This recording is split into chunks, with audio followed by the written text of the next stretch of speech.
like, man, Rollo Tomassi don't get no hoes, man. Who, like, come on, man, like, who gave Rollo Tomassi this God tier status? Like, Rollo Tomassi don't get no hoes, man. Like, show me some hoes Rollo Tomassi pulled, you know what I'm saying? Show, like, really, like, y'all acting like he really popping, pushing P, like, y'all acting like he came out the womb saying P.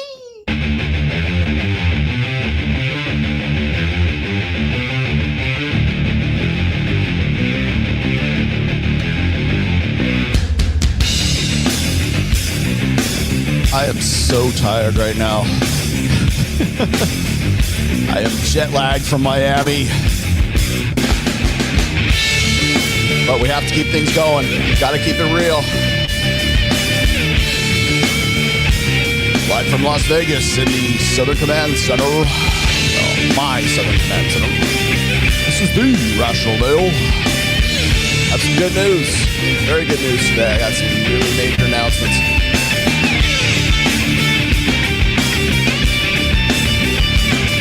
Back freshly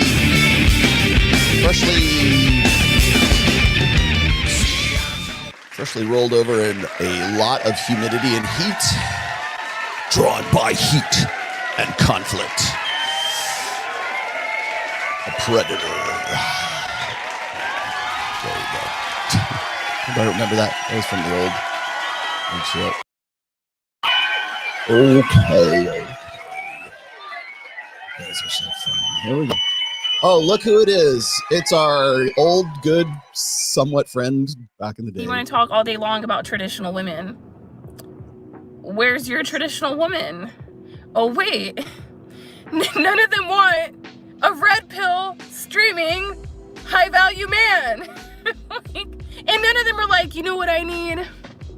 I need a red pill manosphere content creator. And I've actually had women DM me talking about, like, I went on a date with a red pill guy and oh no, that did not go well, right? So it's like, or it's like, if you don't have a functional relationship, then you can't really give advice about relationships either. I don't think she ever got over the breakup between her and Pearl. Just saying.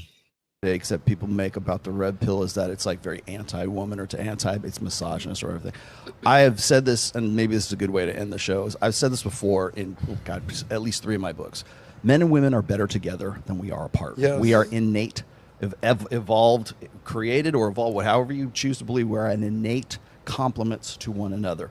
My strengths offset my wife's weaknesses, and my weaknesses are offset by her strengths. Okay, so when people throw this out, I've already been accused of this, of saying, like, "Oh, you're a male supremacist" or whatever. Like, I've been saying this since as far back as the mid 2000s. Men and women are better together than they are apart, and they are innate, natural complements to one another. Things you do now that you feel like would make you a good wife? First of all, I do not care if I ever become a wife. Why is that? I just don't think that you have to be married. I don't think that's what life is about. I think you can find love in nature, friendships, animals, family. I don't think anybody needs to get married. But things I do that is a good wife. I'm independent. I work on myself. I'm my own person. I don't need to find myself in another. Then why would you need to get married or want to be a wife? When it comes to men, us women place guys into 3 categories. The first category is the guy that we meet and we instantly just want. The sexual chemistry is high. We don't care what they do or how much they make, they are getting it. The second type is the guy that, he's okay. He's maybe not that good looking, but he's willing to spend money. He's going to pay our bills. He's going to buy us nice things. He's going to take us on all the dinner dates. But is he the one? No. Is sexual chemistry high? Or mid, probably. And then there's the third guy. The third guy doesn't have a shot in hell. There is nothing that he can do. There is no amount of money that he can make that would make us want him. He is a no right off the bat. Am I lying or am I telling the truth?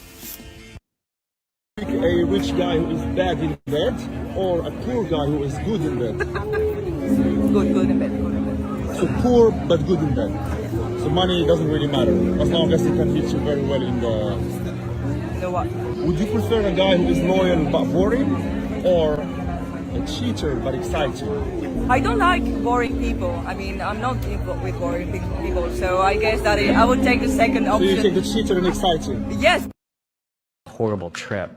Oh my god.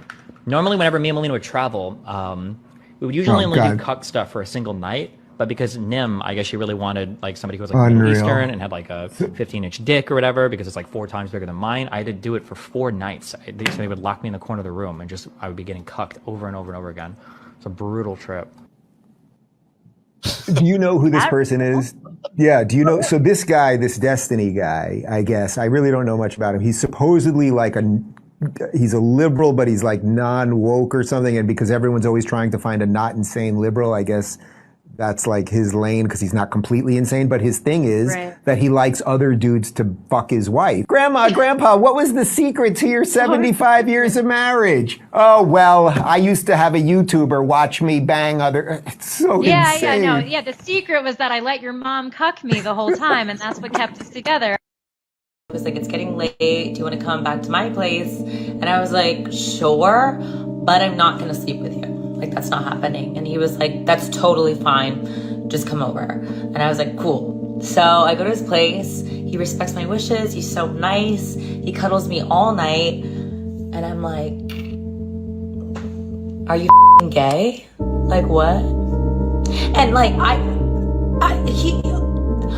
just wanted him to like try, and then for me to be like, no, you know what I mean? I wasn't gonna sleep with him. Now I feel ugly. God, the music behind all this crap is just like annoying. Men always come back or their lives get worse. Yeah. But I sometimes wonder, I'm like, what if they don't come back and their lives are fine? Or is that just not a possibility? It's not a possibility. That's only happened a few times on record, and my scientists were very confused by that data point. But it's never really happened. It's never happened. You just haven't waited long enough if it's not true. So it's probably true. I can't divulge the science, but it is it's proprietary. But it's a fact. I take it as the word of God, and that's all I'm saying. Yeah, there you go. Take it as the word of God. Greetings. Hello, everyone. Wait. Here you go. Get it out. Hello there, children. How's it going? How's it going? Welcome. Thank you guys for showing up one more time here. Yeah. I know. Sorry about the exploiting Destiny one more time. I felt I wasn't even going to use that because I think I dropped it in on the last show about a week ago. But it was in the middle of the show. It wasn't actually an intro.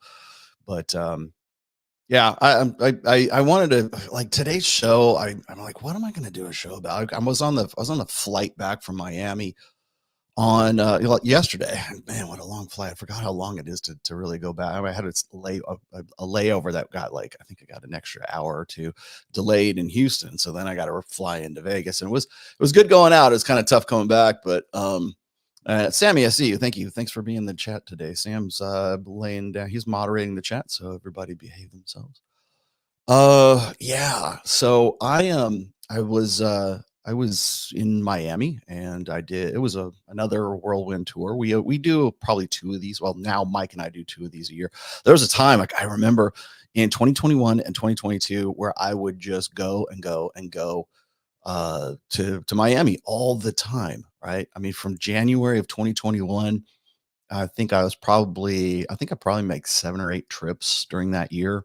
And then in 2022, I did even more. In fact, I think every single month, with the exception of like November and like maybe one other month, like with the exception of 2 months, like 10 months out of the year, I was flying from Reno to Miami. I'm like, God, how did I used to do this? But every time I go out there now with me and Mike, we kind of try to get everything all done in one trip. So we had to go to, I got in on Tuesday. Wednesday, I did 2 shows with Myron and Fresh. And then on Thursday, we did Saucecast, which is where I took that one clip from. I got some really good clips out of that. I was actually a much more constructive conversation than I was expecting it to be. And then immediately after that, we rushed over to the Danza project. I know that it's no longer up right now, but I think they're doing some editing, or they're doing some clips for it right now. So it should be back up. I'll make an announcement once the video comes back up. But it was live too. So for the first time, I don't think I've ever seen the chat going on that one.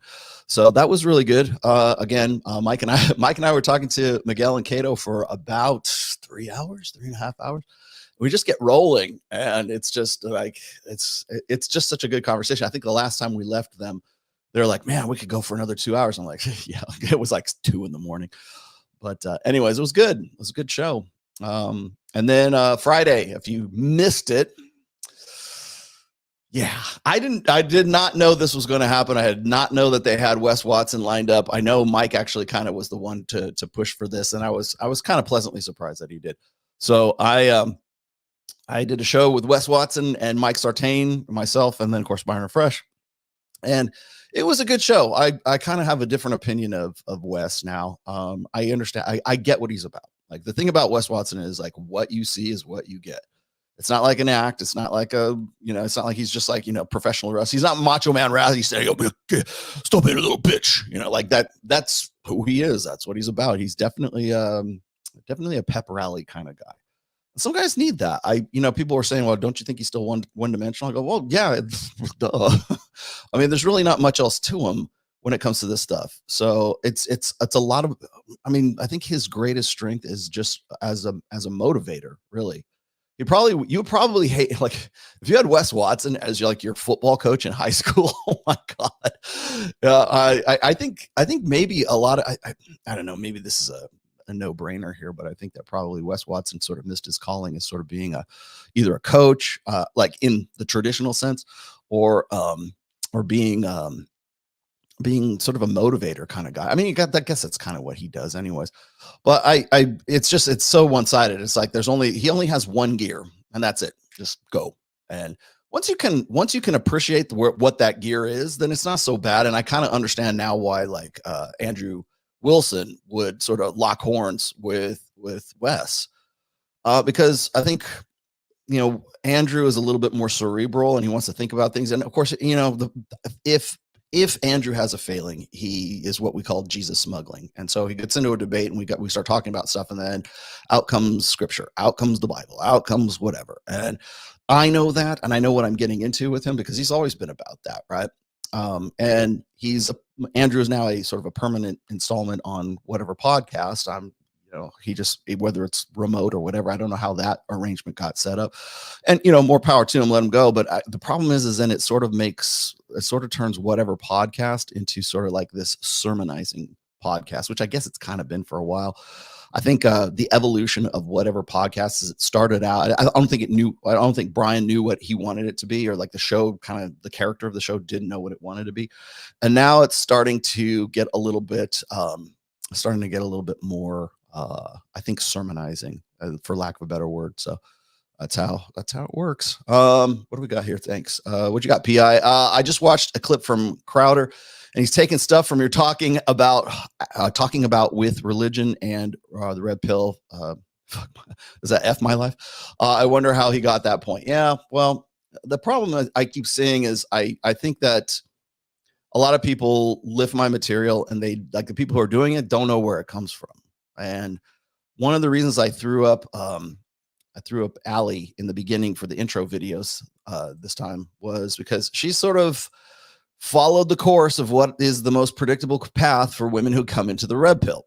They love it. They jump in. They're like, with both feet. They think it's great. It's almost like how gamer girls get into gamer culture, and then from there they sort of change things up. They want to switch things up. I was just watching Matt Walsh talking about male space, and I forget the reference that how he was clarifying. He was talking about a story, and I don't know who it was, but anyways, the theme of his tweet was male space and how women come into male space. I'm like, dude, like, welcome to the red pill, Matt.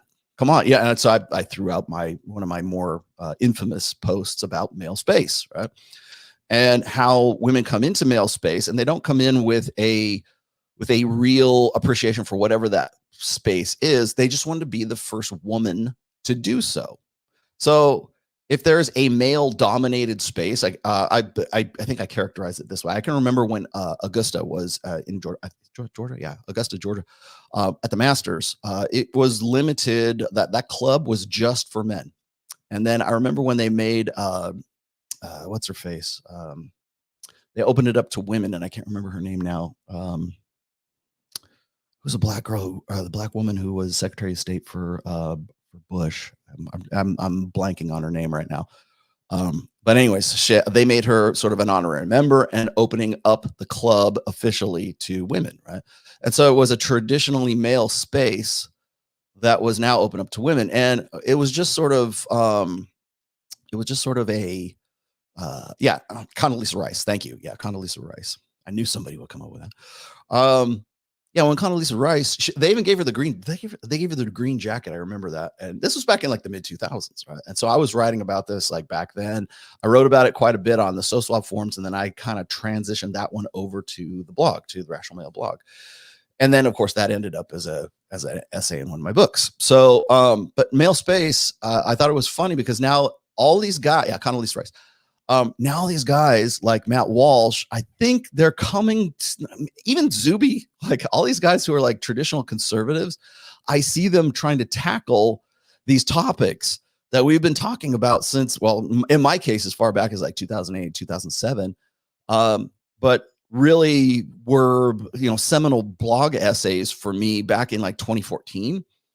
And so I link them back to that just to sort of give them maybe I'm stupid for doing this. I probably am, but it's like, I want to give them like people an appreciation for how long I've been doing this stuff. And by the way, not just me, like there's other authors like Royce Roosh and Royce had blogs before I did. We were the big three, but I was the last to join up of the three R's, right? Roosh, Royce, and Rollo.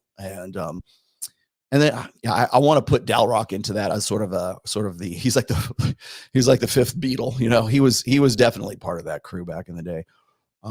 But those were the blog days, and that's when we had to we had to hunker down and we really had to write, and now it's almost like it's too easy to do content. Like I can sit here and yammer on for 4 or 5 hours because I just like to hear my own voice. Go fuck yourself, guys.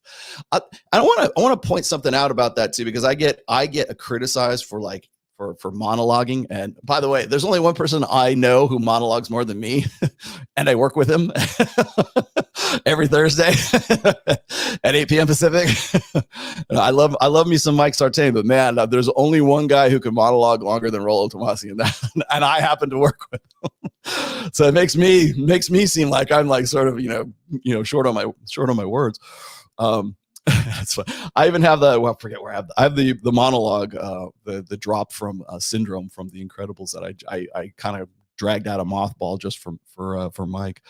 But yeah, I mean, Mike can get going. It's funny because like now we've sort of worked with each other enough to know what our sort of our talking style is. And so if I interrupt him and I kind of talk over him, he'll stop because like we've had this discussion before. It's like we can both get talking quite a bit, right? So if I jump in, he knows to just I was talking too much, because he's like me. Like if I get going, then I want to be as comprehensive as I possibly can, and I'm sacrificing being concise with being comprehensive. And again, we've had this discussion over dinner several times. It's like we have to like make sure that we moderate one another, and I think we're doing a pretty good job of that recently. But again, if Mike gets talking about Dr. David Buss or Evolution of Desire, or I don't know, Dan Bilzerian, or whoever he happens to be impressed with in sort of like the positivity sphere, I have to kind of like jump in, and just add a point so we can sort of keep the conversation steered back towards the girls. But yeah, trust me, point taken. We know this. We have discussed this before. He suffers from the same fault as I do. It's like you're always trying to find the balance between being concise with being comprehensive. And there's a need for being comprehensive. And that's really kind of like what I wanted to get into today. And this was the topic of today, of course, is why does evolutionary psychology hate the red pill? And I want to point out that I don't think like people like Gad Saad or like Steve Stewart Williams or even Rob Henderson all that much really like hate the red pill. I think what they hate is the caricature or the new cartoon character that is the red pill. And as I was saying before, I've been doing I was talking about male space in reaction to what Matt Walsh was saying. And the thing is like a lot of these guys, whenever they start, they think they're having this novel idea about male space, which of course, like I've talked about since the SoSwap days, but writing those essays as far back as 2011, 2013. And so when I bring those out, it kind of seems like I'm just trying to get my flowers. I'm just trying to and I'm really not. I just say, hey, this has been done before. And what do you think? Like, I'm always wanting the conversation. I want the back and forth. it's always kind of difficult to do that without seeming like you're glossing yourself. Like, oh, you think you invented the red pill. Trust me, I know that I didn't invent the red pill. I think I'm probably one of the founding members, but there were a lot of other people as well. So I give credit where it's due, unlike a lot of other people that I know. But the reason why I'm bringing this up is because one of the topics of conversation during the Adam Sosnick show was, oh, is the red pill dying? Is it dead? Blah, blah, blah. That was the whole thing with Allie, in the beginning I think the title of her short was like, oh, the red pill's dead. It's dying, blah, blah, blah. Or I'll listen to Destiny talk shit about the red pill. Oh, it's over. It's all over, but the shouting. Oh, no, they don't know what they're talking about. Move on. Let's talk about something else. Israel, Palestine, blah, blah, blah, blah, blah, blah. Let's pivot to something else. Let's pivot to the new hotness, right? Trust me, they'll be back. As soon as the election cycle is over, all these people are going to come back to the red pill, or they'll throw the red pill under the bus for as long as it takes for them to realize that once the pivot to social issues and Israel and Palestine and climate change, whatever, like the hot button issues that always abortion, right, always come up during election cycles, then they move over to that because that's where the super chats are, right? Zionists, groypers, environmentalists, feminists, this, like anything that was if it was hot in 2020, it'll be hot in 2024. It's just the cycle that social media and like sort of, I guess, influencer social media go through. I'm never going to be anything but red pill. Okay. That's all I'm going to be. Yeah. I want to make it sound like that's like, oh, I'm really dedicated to my purpose and passion. And I am, but imagine me trying to like pivot into something. I might be able to like do a guitar video for you, but I am not going to be pivoting to politics or any religion or any of this. You guys ain't living right. And I was going to say, the other thing is all this moralism that's sort of very popular right now. It'll be popular right until November 6th. And then right about the new year, after everything sort of died down and we know who's going to be the next president, 2025. Yeah. You got to remember when Myron and Fresh started Fresh and Fit, it was 2021. It was the year almost immediately, like it was January of 2021. So it was like the month after the election cycle. And they hit on it. They was right guys at the right time in the right place, and look where they are right now. And I think I see a lot of big name, influencers, like big name guys who have made a living off the red pill, just sort of either throwing the red pill under the bus, or they soft sell their involvement in it by saying like, "Oh, I'm red pill adjacent." Right? No, bitch, you made a name in this community and in the manosphere. You're not red pill adjacent. You were in this, and now suddenly you want to say, well, I don't agree with everything they had to say. So I'll listen to like Adam Sosnick talk about, oh, I'm red pill adjacent. No, Adam, I love you, but like let's be 100 here. Adam did not have his show until I met in the current form, did not have his show until I showed up on PBD Studios in Valuetainment. Was it February of 2022, and then I hooked up with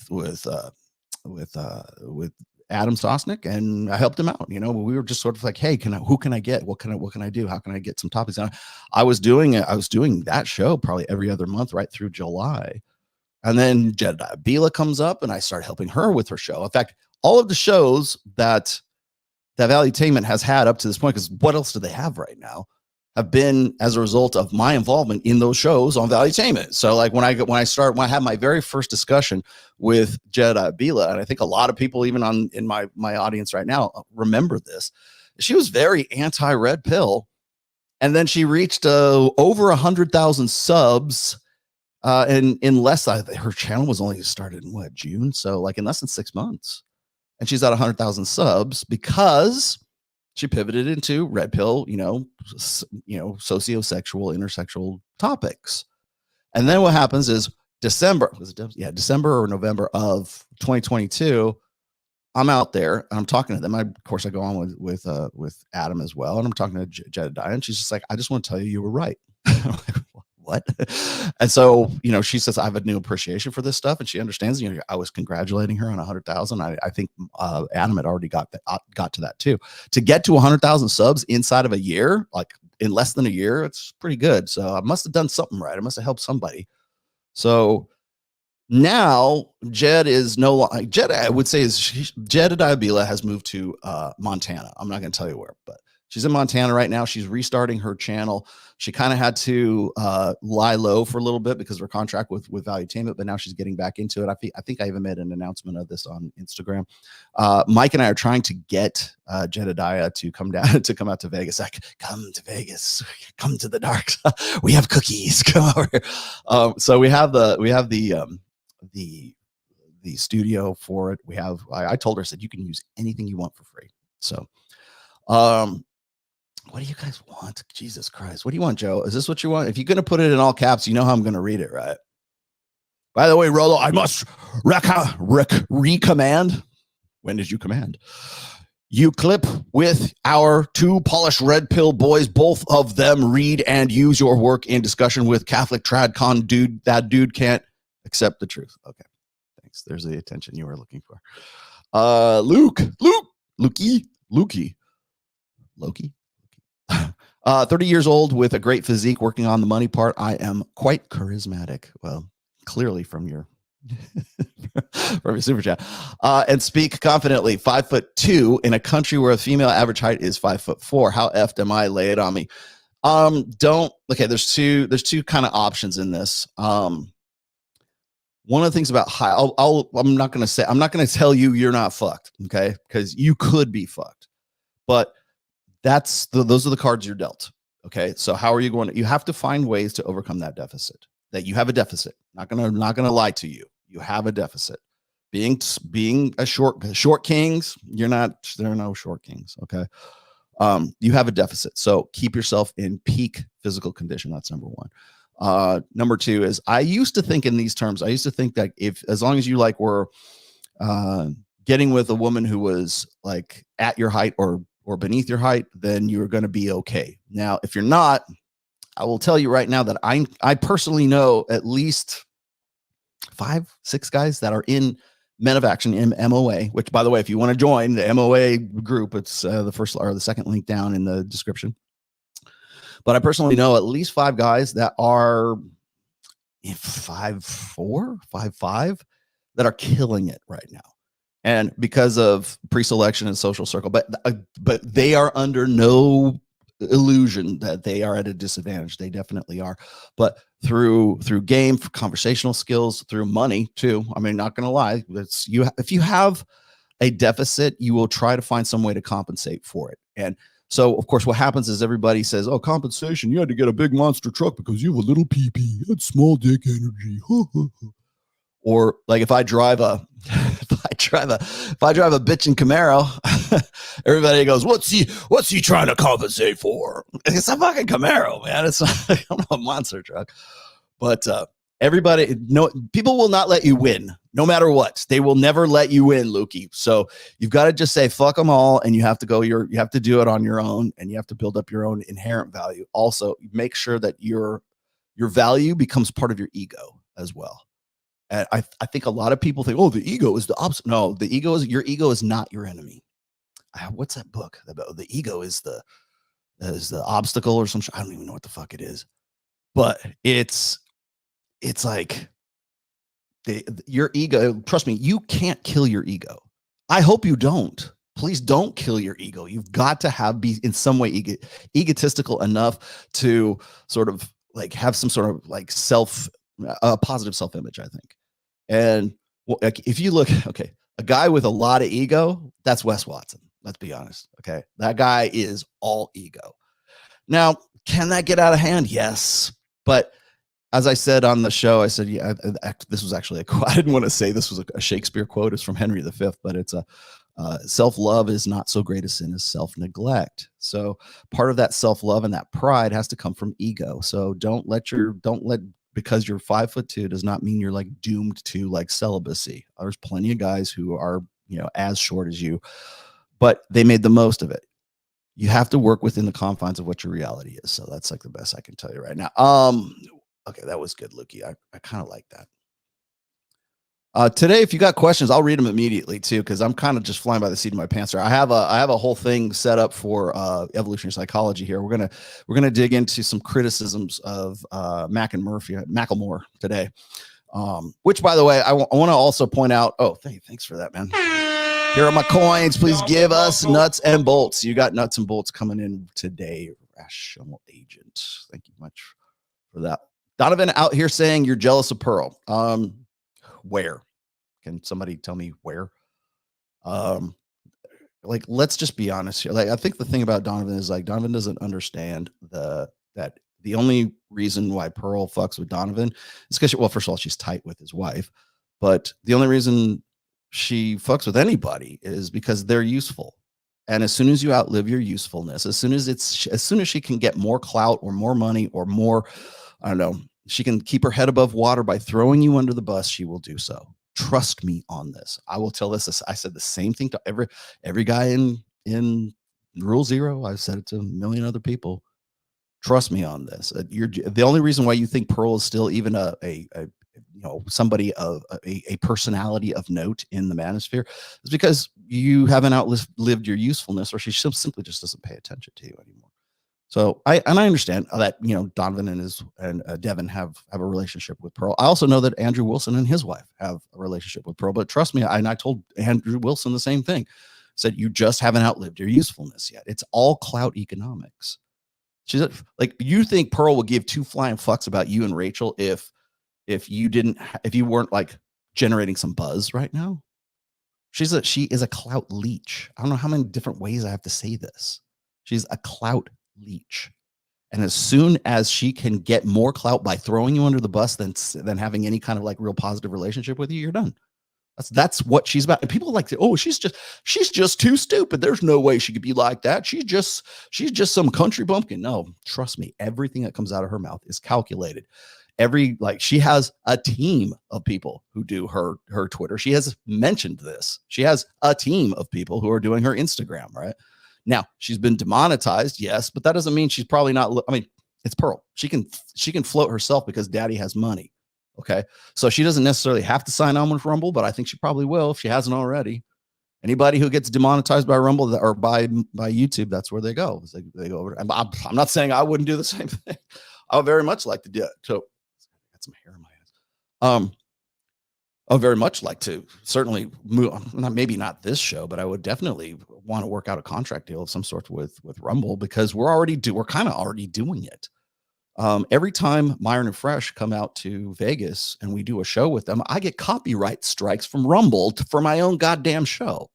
And it's like so consistent. It's like, I'm like, well, we need to like talk about this before we do the next show, because Rumble will send the boys out here to go do like, they have to be at Power Slap because that's a Rumble thing. And while they're out here, they don't want to miss a show. So they want to do a show with us, which is great. I love having shows with them. I like going on their shows. They like coming on ours. In fact, I think we're probably the only show that they consistently do collabs with, which is great because I mean, we've always had a good friendship with all of them.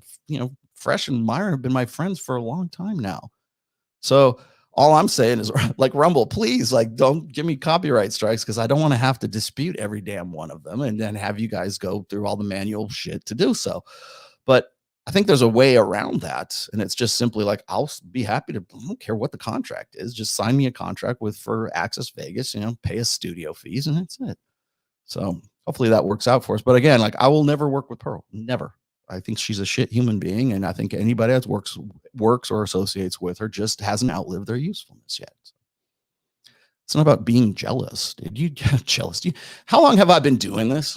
Shit. How long has Donovan been doing it? Donovan's been around longer than Pearl has. I remember working with Donovan back in 2016, 2017, when he first got started. Yeah. I don't know if you're gonna call, if I'm jealous, he's got to be jealous too, because he's like, she has way more clout than he does. So, now, I think Pearl's involvement in the manosphere right now is she's a net deficit for the manosphere. She is the problem with the manosphere right now. And yes, I did see the shit with Tim Pool. Everybody wants to say, "Oh well, she's great. She understands this shit. She's a conservative." Well, no, the only reason anybody's like giving her positive juju right now is because she's tight with Nick Fuentes. That's why. If she had gone against Nick Fuentes, she'd be gone. They would bury her. They would brigade her the next day. That's why she knows all this shit. She's tight with this. She understands the fucking dynamics. You guys think she's just some naive country bumpkin. She's not. She knows the fucking game. All I'm going to say, have you seen the research showing men with a genetic variant of the vasopressin receptor are more likely to be single or divorced? No, I haven't seen you said it was 2008? 2008. No, but I would like to check that out. I will. I'll make a note of that. Marriage causes divorce. I have not seen that.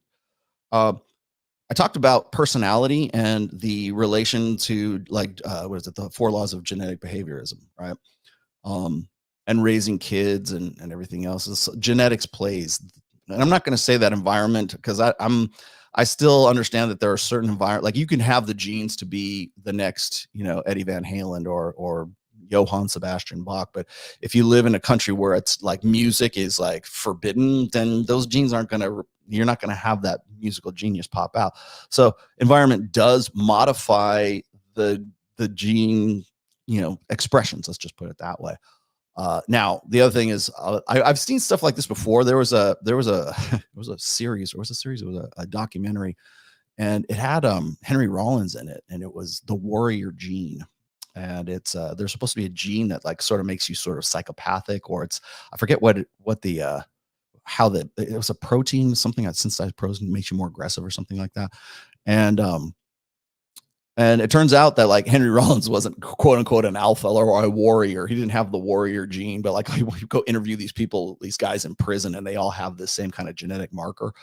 So yeah, they wouldn't surprise me though. No, I haven't seen that. I'll definitely check that out.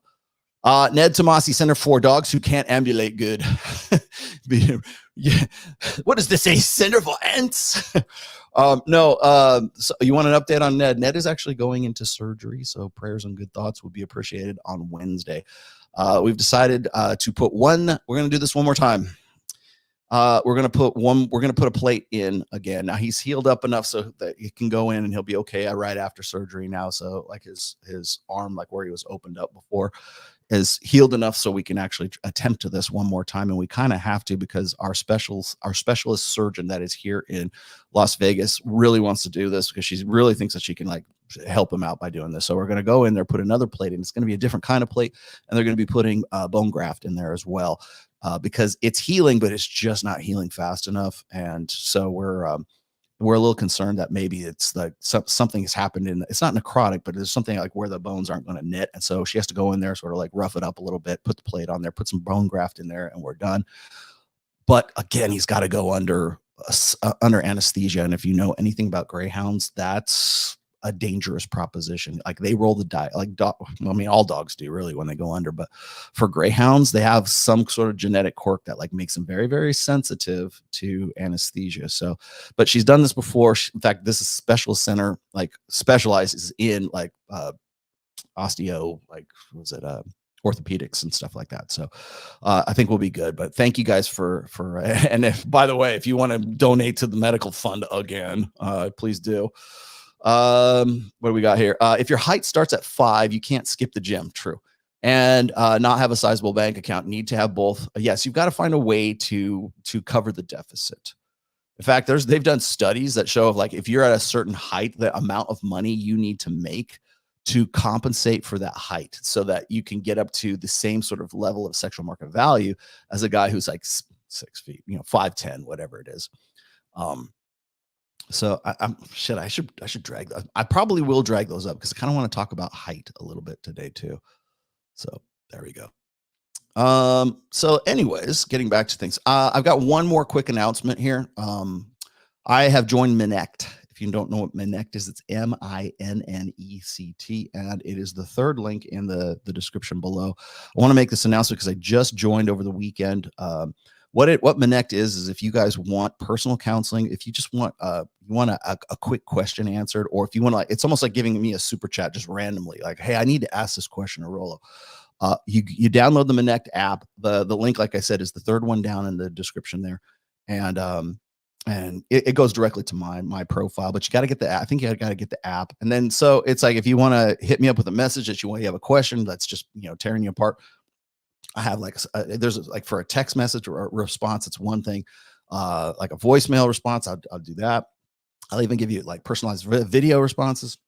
And then if you want to do a one-on-one, of course, I've always got that available as well. But I thought this was going to be a little bit more efficient for people because I've just taken on 3 more personal, like long-term clients, but like a couple of them just wanted to have questions answered, like just like immediate issues instead of like, oh, let me tell you what, help me, like counsel me or coach me and stuff. Like I'm not really a coach. I'm more of an analyst. But if there's a text, if you want to shoot me a text and you want to have me answer a question, I keep getting all of these people in like my Instagram who like just blow up my DMs because they have these very specific questions. I'm like, I would love to be able to do this, but it's much easier for me if we're both serious about it and you want to pay me like, $10-20 to give you a written response to this. I'll be happy to do that. I just got to do it through, I want to be able to do it through this app. So if that's the case and you have something that like you don't want to pay like what I usually charge for an hour, an hour consultation, that's fine. I want to be able to like cater to everybody's sort of levels of need, and like especially if you're like a high school kid or something like that. Rollo, how do I get my girlfriend back? I want to be able to be able to hit everybody at the same time. The problem is like it gets really time consuming. I'm writing a book, I'm doing a show, I'm doing Access Vegas, I'm going to freaking Miami. So go to Minect. It's MINNECT. That's the name of the app, and it's the first link. Sammy, if you can grab that, it's like it's the third link down in the description, and that's how I'm going to be responding to like if you have one-off questions and things like that. I mean, if you hit me up in Instagram, I will probably refer you to Minect from here on out. So there you go. Anyways, thank you, Sammy, for that. I'm going to put that up there for you. There it is, app.minect.com. So there you have it. And again, if you want to, even if you like want some sort of long-term stuff, you can go through that too. And then I'll be happy to talk to you. So it's just it's easier than giving you my phone number. So I can't be putting my phone number out there. I already get enough spam calls as it is. So there you go. Yeah. And like I said, and it's I'm super reasonable. Like I mean, if you're going to want long-term stuff, then we can negotiate, but like, I'm very, very reasonable. Like if you look at the rest of the guys on Minect, like I am well under everybody who's on Minect. So check that out. Yes. I'm just a weird guy. Yeah, I am. I know. I really am. Try to be anyways. God bless the weird guys. Torsho. What does Torsho want? Okay. Oh, what is she talking about? She just hit me up in my texts. What do you want, Tori? Is Tori in there? Where are you? Oh, not me. Sorry. I want to also point something else out here. This was too much, man. This was just too much for me not to make a big stink out of it. So let's see if I grab this over here. You guys have to see this.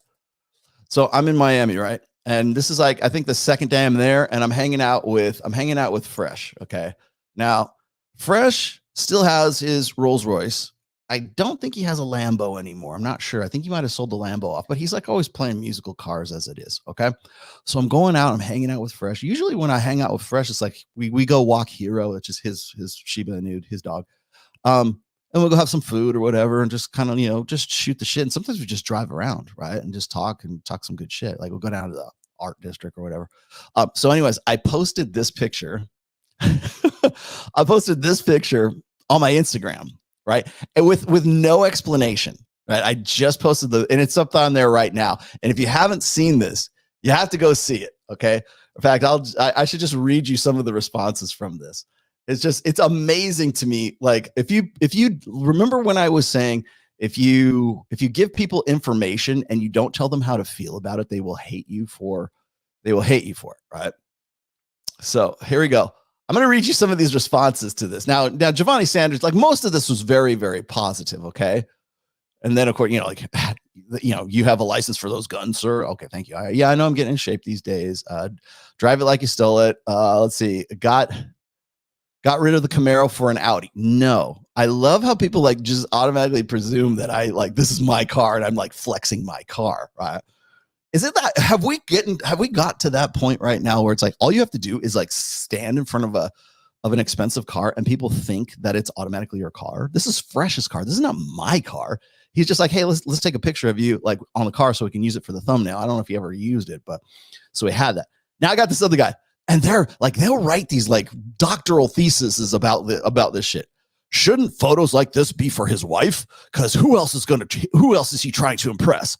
I don't even remember how I even got here. But bitch, you're a fan. How I even got here. But from what I've seen and heard, this is wild to me. This is a married man showing off a midlife crisis by showing off like this to me. But hey, what do I know? I'm just an honest, conservative, good child of God. What do I know? Hands emoji. Like, really? And there are 32 replies to this. And then so I'm looking at, let's see the other ones here. Man in the car, perfect combination. Like, most of this is pretty positive, but the shit that's on here is like, let's see. I got to find some of the hate ones. The car that Saving Men bought. Like, people think that I bought this with the money that they all gave me, like with like all my, well, my millions of dollars for my books and everything, right? And most people, like, you know, they give you shit for the Warhammer shirt. That's okay. I'm good with that. Let's see. Where's the rest of these?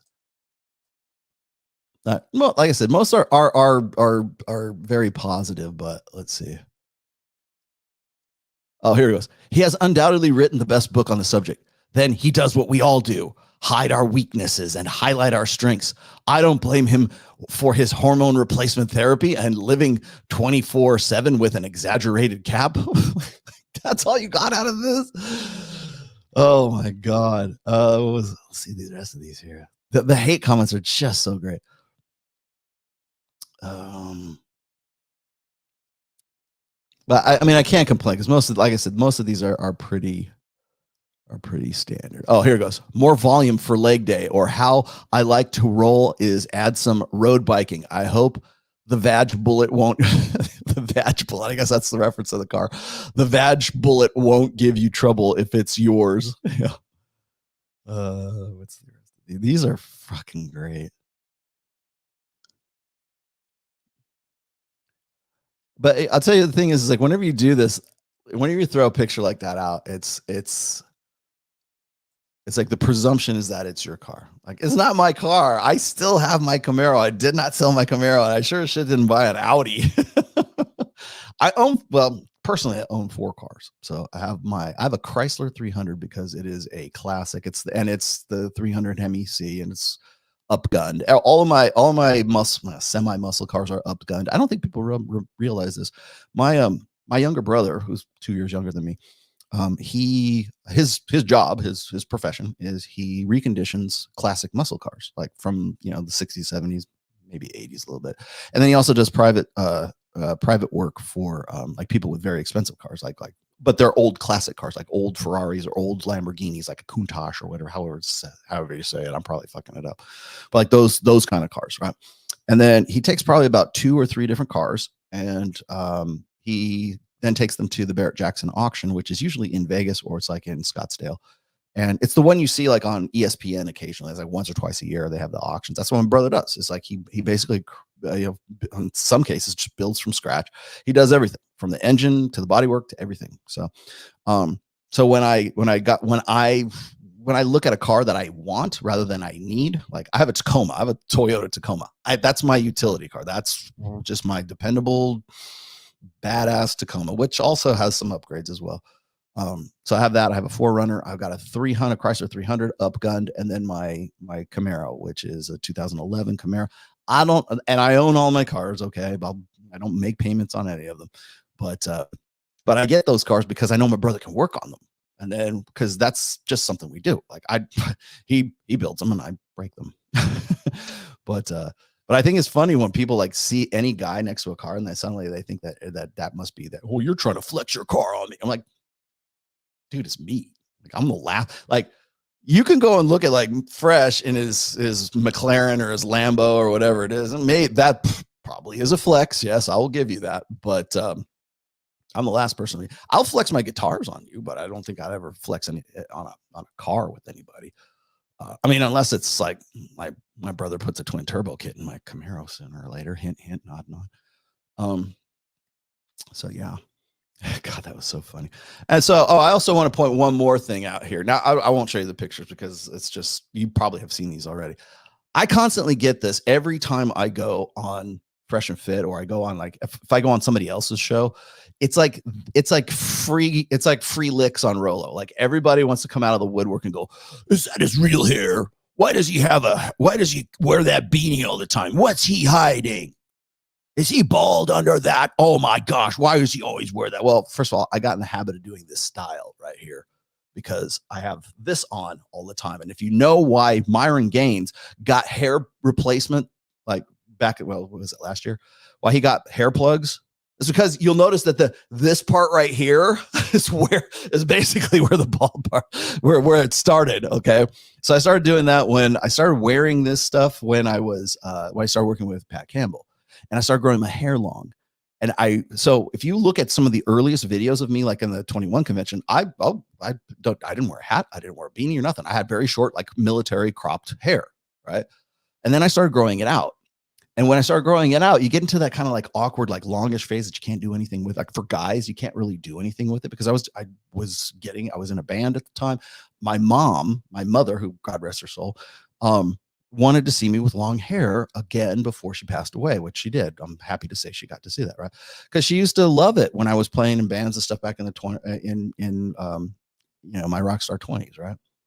And so she always remembers me with long hair. I had long hair from the time I was 14 years old until I was about 30, and then I cut it, and I started growing it out again in 2018. And that's when I started, like, when you see the old shows of me on with Pat Campbell, that's what I did. Cause I kind of wanted, like, it was just, I couldn't do anything with it. And I just kept doing it. Right. So everybody gives me this bullshit, about like, oh, Rollo's hair. Where is he? Is he bald under? Like, they think I'm like fucking Tim Pool. Right. And I just kept doing this. I've done shows, by the way, where I've had it kind of half back. Right. And so what did I do? So idiot Rollo. What did I do? I go and I dug up about 6 different pictures of me with no beanie on, right? I have dozens of them, but I'm like, okay, I'll put these on Instagram. And they've been on Instagram before, just nobody said anything about them. So I collected them all in one post, right? What do you think happened? Are you homosexual? Like, they'll ask me, to say, Rollo, what is he hiding? Is he bald under there? Oh, he must be insecure. I show, like, take that beanie off. I do. He looks like Caitlyn Jenner. Are you transitioning? Like, I can't fucking win. I absolutely cannot fucking win. Like, it doesn't matter. Like, I literally say, okay, well, here's some pictures.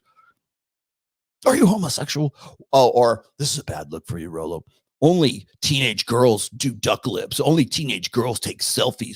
Boy, I wouldn't want to be him. Imagine being, 90 years old. I guess no. Imagine being 70 years old and trying to seem like he's cool and in high school again with a skateboard, like in Saturday Night Live or whatever that the meme, right?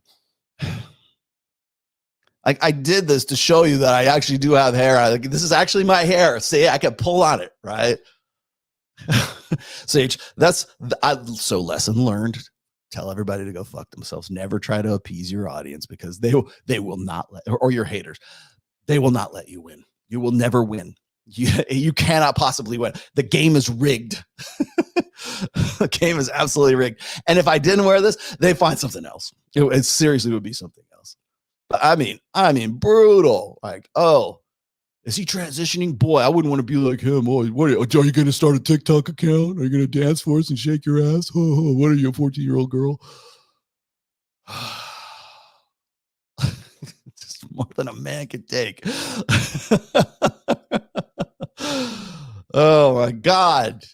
Please, if you love me, go and get it. It's not a fucking wig, right? It's not. Look, Joe, would I be able to do this if it was a fucking wig? No, I would not be able to do it.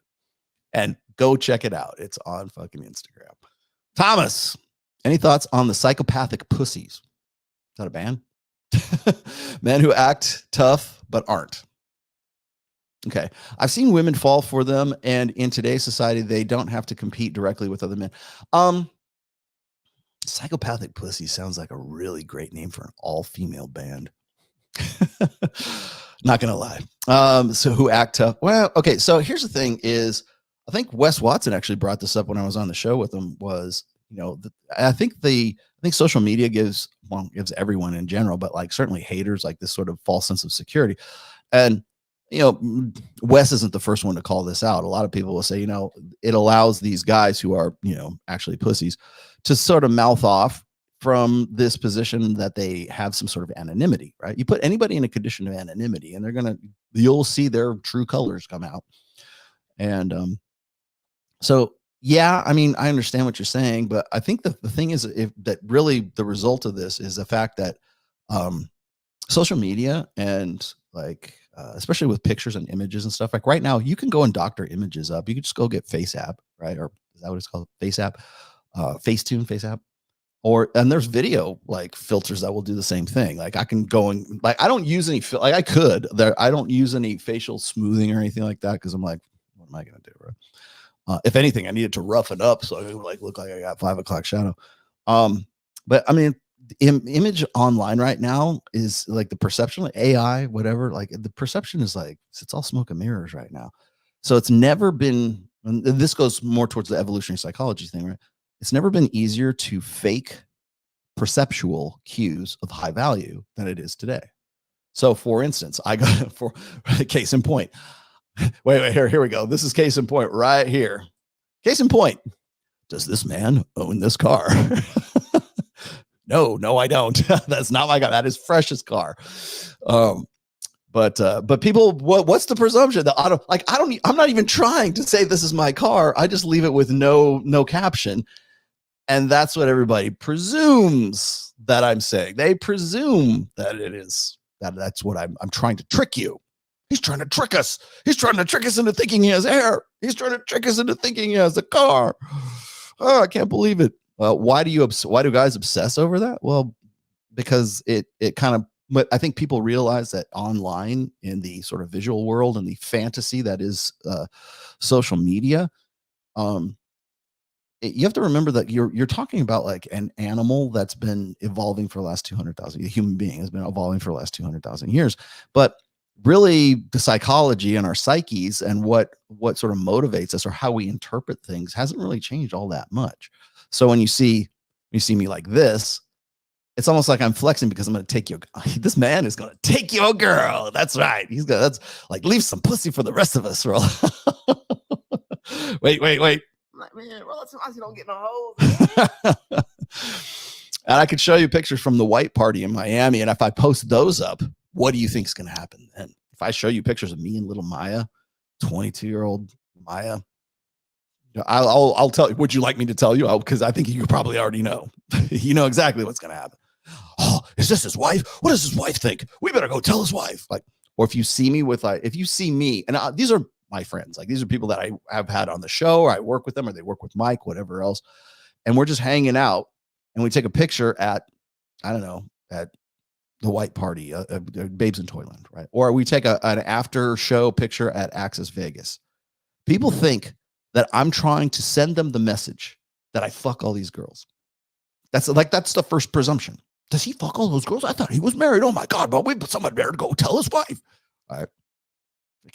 Because they don't know, first of all, they're not familiar with who I am, right? They don't know like my reputation. They don't know my background. They literally don't know who I am. So, but the people who do go, hey, go for it, Rollo, Like, man, Rollo Tomassi don't get no hoes, man. Right. So, so when I'm doing stuff like that, when people like lose their shit, like I think it was funny is like you got like what Allie talking shit like in the very beginning here, like, oh, those red pill guys, they're those red pill guys, really. As far as I know, there's not too many red pill guys that are like pro marriage at all right now. Maybe the moral guys are more that bent, but though I wouldn't really call them red pill per se.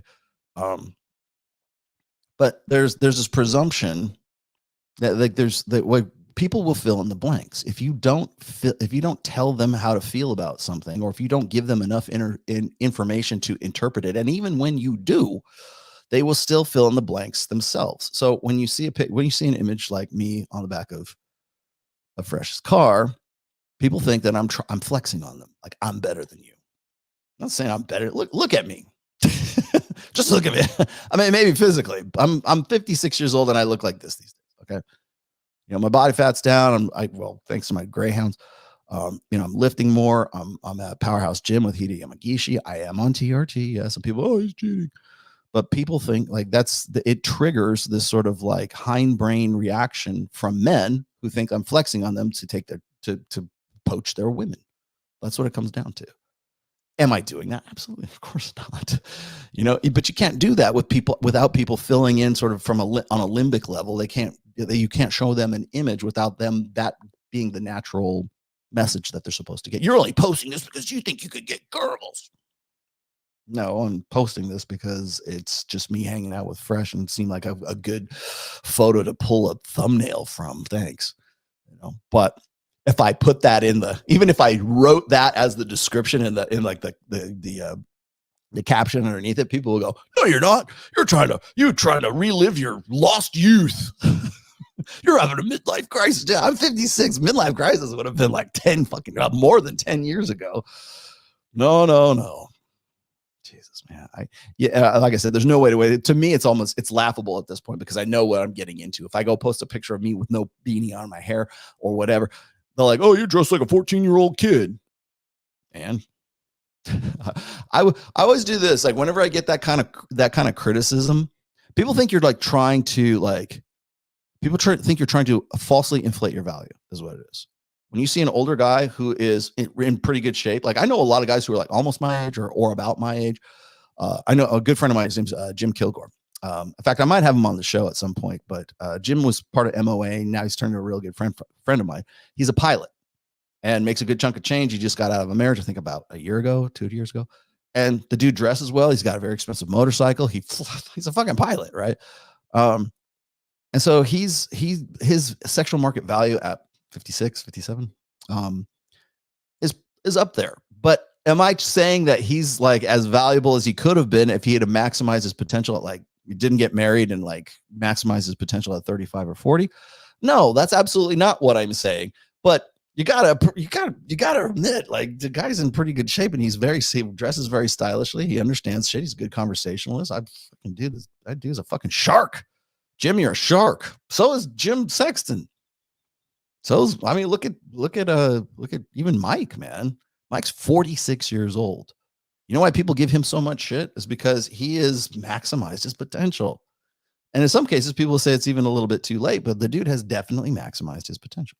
So that's going to be important for a discussion we're going to have here in just a minute because I need to respond to Mac and Murphy, and that was really what he was after. One of the examples, let's just say, of how evolutionary psychologists disagree with the red pill. Okay, give me an example. Well, fucking thank you, Mac and Murphy, for using my name. Wait, hold on.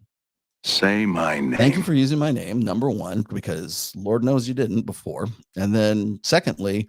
At least it was an intelligent reply to something. And again, I think a lot of the hate that gets thrown at the red pill and my side of the red pill, I'm not talking about like politics or Zionism or religion or whatever that's the mishmash of bullshit that the red pill has become, as I said it would. I'm talking about intersexual dynamics. So when people have a problem with it, it's like, okay, well, then you're long on rhetoric and very short on specifics. So at least Mackin gave me a specific, and I'm going to dig into that. I got way more respect for Mackin and Murphy than I will ever have for like Alex from Date Psych or some of these other guys. I like Dr. Taraban too, but I don't know that he's necessarily would be an evolutionary psychologist. I think he's a clinical psychologist. So, but again, a guy who really kind of keeps up on the red pill stuff. However, whenever you go throw out a picture, you give people data of any kind, like this right here, this is data. That's me. That's data. If I don't put a caption on it, if I don't explain it in fucking minute detail, every autistic kid that sees this is going to go, he's trying to be something he's not. What if I'm being something I am and you don't want me to be that? Because I think that's probably a much more likely case in this scenario here. But you can't tell people, you can't give people data without telling them how to feel about it. And this is a perfect example. And also when I posted my pictures with my hair, right? That's another one. You cannot win. There's no way to win. So people go, I've never seen him without his beanie. Here's some pictures with me without my beanie. You look like Caitlyn Jenner. Oh, it looks like the hormones have taken over. Good job.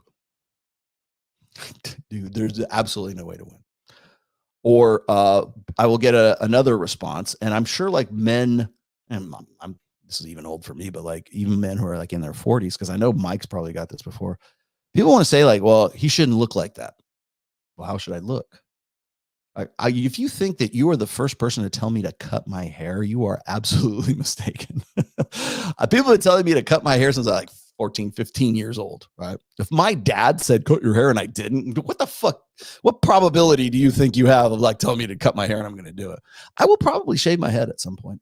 It's, when I feel like it, but it ain't going to be because somebody told me to do it, because I want to. There's pictures of me, like I said, with like very short cropped. I had my Frank Underwood from like, House of Cards. I had my Frank Underwood period for a while where I kept it really, really short. And it was just like I could have been like probably a pretty good political pundit during that time, but that's not me. I have had a lot of styles, and I've been you're a chameleon. Well, I'm like out here. Yeah, sure. How come people don't give like Jordan Peterson shit for like wearing these like Joker outfits or Two-Face outfits? Like nobody's in the fucking comments saying, "Oh man, only a 4-year-old would wear that." What is this? Underoos? What, he's trying to be a superhero? Nope. Literally, no one is saying that about Dr. Jordan Peterson. And by the way, Jordan Peterson has like some of his suits are a little. It looks almost like he's a stage actor. He's playing a character, right?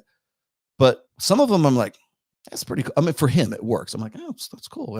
Whoever your stylist is or who's making you your custom suits, which, by the way, is a form of advertising. He probably gets them for free. And then he goes on an interview and wears the Two-Face suit, or he wears that seersucker stripe, suit or whatever it is that he's got. He looks like Danny Elfman from Oingo Boingo in like the mid 80s. I can appreciate that. I don't know if anybody in this freaking century can, but like when I see him out there, I'm like, some of them I'm like, I don't know if I'd wear that, but like other ones I can go, yeah, I can get behind that, because that's what you got to do. You got to be able to, you have to stand out in some way. So it's like when people say, well, you need to act your age, you need to dress different. Why are you always wearing those? Are those bell bottoms? Are you trying to be a 14-year-old kid? It's like, no, I'm not. I'm just doing what I want to do. And I'll tell you this is, if I started dressing differently because these guys said that, they would just say, man, what a tool you are. Like I said, there's no way to win. So I always ask them, I say, well, how should I dress? I just to like sort of goad them a little bit. I'm like, how do you think I should dress? Should I wear some khaki Dockers so you can see my like fat, middle-aged, suburban, middle management ass walking down the street? Like, should I wear some sensible loafers for you? Then would you take me more seriously? Should I wear a nice, I don't know, polo or a button down so I fit the fucking image that you want me to fit into? And you know what? If I did that, people would have no respect for me whatsoever. I would have no respect for me whatsoever. Cut your hair. Why don't you just shave it all off? And then what? Oh, wear a brown shirt and wear penny loafers, or I don't know what do boring people wear as shoes? I don't know. Some Payless shit, I don't know, some Walmart shoes. Some Crocs. Why don't you wear Crocs? That's what people your age are like. I'm like, what do you expect me to do? Do you really? I mean, especially when you're like an influencer, for lack of a better term, when you do what I do. Do you want me to look professorial? Because I don't have a doctorate in it. I'm not Dr. Rollo Tomassi. Jordan Peterson certainly is. Rollo is not a doctor. I don't even play one on the internet. I'll be the first one to tell you that too. He needs to be more professorial. You probably would have liked me in my Frank Underwood days, but that ain't me. And people say, "Oh man, if he cut his hair, he would be 10 years old. He'd look like he's 90." Hell, I get this. I get pegged as being older than I am by these asshats all the time. Whereas when I'm hanging out with young women, they think I'm like 46 instead of 56, right? Because I don't look like the typical 56-year-old white male in the United States right now. I am in the, I don't want to say, but I believe anyways that I'm probably within the top 5 to 10% of guys who are in my sort of demographic right now, at least physically speaking. Money wise, I probably do better than most, right? But I'm in no way as paid as somebody like Mike or some of the other guys that I hang out with. But yet I'm still asked, or I'm not asked, I'm still like, it's shamed. Like they want me to shame me into wearing, Dockers and polo shirts and shit like that. And just even if I didn't do this, I probably still wouldn't wear that shit. Trust me. Let's see. Chaos. What the hell is a male supremacist? I don't know. We're gonna have to find, but we're gonna find out pretty soon when I do the very long show about the Diverting Hate NGO, which I'm bringing a lawsuit up against. I am now saying that, and this is not like some idle threat. I'm actually talking to an attorney. That's there's one in Los Angeles and there's one here in Las Vegas right now, and we're just sort of trying to figure out that essentially, really, all they want to do is get discovery so they can see if there's a case there in the first place. But it's starting to look like I between myself, Jim Sexton, some of these other people, Aaron Clary, even I forget his name, from MTR, from Mediocre Tutorial Reviews. I don't know his name. Like he's on that list too. Like the DHS NGO like hit list is what it is. And there's some from on the surface of it, it looks like it's a civil rights violation. And there is precedent for this too. So we will be filing suit against, at the very least, against Diverting Hate, and they are an NGO that is out of the University of Arizona State University is what it is. So we're just looking at how we can get discovery at this point, and I don't want to say too much else because I mean they'll find out that we're filing soon, but it's just. And that's ugly. But the thing is, it's funny you should say that because it's like it's arbitrary, right? A male supremacist. What's a male supremacist, right? And what's the criteria? What's the measurement? Where's the background that places me or Aaron Clary or MTR and Myron and Fresh in that category? It's just arbitrary. Just people made it up, and they're getting $700,000 funding for this shit. You know, that will probably be the damages I would look for. $700,000. That's what I'm looking for. What the DHS paid you, you pay me. And I'll be happy. I'll go away. You settle out of court.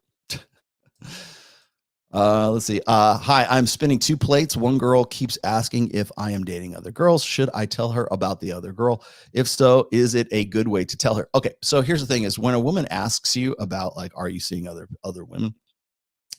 Imply with your actions. I have a chapter in the first book. It's called Dijo sin hablando, which means I'm probably butchering that, but it means speak without speaking or having spoken, right? Speak without speaking. There's ways to communicate that to her. Like you need to be the kind of guy who you don't have that conversation with in the first place. Say, hey, look, I'm not. You could make it this. You can make it as vague as this. I'm seeing other people. You know, until things settle down. So I'm just playing the field, just seeing what's available. I got to vet. You could say this, you could be responsible about it. You go, well, I'm looking to be married in the next 4 years. And I'm really kind of like looking, I'm exploring my options. Maybe that's a good way. I'm on my journey of self-discovery and I haven't really found myself and I haven't found the right girl yet. So you use women's words against them, or you could just agree and amplify too. That's a good way to sort of like, I mentioned this, I think it's Iron Will of Tomassi number 2. It's like when women ask you how much, like, what's your body count? Like never give them a real answer. Or lean into it and just agree and amplify. So one girl keeps asking if you're dating other girls. You go, yeah, like, I don't know, probably like 30 right now. Like just like lay into it, just lean into that side. When women start asking you about that stuff, they're hinting that they want exclusivity. And I know if you have 2 girls, you shouldn't have 2 girls. You should have at least 4. You should have at least 5. Right? Or considerations for 5. Does that mean you're fucking all of them? No, it doesn't. It means that you're sort of you're exploring your options just as women explore their options. You have to be, women have, standards. Men need to have standards too. And one of those is dating non-exclusively, like fucking adults. So just because you start dating this girl does not imply exclusivity with her. So when you're spinning plates and women ask you this question, and by spinning plates, I mean dating non-exclusively. That's just the red pill colloquialism. I don't mean that, oh, he thinks they're actually how dehumanizing. It's just a reference point, okay? It's best to either like laugh about it, like be vague about it, or say, hey, look, if you want to be above board and provided that you're willing to sort of let this one go, just say, hey, look, I see a lot of girls.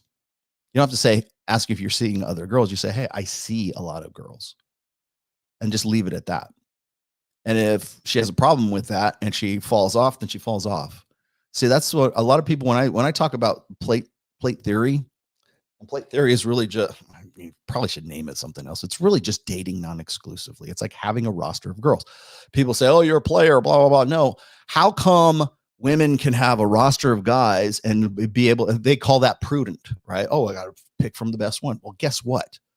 Times have changed. It's the 21st fucking century, and men need to date non-exclusively as well, not serially, like being a serial monogamist, right? Not serially. They need to be non-exclusive. Does that mean that you're lying to them or manipulate? No, absolutely not. It's got to be 100% above board. And if she's not down with that and you're dating, you're dating. That's it.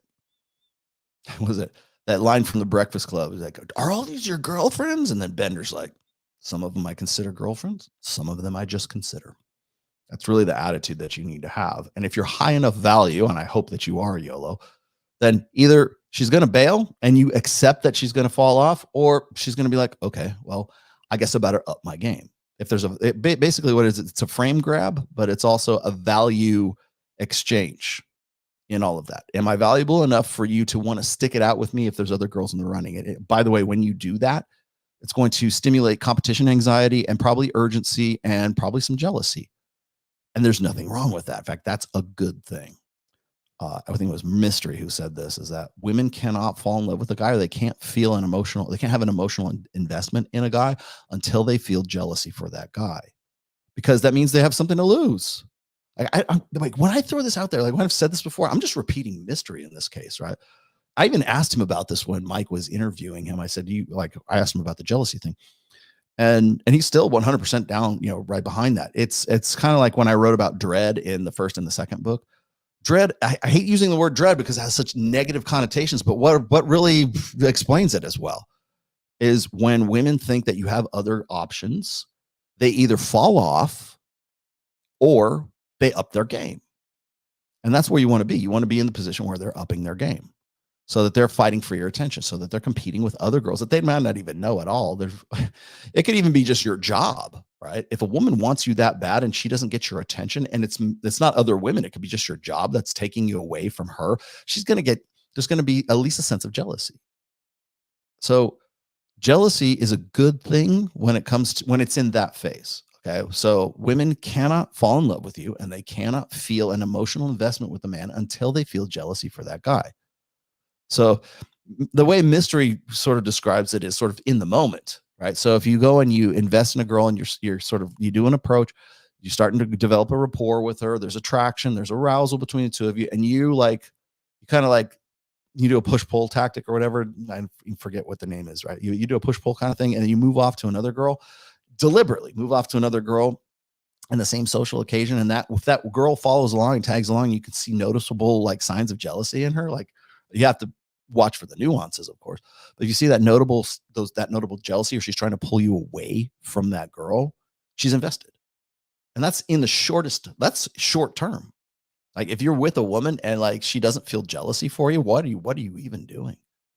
Like women will break rules for alphas and they'll make rules for betas, right? So if a woman, we always focus on the alpha part of that quote, or that maxim, will break rules for alphas and make rules for betas. Everybody focuses on like, oh yeah, she's just going to fuck an alpha and she'll break her own rules for him. Oh, I'm doomed. That's what they'll focus on. What they should be focusing on is the beta part of that. Like they will make rules for betas. So when guys like say, oh, she's sending me mixed messages, Rollo. No, she's not. She's making rules for you. What does that tell you? Make rules for betas. That means at some level of consciousness, she sees you not as a guy who fucks, but as a guy who has to earn the fuck.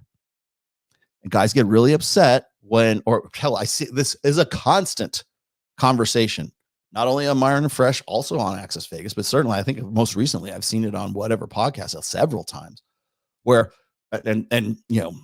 Brian's trying to be pithy about this, but like when he's talking about like McDonald's, and I call it licking the ice cream. Thank you, Hafiz. But when a woman has sort of given away her intimacy, her interest, by the way, not just her pussy, but her interest too.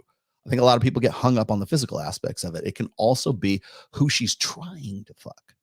So it's not just who she's giving it up for free or breaking her rules for, it's who she wants to break her rules for. And I think Brian made up some sort of scenario where it's like, well, I don't want to go to McDonald's and pay a certain price that another guy got for free, kind of thing. It's like this guy, the alpha guy, the hot guy in the foam cannon party, he got to fuck you for free, but I got to jump through all these fucking hoops. That's making rules for betas. Those hoops are the rules that the beta has to jump through. Okay. Women break rules for alphas. They make rules for betas. So let's put the alpha part away. If she is making rules for you, that means she sees you as a dad, not a cad. She sees you as a guy who, well, he might do. He'll have to prove it to me. When a woman says you have to prove your value added, she thinks she has a higher sexual market value than you. That's a hindbrain, lizard brain level of consciousness that evaluation is made at. That's why it is intrinsic or instinctual for her to make rules for you. That's why when women get to be in the epiphany phase between 29 and 31 years old, which 30 is the average age of marriage, right around that time, it's, I want to get right with God. I want to do things the right way. I'm going to make him do it. He's going to wait for this pussy because that's how it's supposed to be. I don't want him to think I'm easy. I've had my fun. And it's time to get down and get serious because my mom wants grandkids, right? I have to find the one. I got to find a good guy. Where are all the good guys, Rollo? You're back in your 20s where you left them.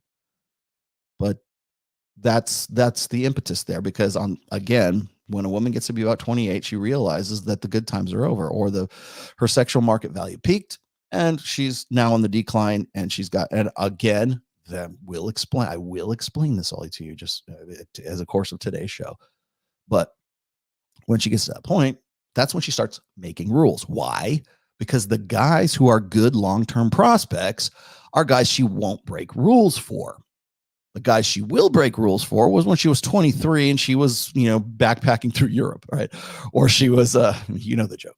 Or she was fucking the hot guy in the foam cannon party, or she was, I was so wild and crazy in my college days, but my journey of self-discovery is over. Yeah, your journey of self-discovery is this. If you don't find a dude now, you're not going to settle down. You're not going to find out. That's why I threw those other ones out there, like these girls who just say, this girl right here, as a matter of fact, the one that was, where she go? When it comes to men, us women place guys into 3 categories. The first category is the guy that we meet and we instantly just want. Okay. Alpha fucks. Can we acknowledge this? And again, this girl's just messed up. There's something wrong with her, Rollo. She must be damaged. No, asshat. This is a constant fucking theme. Same, people say, well, it's only on those red pill shows. She's never been on a red pill show. As far as I know, she's never been on a red pill show. Again, you don't need whatever podcast, Access Vegas or Fresh and Fit to determine, to understand this concept right here, because women will willingly volunteer this information to you on every TikTok, on every Instagram reel, on every YouTube short, because they want to get it out there. They can't keep a secret. They got to get it off their chest. So we have the fuck boy alpha fuck. The sexual chemistry is high. We don't care what they do or how much they make. They are getting it. Okay. Do you think some red pill dude is behind her in the car with a gun to her head and saying, okay, you better say this, alpha fucks, give it a description? No, she's doing this on her own. The second type is the guy that, he's okay. He's maybe not that good looking, but he's willing to spend money. Okay. This is the guy, this is the beta bucks. This is the guy who has to have value added because he's not as hot as the guy she will break rules for. So, will she fuck him? Yeah, I will, but he's got to have money. What is that? Value added. Whether or not the hot guy has money or not, I'll tell you, I can speak from experience here. The most trim I ever got when I was, of my 41 notch count, was primarily in my mid-20s, my early to mid-20s. And I had a white 79 Toyota pickup truck with like no tailgate, had a net on the back. I had a Randall half stack, still play Randall. I had 2 guitars and probably my pedals, right? That constituted my entire liquid assets when I was like 22 years old. Got laid like tile. Had nothing to do with money whatsoever. They wanted to have a good time with it. I played the character. I was a character that they wanted to have sex with, right? And I was happy to be there, happy to provide, happy to be of service, ma'am. No problem. Didn't need it. Didn't have to do any of that stuff. But now she's describing the guy who is the beta bucks. This is the guy that she makes rules for. What are the rules? Money. He's going to pay our bills. He's going to buy us nice things. He's going to take us on all the dinner dates. But is he the one? No. Is sexual chemistry high? Or mid, probably. Okay. Sound like beta bucks? Yes. Now here's the third type of guy, and I'm pretty sure these are the invisibles that Mike would call invisibles. I guess these are the women that these are the guys that women don't even see. And then there's a third guy. The third guy doesn't have a shot in hell. There is nothing that he can do. There is no amount of money that he can make that would make us want him. He is a no right off the bat. Am I lying or am I telling the truth? Okay, so is she giving away the game or is she telling the truth? That's what I'm talking about.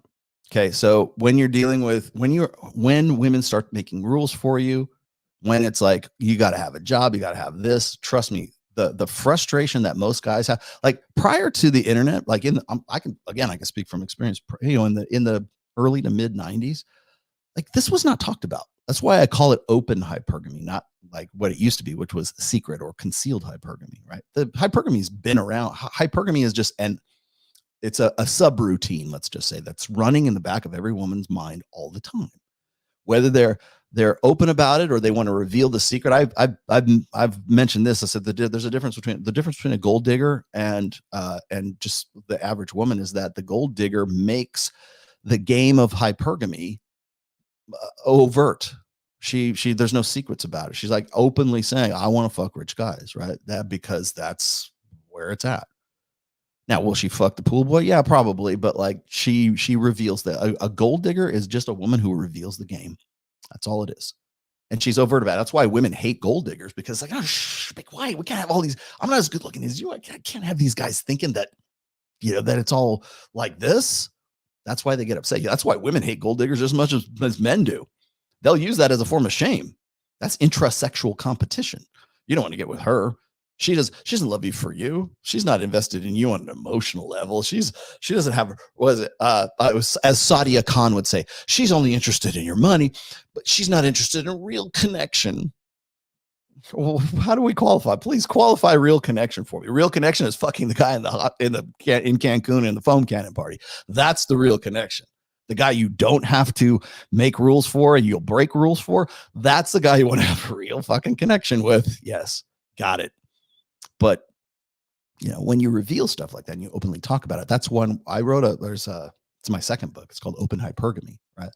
Hypergamy is what it is. It's just like I said. It's a subroutine that's running in women's psyches. It's something. It's innate. It's part of women's evolved mental firmware that evolved over 200,000 years. Okay, and it's not. There's nothing wrong. There's nothing bad, and there's nothing evil, and there's nothing good about it. It just is. It just which side of are you on the sharp end of the stick or are you on the good side of the stick? Right. That's really what it comes down to. It just is. So I hate it when people when I first came up with a concept of the revelation, anyways, that hypergamy used to be something that was kept very, very secret amongst women. And now women openly embrace it. They're proud of it. It's feminist triumphalism. We've gotten to the point, particularly in the post social media age, but certainly the post sexual revolution age, where women don't have to conceal it anymore. They're very proud of it because they don't need a man. They want a man. And by even stating, I don't need a man, I want a man, they're basically confirming hypergamy. And then you got like someone like the thing that led up to me writing the essay about open hypergamy was the quote by Sheryl Sandberg, who was the former CEO of Facebook. She wrote a book called Lean In, which was, I think it came out the same year as the Rational Male or the year after, right? And she's saying, date her advice to women, I'm going to paraphrase here, was to date the bad boys, date the crazy boys, date the fuck boys, but don't marry them. And, because sooner or later, once you get past all of that, once you get it out of your system, girl, around 29, conveniently at 29, that's when you'll find a guy who wants an opinionated woman and who appreciates her independence. And trust me, they're out there. And over time, nothing is sexier. I mean, even though every single woman that's come after that quote has pretty much said the exact opposite. But the fact of the matter is that's hypergamy, no matter how it's contextualized, is looking for, it never seeks its own level. It's always looking for whatever that woman's sexual market value is, whether she evaluates it or somebody else does, whatever her own self-perceived sexual market value is, the guy who's at that level is the guy who has to make a lot of money. He has to have value added in some way to make up for him not being the guy she wants to fuck, versus the guy who has the money, who she doesn't really want to fuck, but like she will if he has value added. And then there's the invisibles, the guys who are beneath. Homath says they're the ones that are the not people. And I've got a lot of shit for this because I think a lot of people want to say that, oh, well, Rollo, don't you know it's a sort of mating, and that's, women get with guys that are of their socioeconomic sexual market, their equal socioeconomic sexual market value. And I will say, yeah, you're right. When they marry and when they settle down, at least initially, because most women get married at 30 years old. That's why. There's a qualifiable difference. Hear me out now, children. Hello there, children. How's it going? There's a qualifiable difference between what a woman wants in a man, the man she wants to fuck, the man she wants to lock down, the guy who didn't have to have any rules, the guy who she broke her rules for, the guy she wants to fuck, the first guy that's in that description of what you just said, right? That guy right there. People say, oh, well, those guys only represent a certain small, percentage of the population. And you might be correct about that, depending on context and where you're at, regionally, I guess. But the fact of the matter is it makes no difference, because if your metric is who's marrying who, and who is pairing off with who, you could call it marriage, you could call it pair bonding, whatever you want to. That pair bonding in the current society, in Western societies today, in the United States, it's actually pretty young. It's 30 years old for women and 32 for men. And again, men don't get married until that woman is ready to get married. And on average, that woman is 30 years old when that happens, which is astronomically old by in an evolutionary perspective. When you think about how a woman comes to sexual maturity, reproductive maturity, like in her teenage years, really. And I'm not suggesting you do that. I'm pointing out the obvious here. Like back in, the 1800s, 1700s, even prior to that, as through the Middle Ages, through, BC, everything else, younger women, the mortality rate was so high that if a woman was just getting married and just reproducing at 30, she probably had grandchildren by then. The mortality rate, the age of the average lifespan was much shorter because we didn't have the medical advances that we have now. We didn't have the technology that we have now. And so the reason why women can get married at 30 and like settle down at 30 is because they simply want to live their lives. They want the hoe phase. They want the party years, 18 to 28, because that's when they're at the end. Women on some level of consciousness understand that those are the years that she is has her most value, has her most agency, because that's what men appreciate. The things that only a man can provide to a woman usually happen, or they're more forthcoming when that woman is between the ages of 18 and 28, at least in modern society. Now, people have criticized me, like when I show this, I'll put this up here. Where'd it go? Because I always have this on standby. We're going to talk about this today, like the sexual market value of men and the sexual market value of women. If you look at where that peak span is, where down towards the bottom there, it says peak span about 15 years. That's the distance, or the average time, 15 to 16 years between women's peak value and men's peak value. And I'm going to explain this in excruciating fucking detail today. So, but what I want to focus on right here is that midpoint where the pink bell curve and the blue bell curve meet. Now, this is my curve. This is me spitballing.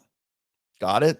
There. I'm not pointing to I have actual stats that I can point to now. But when I wrote this, when I wrote the essay that this now very infamous graph is from, and you'll find it in my first two books. It was just something I instinctually was talking about. And I actually kind of wrote it sort of tongue in cheek because I was actually writing a commencement speech for a college at that time. right? This was the speech I wanted to give. But anyway, so I put this out there and people just jumped on it. That's not like that. I can't believe he thinks that 23-year-old girls want to fuck 38-year-old guys. Oh, what world does he live in? Well, we're going to explain that today because we need to be able to quantify sexual market value. So when people like, for instance, when this chick was just talking a minute ago here, there's the guys that you want to fuck, the hot guy in the phone cannon party, the alpha male that you want to break rules for, and it doesn't matter what. Like he's hot, he's getting it no matter what. Then there's the other guy. The other guy is the alpha fucks, and the other guy is the beta bucks. He's not as fun, he's not as exciting, he looks pretty dependable, and that guy becomes more and more attractive. I didn't say arousing. He becomes more attractive right around 30 for women, the average age of first marriage, right? Right around 29 maybe. 29 to 31 is where I peg the epiphany phase. And that's the epiphany is this. The epiphany is like, oh, I need to get right with God. I need to start doing things different. I'm not getting any younger. People want to mistake that with the wall. And when I talk about the wall, I never talk about the wall when it comes to women. I never talk about the wall in terms of physique. Okay. Because if I look at Kindly Meyer, she's almost 40 years old. If I look at Jamie Villamore, Jamie Villamore's 43, could be a Fitness America pageant winner, is absolutely stunning. Like you would definitely fuck her. Okay. 2 kids. You probably would not give 2 shits that she was a single mother. You see her pictures, you see what she's about. She's actually a cool girl too. You wouldn't say, oh, she hit the wall, and she probably wouldn't say she has either. But again, the wall is here. The wall starts in your head. The wall is psychological. It's the recognition and the acknowledgement that woman cannot compete in the sexual marketplace. Her 43-year-old self cannot compete with her 33-year-old self, which cannot compete with her 23-year-old self. And women who are especially exceptionally beautiful women acknowledge this, and they understand that. Do they think they hit the wall? No, but they do understand the concept of it. And that's why I think too many guys they're either too happy or they're too fucking pissed off about the wall. They're too happy about it because they think like, see, when you get to be 33, then you'll feel what it's like to be a guy because no one will want to fuck you. Like that, they love that misinterpretation. I'm here to tell you, as Rollo Tomassi, the godfather of manosphere, that is mistaken. You're mistaken. Because if it's just about physicality, you're mistaken. But if you're going to say it's about psychology, now we've got a game. Because usually what it is that's why women get married at 30, because between 29 and 31 is the epiphany phase. And that's when women go, well, I think maybe on some level of consciousness, they understand that they need to have kids now or freeze the eggs. You end up like Lolo Jones. Freeze my eggs. I'm 40. The Lord hasn't brought me my perfect husband yet. Bye. Bye, Felicia. That's when your beliefs and the memes you have invested your life in smack headlong into reality. Menopause is a reality for pretty much every woman. And when women get to be 40, they got to shit or get off the pot. Either I'm staying with this guy or I'm not. Stay together for the kids or I'm not. But that wall starts right around 30 years old. The recognition, the acknowledgement of the wall happens about 30. Whether they believe in it or not, it's kind of irrelevant. But it's not coincidence that women's average age of first marriage is 30 years old. It's right around that time. So bear that in mind. But we're getting back to the principle of breaking rules for alphas and making rules for betas. The making rules part is because that woman is too uncertain as to whether if it was her, I think it was, I'm going to get real Freudian here. There's the id, there's the ego, and there's a super ego. I'm only going to concern myself with the id and the ego right now. Okay. So there's the id. The id wants what it wants. It's hedonistic. It wants to fuck. The id only wants alpha. If you're a woman, there's like this conflict between the id and the ego when she gets to be about 29, 30 years old.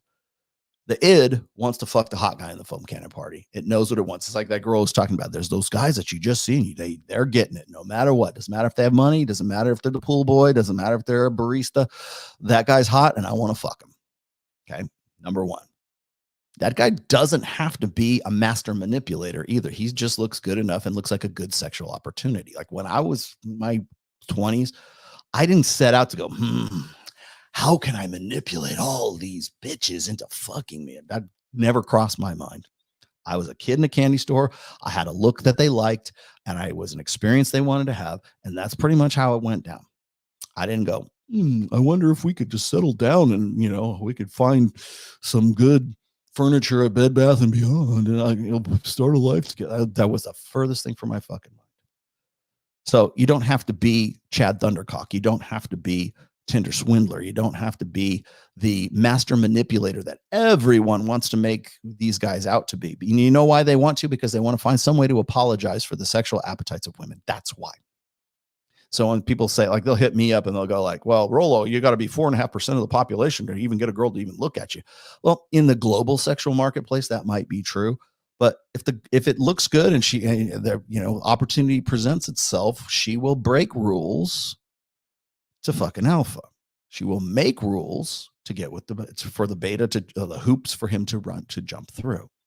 If she's making you jump through hoops, odds are she doesn't see you as the guy that she would necessarily drop everything to go fuck. I don't see how this is like revelatory to anyone. If anything, the only reason you think that it's a revelation is because you've been lied to for so long that it's all about how much money you're making, your status, and this and this and this. And I agree with that. If in the final ultimate outcome of that is to get married or pair bond and have children and everything, yeah, there probably is some merit to the idea that likes will get with likes, because women have to get with that guy. That's why those dudes get fucked. They have to. It's what I call betas in waiting. It's these guys who are blue pill. They stuck it out. They made the most of themselves. And these are the most annoying sons of bitches when they finally get with the girl who's already gone through her so crazy college days, and she gets with that guy. And the guy thinks he's finally hit pay dirt, right? I stuck it out. I persevered.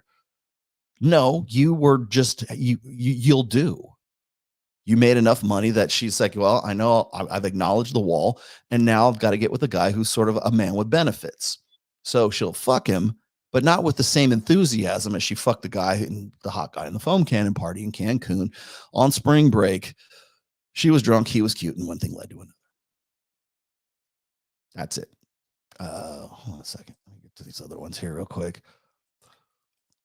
Hey, what do we have here? Thank you for the haters. In the words of Rambo, fuck them. Fuck them. Okay, let's have two guys. The same amount of money, status, character, game, and looks.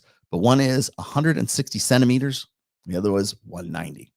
The short one can't get girls thanks to his height, but the other one does. Yeah, it offsets. Now, so what do you have to do? You have to find some way to up your status, up your looks, up your game to compensate for that. I got the stats. Would you like me to dig up the stats? I'll give you the stats for what you have to make. This is monetarily what you have to make to be the equivalent attractiveness. Again, not arousalness, attractiveness. If you are a 5'6" short king, you have to make X amount of dollars more to compensate for your height. They've literally have done studies.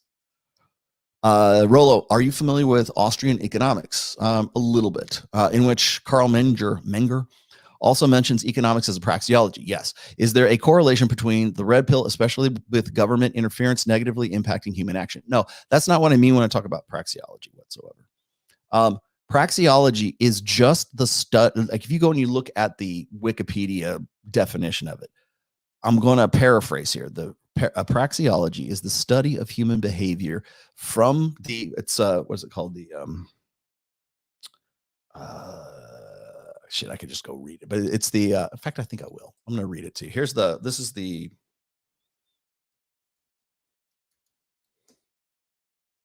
definition of a praxeology. Here you go. Okay.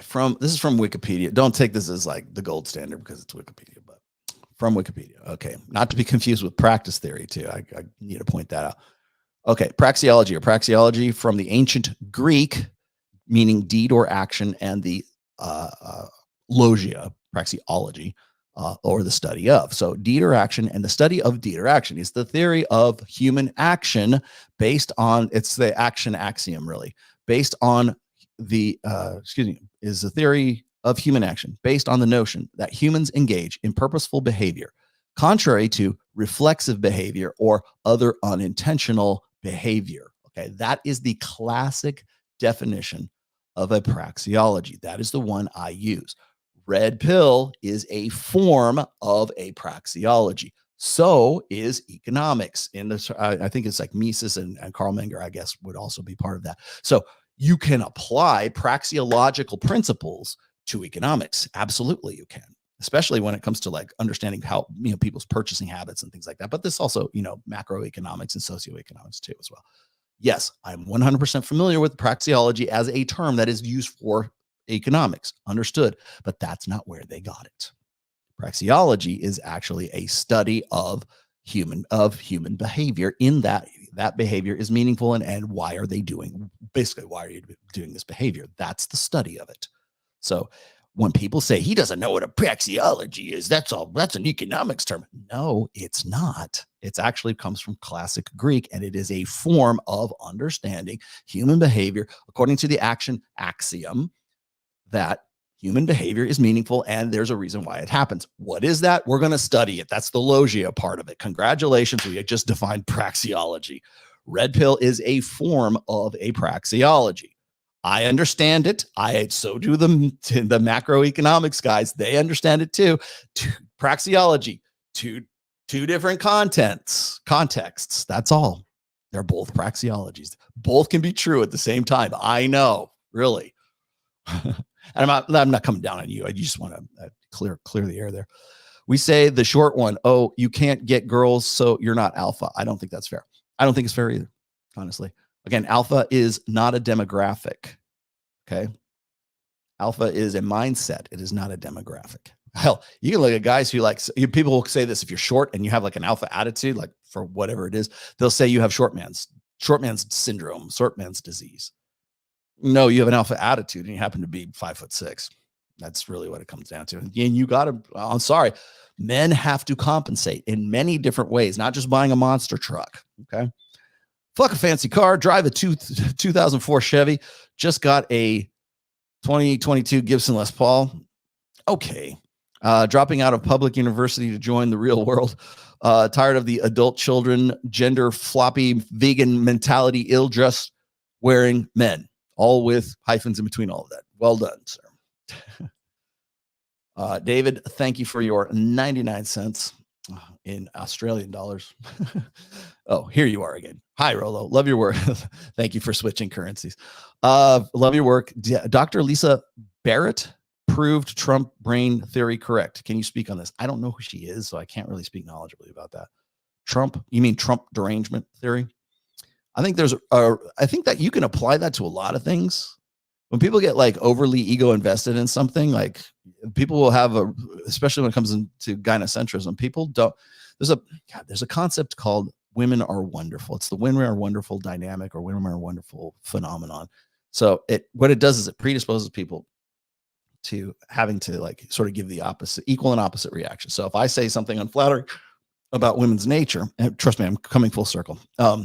If I say something flattering about women's nature, I say, oh, women are better communicators than men. Oh, but if I say men are better at throwing objects, men are better at like spatial, like 3D modeling in their head. They're better at like landmarks, are better at STEM. So they're better at rational. They're better at math. They're better at chess. Blah, blah, blah.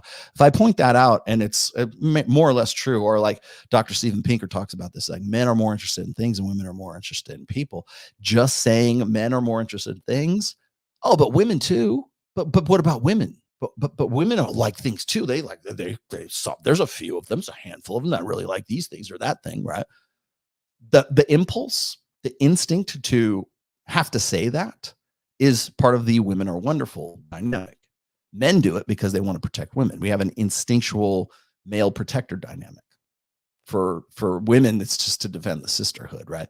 But whenever somebody says, well, if it's a negative aspect of male behavior, men are more aggressive and more violent than women. That's it. Nobody says anything else. Right? crickets. Wait, do I have crickets? I think I have crickets. Yeah, here's what you say. Nothing. I had to use my cricket sound. How's that? Nobody says anything. Oh, but women are violent too. Nobody's done. If they are, you'd never know because nobody brings that up. There's never any counterbalance to, well, men are just violent. As Mike would say, we're all naked murder apes. We're hairless murder apes. There's nothing. Nobody says, oh, well, women can be violent too. They can just jab you with the spear. No, they don't. Nobody says jack shit. So only if it's something that's positive about male nature, there always has to be a counterbalance to it. For men, if it's a negative thing, nobody says shit. If it's a negative thing for women, or if you could say something positive like about women, like I said before, like women have a better innate, natural, evolved proclivity for communication. They enjoy communication. They communicate differently than men. Oh yes, of course we are. And you don't hear guys go, well, some men communicate pretty well too. Never happens.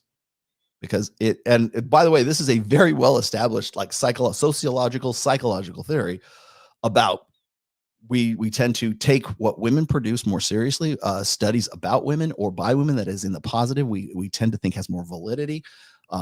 When it is anything that goes against women, then we raise an eyebrow. And if it's something that is positive about men, either we have to counterbalance it by saying, well, women can do it too, girls do it too, or we find some way to sort of delegitimize a strength that men have as an innate evolved strength as just being conventionally masculine. It's just how it works. Oh, Lord. Hi, everyday Ashley. How's Alex from Playing with Fire doing? Trust me, I know you. Yeah, well, why is it a joke? Is this just a drive-by? Thank you for your, $7? Thanks. How so? That's the thing that gets me is people just want to throw shit out there. Say, well, evolutionary psychology is a joke. Well, what do you think is true then? It's the Bible. Let's just skip the part where you get to Jesus. Okay. Thank you. What do we got? PJ. Oh my God. Stop playing that damn chirping birds. It's not chirping bird. It's crickets. I'll stop. I know it's kind of loud. There you go. Oh, I would like to know, because I was just looking at what was it? Steve Stewart Williams in Ape That Understood the Universe. He's got the last chapter of Ape That Understood the Universe is dedicated to dispelling all the fallacies that people bring up about evolutionary psychology. I think what's funny is a lot of people think that Evo Psych is just about guys wanting to justify getting their dicks wet. That's pretty much what, when people talk about evolutionary psychology, they completely ignore the shit like Gad Saad. Gad Saad talks about evolutionary psychology. His first book was called the Marketing Mind or the Purchasing Mind or something like that. And it was about economics. He made his claim to fame in teaching people PR companies and companies what the behavior, the praxeology of people's purchasing habits from an evolutionary perspective using evolutionary psychology. A little bit had to do with, mating and everything else, because you kind of can't get away from conspicuous consumption and why guys do what they do. That's part of it as well. But it wasn't based on why guys want to fuck or why women want to fuck. It was about why we make impulse decisions, why we want what we want when we want it, all based on evolutionary psychology. Nobody has a problem. Nobody even knows he wrote that fucking book. No one. They know, what is it? The parasitic mind, which gets into that. They know David Buss's work. They know all that stuff. Whenever it comes to intersexual dynamics, they know all this stuff. And they have probably this laundry list of counter research that proves they're all wrong, which is probably done by guys who just want to basically, it's called, what is it? Research gap right now. There's a concept that's running around sort of academia, where it's the only reason why, and I kind of understand this, the only reason why people do certain experiments is to prove the old guys wrong. And that's why we have what's called a crisis of replication right now. And we've had that crisis of replication for a long time. In fact, this is a good segue here. I put this in just for shits and giggles today, but I wanted to point this out before we go any further. This, by the way, was from December 20th in 2018. Okay. Female grad students in psychology outnumber males by approximately 3-1 and have done so for more than a decade. And by the way, this is across every single school of thought, every theater of psychology. If you look at how many men are enrolled and look how many females are. And this was 2018, and they'd all ever since 2008, it's just for a decade, have outranked and has been outnumbered 3-1. Psychology is run by women. Psychology is by and for women. So is it any shock to anyone that all of this replication crisis that suddenly came up right around 2016, 2017, 2018, right in there, is it any surprise that we have a really tough time replicating a lot of these old, very replicable experiments that right up until then replicated pretty fine, pretty regularly, predictably. But now we're going to go and rejigger the tests. Now we're going to do what's called p hacking, so we can make the test for what it is that we want. So we can prove this thing wrong, and we can prove ourselves right. The old guys didn't get it right. And if you don't agree with them, you lose your fucking tenure at whatever school you happen to be at, assuming you even want to keep your tenure anymore. So when I get this shit about like, oh, well, the ovulatory shift doesn't replicate. Well, what aspect doesn't replicate? Because there's a lot of experiments that Dr. Marty Hazelton did from 2000 all the way up to at least 2015, 2016, as far as I know, and probably before that even, that replicate just fine, but we're not talking about that. So, it's facial masculinity. Okay, well, how did you test for it? And how did she test for it? People don't have the time to fucking noodle around with that shit anymore. And it's simply not approved of. It's not something that women don't want to prove themselves as being hypergamous, that it's not in their best interest to do so. And it's in their best interest to try to find ways to disprove that. It didn't replicate. Well, that doesn't mean that it's necessary. Just because it doesn't replicate doesn't necessarily mean that there's no validity to that. Also, what aspect are you testing for? Are you talking about sexual ornamentation? Are you talking about the sweaty t-shirt test? Are you talking about metrics of masculinity, like muscularity? Because those are all parts of ovulatory shift. Those are experiments that all were the core work. They'll say meta studies and everything, but all the core work that established one theory or was meant to reinforce and bolster one theory, which is ovulatory shift. Right. So which ones do and which ones don't? And how are you doing that? Are you actually replicating the exact same thing?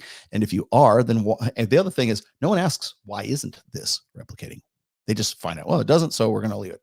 It must be mate switching hypothesis. Well, what was the criteria? How did you go about doing it? Was it the exact same test? Because it's never the exact same test, because observing a process changes the process. Because once you try to replicate something, first of all, you have to understand that there's going to be an implicit bias amongst women and amongst wokesies. And as I said, outnumbered 3-1, female to male. And then, also, but we should probably add this in there. This is very important. Okay. Only 5%, this is 2022, only 5% of American psychologists who are 30 years of age or younger are male. 5%. Do you think with those two stats, right? The outnumbering men and then the ages, 5% of American psychologists who are 30 years of age or younger are male. 5%. That means 95% of psychologists under the age of 30 are female today. Do you think that possibly, just correlation-wise, there might be an implicit bias, just endemic at the APA, the American Psychological Association? Do you think there might be some kind of, I don't say it's a conspiracy, I'm just saying it's an attitude. Oh, why do some studies get funded and others don't? Oh, the ones that are going to disprove ovulatory shift? Well, let's see if we can here make it rain, right? Let's see if men have a better ability, like Dr. Steven Pinker. Let's see if they have a better ability to manipulate 3D objects. No, that's not. Give me that money. That doesn't get funded. Do you think that there's a possibility in academia with those kind of stats in psychology that there might be some implicit bias just like from the jump? Because I should have fucked too. And he goes, I've got study after study after study about evolutionary psychology, but I think that before we even have dueling research, and before we want to say that this is the gold standard for like what establishing whether a theory or a hypothesis is true. And by the way, this goes both ways. I'm not a big fan of mate switching hypothesis. I understand the dynamic. I understand the mechanics behind it. But again, I think it fails in the sense that it only starts from beta bucks.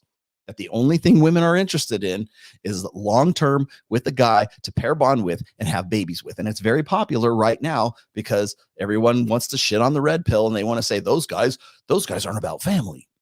That's exactly what fucking Allie was saying. You can't talk about relationships and marriage unless you're married. Well, no one over here with those criteria for 27 and a half years. That's why they hate. You want to know why I don't get calls by Matt Walsh or Knowles or Allie for that matter? Is because I don't fit their fucking bullshit stereotype.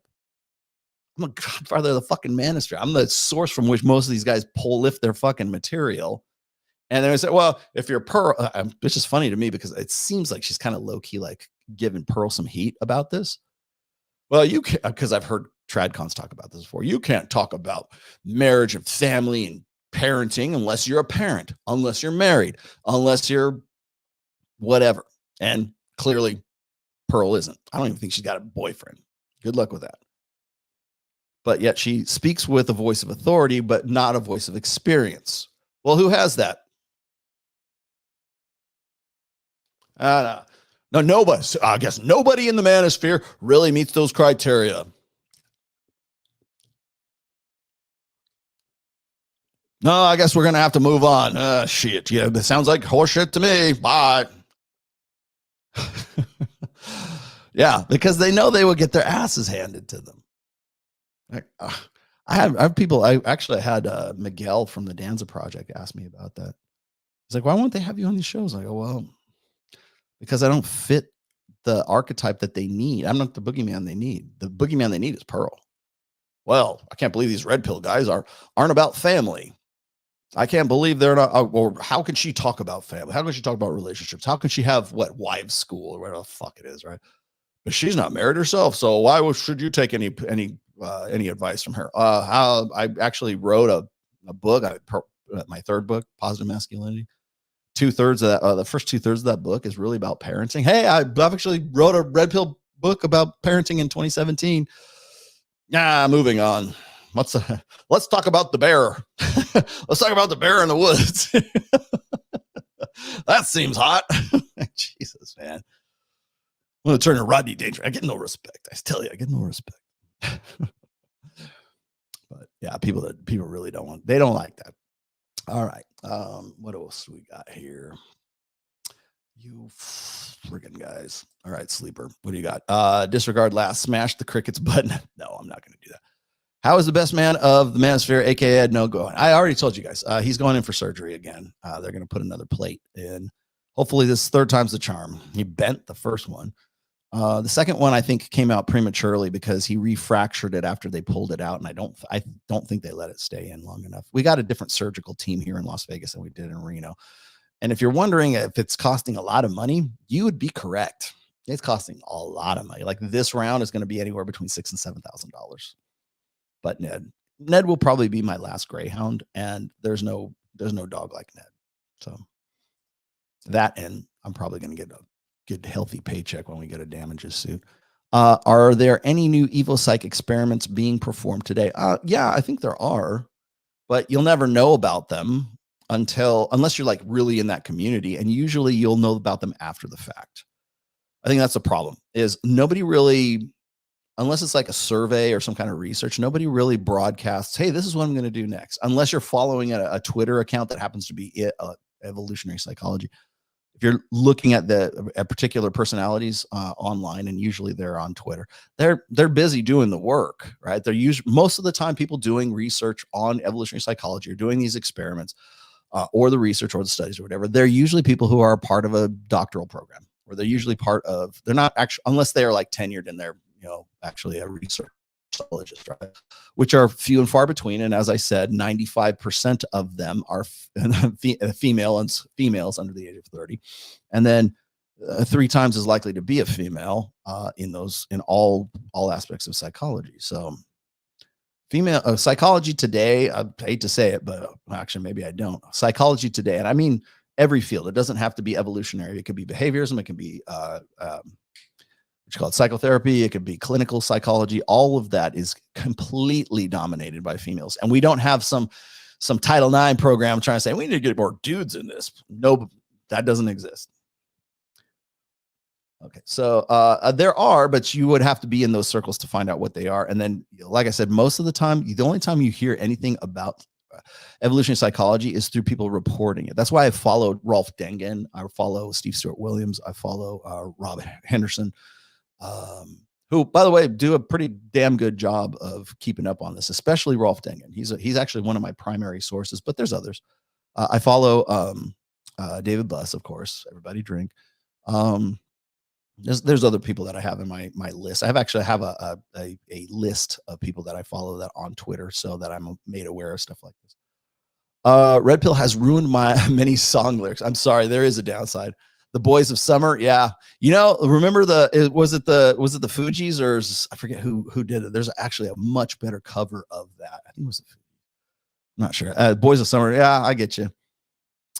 Yeah, there's nothing you can do about it, man. Because it's hard to get behind the lyrics. If law students become 95% female, which they are rapidly becoming, then family court will end up being filled with female lawyers, judges promoting women are wonderful. Rip husbands. Yes. It gets worse, though. Want to know how it gets worse? Because the court-ordered mandatory marriage counseling will be done by women because, as I said, more women are in psychology and therapy professions and clinical psychologists. So you've got a female judge, you got a female attorney, you got a female marriage therapist that's, we got to go to a counselor, marriage counseling, right? You're fucked from the jump. Is when people talk to me about men are afraid to get married because they want to lose half their stuff. That's just the tip of the fucking iceberg, man. Like, you get married, you're probably going to get married. If you get married and you get divorced, you're probably going to be in front of a female judge with a female attorney, and probably yours too. And you probably have a court order. Assuming you go to marriage counseling, it will probably be a female marriage counselor because psychology is dominated by women right now. Do you think that there might be some implicit bias? Do you think that they're going to be an arbitrary, level-headed, no bias one way or the other? All you have to do to understand that how fucked you would be is that, and this is statistical, this has been one of the most well-researched data points that you'll ever find, is that women are charged far more leniently with the same crimes that men are charged. And this has been the case since the early 2000s, at least when they started tracking this. Same crimes, men are charged way more harshly. Women get much leaner, more lenient sentencing than men do for the exact same crimes. And the only reason I'm bringing this up is because at the end of this month, I'm going to, the last Sunday of the month, or maybe the first Sunday of June, I'm not sure, I will be doing my show. Finally, I have all the data I need to do my show on the teacher grapists, statutory grapists. I'm going to do a very fully comprehensive show on that, because I've been collecting all of these stories since really the end of February, beginning of March. So for 3 months, I've been collecting all of these stories, and it is a plague. It is you want to talk about grape culture? It exists in most public schools.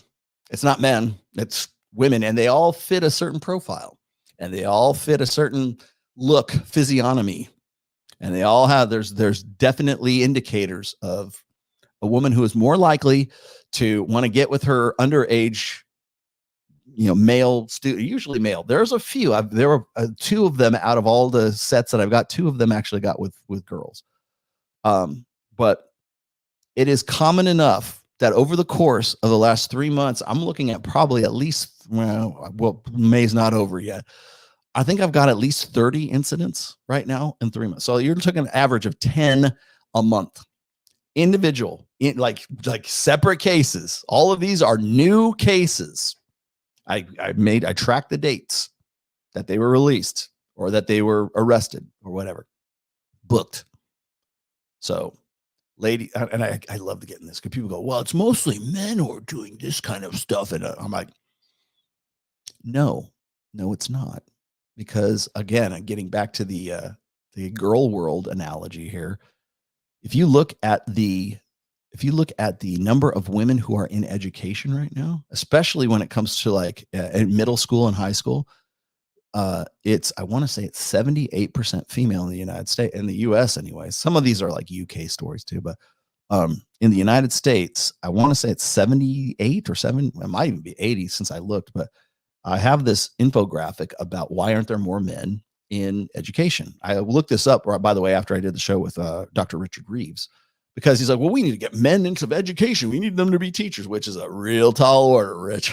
And I thought about this. I found this, and it's like, of course, the reason that they don't want to get into it is because it's a low prestige, low status, low paying, and highly risky career to get into. So not only are you in an all female, well, mostly all female environment, like I said, it's like 78. I think the last stats I looked at was 78% of your teachers from like preschool all the way to post grad, right? Maybe graduate school, are going to be female, unless you have like a math teacher or a coach. You're probably going to have mostly female teachers of everything today because women get into teaching. And you want to know, like, when people start talking about like, well, teachers are or the schools are indoctrinating our kids to be like purple-haired Lena Dunham feminists.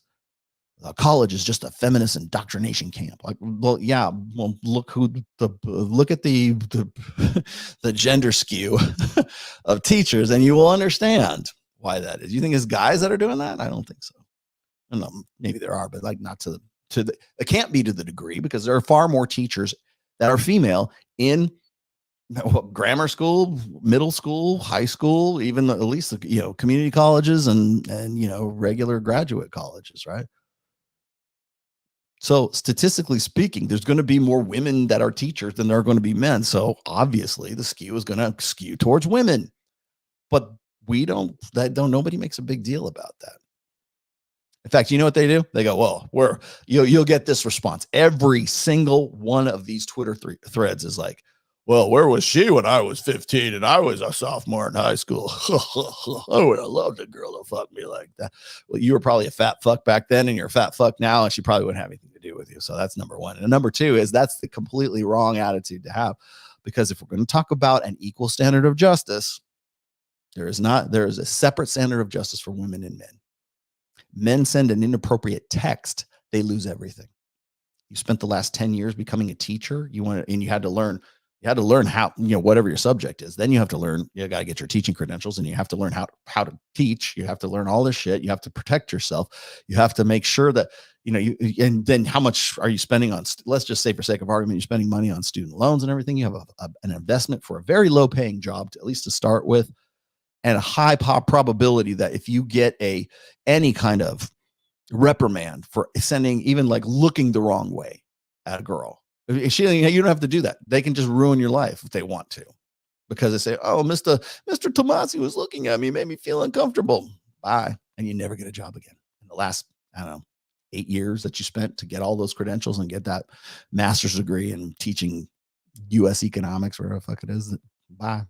Go be a fucking barista. Go be a podcaster. Of course, they don't want to be in it. Can you discuss iron rule number 4? I've lived with my ex for 1 year in 2018. She was a Japanese language teacher at the time, which I recommended, and left me for a student of hers after lockdown. What did I do wrong? Well, according to, so iron rule of Tomassi is this, for number 4 is never move in with a woman unless you plan on marrying her like within 6 months. And usually that's just out of convenience. You've already had time with her. But the reason why I put that in the book, I put that in the rules, is there are too many guys who would move a girl into their living arrangements, put their name on a lease, and essentially what they're saying, what they're doing by signing the lease with her on there is saying, I, the undersigned, promise to be with Becky for the term of 1 year. And so, it must be serious. And that's when women get like, when you move in with a woman, she gets comfortable with you. That's when the sex declines. That's when the comfort outweighs the urgency of being single, right? And I know guys who have had women who they were living with for a while and then moved her out, and suddenly she became really sexual. She'll kind of like taper things off, oh, I don't have to worry about it anymore. We're living together. I'm sure we'll get married, blah, blah, blah. Shit goes sideways. And it's just like she's like, the pussy dries up and he says, okay, I want you out. And if she's kicked out, that's when it comes back, right? That urgency, that competition anxiety comes back. That's what really the germ of the idea of iron rule number 4 is, right? It's shacking up. Never move in with a woman, or certainly don't put your name on a lease. Like, don't live a married life with a woman unless that's actually what you're going to do. Because you may as well, for all intents and purposes, like if you're going to put your name on a list and put her name on the lease too, you might as well be married at that point. So that's what it's about. Now, more to your point, a Japanese language teacher at the time, which I recommended, and left me for a student of hers after lockdown. What did I do wrong? You were probably, well, first of all, it's after lockdown. Okay. So she's probably has no other choice but to be like sort of trapped with you right there. That was probably your first mistake. Don't think I will tell guys this. I don't care how fucking in love you are with that chick. If you move her into your living arrangement, or God forbid you move into hers, like you lose power. You lose power in that dynamic, right? If you can keep that, especially if she's just a plate or she's just a girlfriend. I mean, I'm not saying don't have her come over and don't have, like knock it out with her, but there's a different dynamic between, like you become more familiar. Familiarity breeds contempt, right? So if she's so familiar with you that she can smell your farts in the morning, and she knows what you like for breakfast, and she knows how long it takes for you to shit in the bathroom, and she like all that, like she doesn't have to deal with that, or even she can't imagine anything like that when you're like just dating and you're just seeing each other on on the weekends or something like that. But when it's constant, like I learned this because I never lived with a woman until I met my wife, right? We lived together. I moved in with my wife about 4 to 6 months before we actually got married.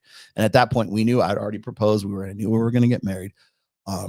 And it was good, but like now it's like day-to-day living. Now it's like mom and dad. Now it's like husband and wife, whether you're married or you're not, but like now there's a different dynamic there. And so the best thing you can do in those situations is maintain identity. That's what that's what I really had to do. I struggled to do that back then, but you have to maintain your own separate identity, which now I know how to do it. My wife accepts me for who I am, right? This is what I'm about. This is what I do. And it's good because it still keeps up that urgency, and it still keeps up that, I say dread, but it keeps up the urgency and the dread and the competition anxiety, but also balance that with a bit of comfort and with a bit of reassurance. If you can balance those two, you can have a pretty good relationship. Now, I don't know exactly what happened with your Japanese language teacher. Most likely after the lockdowns were over and she'd already met this guy, she probably had already, like when women leave you, they leave you like 6 months before they actually physically leave you. So when a woman walks out the door, she's probably been planning it. Leaving you is just a formality at that point. So most likely that's probably what happened. You're probably a casualty of the lockdowns. Let's see. I thought I was more alpha than this. He is a toy making half white dude nerd from England. Is this an Anglo bias? Oh, you mean for the Japanese girl? It might be. I don't know. That's hard to say. I would need to know more about the situation. I would definitely need, if you want to hit me up on the neck, I'll be happy to like analyze or give you a consult. I saw a post of you and Mike with Wes Watson. Yes, I made sure they took that picture. Are you guys buddies with him now, or was this just for show? No, Mike has known Wes Watson for a long time. And he happened to be, he lives in Florida, right? So Mike hit him up while we were there and got him to come on the show with me and Fresh and Myron and do the show that you saw. We did actually do a show. So you might want to watch that. Maybe go watch the show. It's on Fresh and Fit. If they haven't taken it off of YouTube yet, you'll find it on the Rumble stream. But yeah, we did a show with them. You tell me. Watch that show and then you get back to me. I heard you say that you think the Tate brothers will go to prison. I do. Why? What makes you so sure? Because the mound of accusations and the amount, like whether they're legit or not, is kind of irrelevant at this stage, because you've got Romania, you've got the United States, and you've got the UK right now with separate charges. Now, I'm not going to do a show on the Tates because I don't want to dig into it too much. I've been kind of like Tate agnostic ever since all this shit happened, meaning like I want to see what happens. I'm not going to, people say, oh, you're selling out the Tate. I'm not selling out the Tates. Trust me. If I see, like, for instance, let's say your best friend gets accused of like child CP, let's just say. Okay. And you want to say, yeah, you don't want to believe that, but like they got him dead to rights. What do you do? And I got him dead to rights. I don't know for a fact. That's why I said I was Tate agnostic. And anybody else, by the way, with an ounce of fucking critical thinking skills should be the same way, at least in my opinion. Right? Loyalty is one thing. Having people's back and wanting to believe the best in them, that's another thing. But the other thing is this is like when there is accusations that are that serious, and I'm not even sure that the trafficking charges are really all that. I don't think those are the main issue. I think the reason they have been holding them for so long is because they want to get them on bigger things, like money laundering, for example. Now, the trafficking stuff is bad enough, and they certainly use that long enough to hold them and to keep them in the country. They're a flight risk. Why are they a flight risk? Why does a court think that they're a flight risk? There's a reason for that. If they didn't do anything, they should be able to stand charges and just like remain in Romania, but they're considered a flight risk. To Dubai, by the way, which is a non-extradition country. But as I said, I'm more Tate agnostic right now, and I want to see what the evidence is. I don't see why anybody else wouldn't do that. Like, are you going to be that like sort of blind to the obvious? Like, what are you going to believe? Me or your lying eyes? Are you going to see? Like, well, what will it take you to convince you? For a lot of people, it won't take them anything to convince them. So I'm not necessarily against the Tates, but I do think that by all appearances, it looks like they're going to jail, and that's why I said that. Do I want them to go to jail? No, of course I don't. But I'm sorry, it just looks like that's inevitable at this point.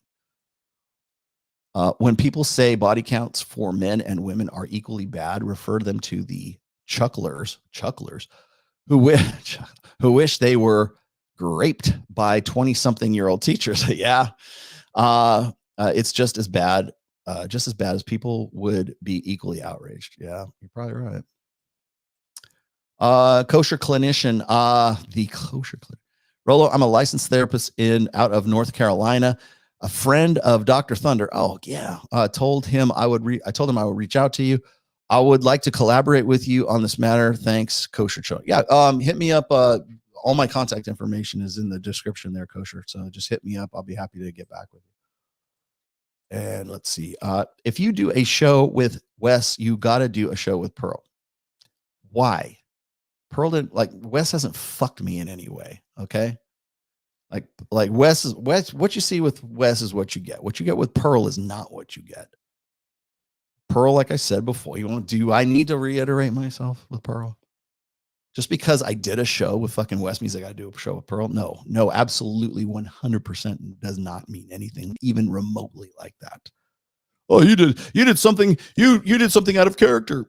No, I also did a show with Dr. Richard Reeves. I did a show with Richard Hart from Hex. I did a show. Who else? I did a show with Dr. Phil. Everybody drink. I've done shows with people who told me that's a bad look. I did a show with Wes Watson. I didn't think it was a bad look at all. Now I have a better understanding of Wes Watson. I know everything I fucking need to know about Pearl. I learned things about Wes I did not know. I learned things about Dr. Richard Reeves, and everybody said I should have just punched him in the fucking face. I disagree. People said the same thing about Jedediah Bila. Oh, that's a bad look, man. She hates the red pill. She like go into friendly territory. No. And you know what happened? She completely changed her mind within 5 months at 100,000 and had 100,000 views as a result of that on her channel. So yeah, you can miss me with that shit. Okay. Pearl knows what she did and continues to do and will be, the manosphere will be a better place when Pearl is gone. I'm dead ass serious about that. If I need to explain that to you, then whatever. Oh, for fuck's sake. Oh, really? Here, this is that. Here's your attention. Rollo, with all due respect, you have got no clue about what the elites. What are the elites? Who are we? Who are the elites? Just like point that out. Who are the elites? Please tell me who the elites are. Can we just skip to the part where you say it's the evil juice? Can we get the elves? I know all that shit, dude. Trust me. The Rockefellers, the Rothschilds, Morgan Stanley. I don't know. Who knows? Right? Can we just skip the part where you tell me it's the evil juice? I know how you feel about Pearl, so I was just messing. Oh, right. Well, that's good. Then you're forgiven. Yeah. Okay. So I wanted to, let's see, I've got one thing here that I wanted to get to. I got to read it to you first. So let me give you the setup here. This was the exchange I had with Mac and Murphy recently. I wrote this. I'll just read the thing. I was responding to Mac, and now I don't have Mac and blocked on Twitter, but actually, I'll just share the screen with you. It's easier. Where to go? And again, this is like, okay, so here's the other thing. I know you were joking around, but like if I gotta deal with Pearl, then maybe I have to deal with Pearl now that I'm dealing with Mac and Murphy, right? Okay. Here we go. I wrote this out here because it was like, the original post was Mac and saying this: peering into the manosphere has been like walking through a funhouse. This was in response to a guy who had done some piece in the Boston Globe. Oh, really? The Boston Globe? A funhouse mirror version of my science. This is what evolutionary psychologists think about the manosphere using evolutionary psychology. Remember, this is when you see these blokes claim EV psych supports their beliefs. Okay, well, no, here's a problem with that. My problem with that is first and foremost is Mackin doesn't know the difference between belief set, like the praxeology of the red pill versus it's an ideology, it's a philosophy, it's a belief set. No, we've never referred to it as that. Okay, it's not a philosophy.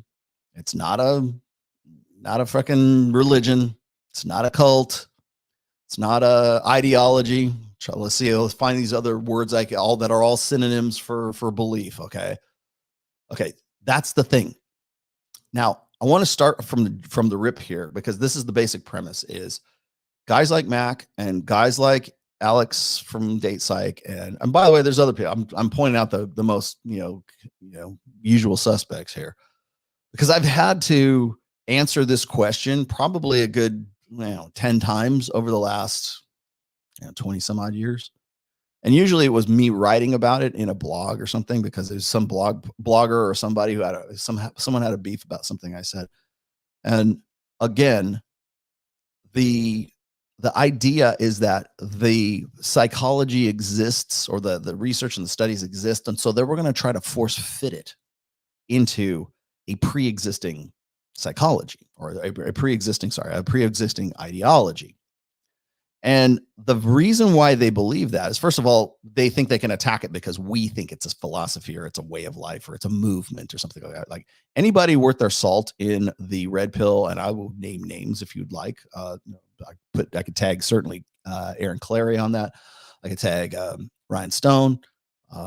Anybody who's writing, anybody who's actually producing something, the ideas guys in the red pill. And I'm not talking about like guys like, and I take nothing away from them, but like Myron, if your presumption that the red pill begins and ends with Andrew Tate or Pearl, you don't know what you're talking. I will tell you right now, you simply don't know what you're talking about. People think, and including Destiny, including Allie, and all these people who want to say the red pill's dead. That's why I started with this. Who think the red pill's dead? They think the red pill started 3 years ago with Fresh and Fit. They think that's the beginning of it. And it's like, no, my book had been around for close to 10 years before then, and that's where that was the source material that a lot of this was taken from. I made that clear on Dr. Phil. Everybody drink. And And I'm not the only one, right? I could point you to Royce, and which is now Heartiste. I can point you to his work. I can point you to Mystery. I can point you to Roosh, who before he lost his mind was actually a pretty good thinker in this space, right? I happen to be the last man standing of the 3 R's of the manosphere, right? There's a lot of people who I still like. I think Dr. Taraban is actually a pretty good ideas guy, although I think he does variations of themes that I've already done, but I think he puts them a new spin on them pretty well. But like talking about guys who are like, I've joked about this before, that myself and Ryan Stone are the research and development department for the red pill. And we've been doing this, at least in my case, I've been doing this since 2002. During the forum years, the blog years, the YouTube years, I guess.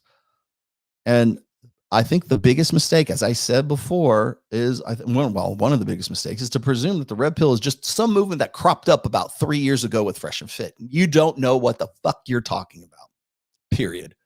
And I have to go and I have to sort of correct people whenever something like this comes up. So I have to do this from the jump here. So, and this is basically how I'll say I schooled Mac, but like the thing is they have to have an education. They have to know where this comes from. They have to know what the history is of this. So to presume that the evolutionary psychology that this writer guy, who I can't remember his name, what to say, what's his name? So this guy, Daniel Conroy Beam, I wrote a piece out today in the Boston Globe on how evolutionary psychology research gets appropriated to harmful ideologies in the manosphere. That's your first fucking mistake. Because what happens is the manosphere that you know now started in 2002 in the old seduction communities. And from there, it evolved into what you know it as today. So when I can go back to the old So Suave forum days back in the mid 2000s, where I'm quoting Dr. Marty Hazelton and Dr. David Buss and Dr. David Schmidt and I don't know, Steve Sir Williams. Oh, Gad Saad. I can go back and show you those posts if you'd like. As far back as almost 20 fucking years. But you think it's an ideology. And here's the problem is the manosphere wasn't a pre-existing philosophy or movement or an ideology. It was the inevitable outcome of having read these researches and connecting the dots that these guys were unwilling to fucking connect. That's the problem that they have. They're unwilling to see that the manosphere, and really even like I would say, for the first maybe like 7 to 10 years, pickup artists, even like in the seduction community, they were doing work that evolutionary psychologists were either unable or unwilling to do. I think it's in my most recent book. It's in a Player's Handbook. I quote Nick Krauser, pickup artist, Nick Krauser, infamous Nick Krauser. He once said this. He said that the seduction community seduction community has done more for the research of intersexual dynamics has done more for understanding the sexual dynamics of male nature and female nature than the last 100 years of sociology and psychology have. And I think he's right. The reason I put that in the book is because even just technologically speaking, we couldn't have the manosphere without the technology that we have today. And that was even as far back as like the forum days. And what happened in the So Suave days was that guys would get together and they would swap notes. They just wanted to get together and say, here's how women are in my place. I live in South Africa. I live in Beijing. I live in Japan. I live in Estonia. And even Roosh took it to the point where he went and, basically went on sex tours and wrote about those countries, bang Estonia, bang Poland, bang this. Even a dead bat in Paraguay. I think it was his first. He was in South America during that. And they were lay guides for those particular countries. And it was hugely popular. Even Tucker Max, before he flamed out, was doing something very similar to that. And these guys were going out there in the field and they were experimenting. They were doing field experiments. That's why I joke around when people ask me like, about like, what? Well, you're not a psychologist, whatever. I'm like, well, I've been in the clubs and I watched that. I'm a student of human behavior. I'm not fucking these girls, but I watch other guys try to fuck other girls and I take mental notes. I write about it. That's really what constituted all my earliest forum posts. So to say that it's an ideology in search of of legitimacy through Evo Psych is a just simply ignorance, is what it stems from ignorance. So to say that there's a pre-existing desire or ideological belief set that needs some sort of like verification or validation through Evo Psych, you don't know what you're talking about. You don't know what the manosphere is. You don't know what the red pill is. You weren't there. And I don't know how I joked about. Sorry, Mac. I'm just going to say it one more time. But I mean, I've been doing this. I quoted this essay that I'm going to hear in a moment from, what is it, 2013? So 10 years ago. What was Mac doing? And how old? I don't know how old Mac is, but like, pretty sure you're probably about 10 or 12 back then. And I can't, but seriously, I'm joking. And it's not like that's an ad hominem. I'm not trying to fuck with you or anything. I'm just saying there's a history here that you can possibly be aware of. So when a guy makes this is the premise. The premise is that the red pill, meaning to Andrew Tate and Pearl, because they're the only people you want to know why I have a problem with Pearl? This is why. This is why. She is only there to be the whipping girl, the whipping boy for the red pill. Here's why your Pearl is wrong. Let me tell you. Right? And she don't care that she's wrong. She'll just move on to the next fucking Pierce Morgan, interview. And that'll be that.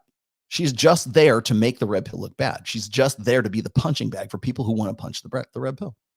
She's just there to make everybody look bad. And you know what? She's going to smile at you, say, fuck you, suckers, and fade off into the sunset and take her check. It'll laugh all the way back to the bank. Guaranteed. It'll probably be in 2025.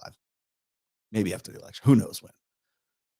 She won't be doing this much longer. I mean, she's already been demonetized. And unless she gets some sort of I realize she's probably living on daddy's money right now. Like you're trying to float whatever business she's got. Because I don't know how she makes money unless she's getting it from the state, which could be something, but I don't know that for a fact.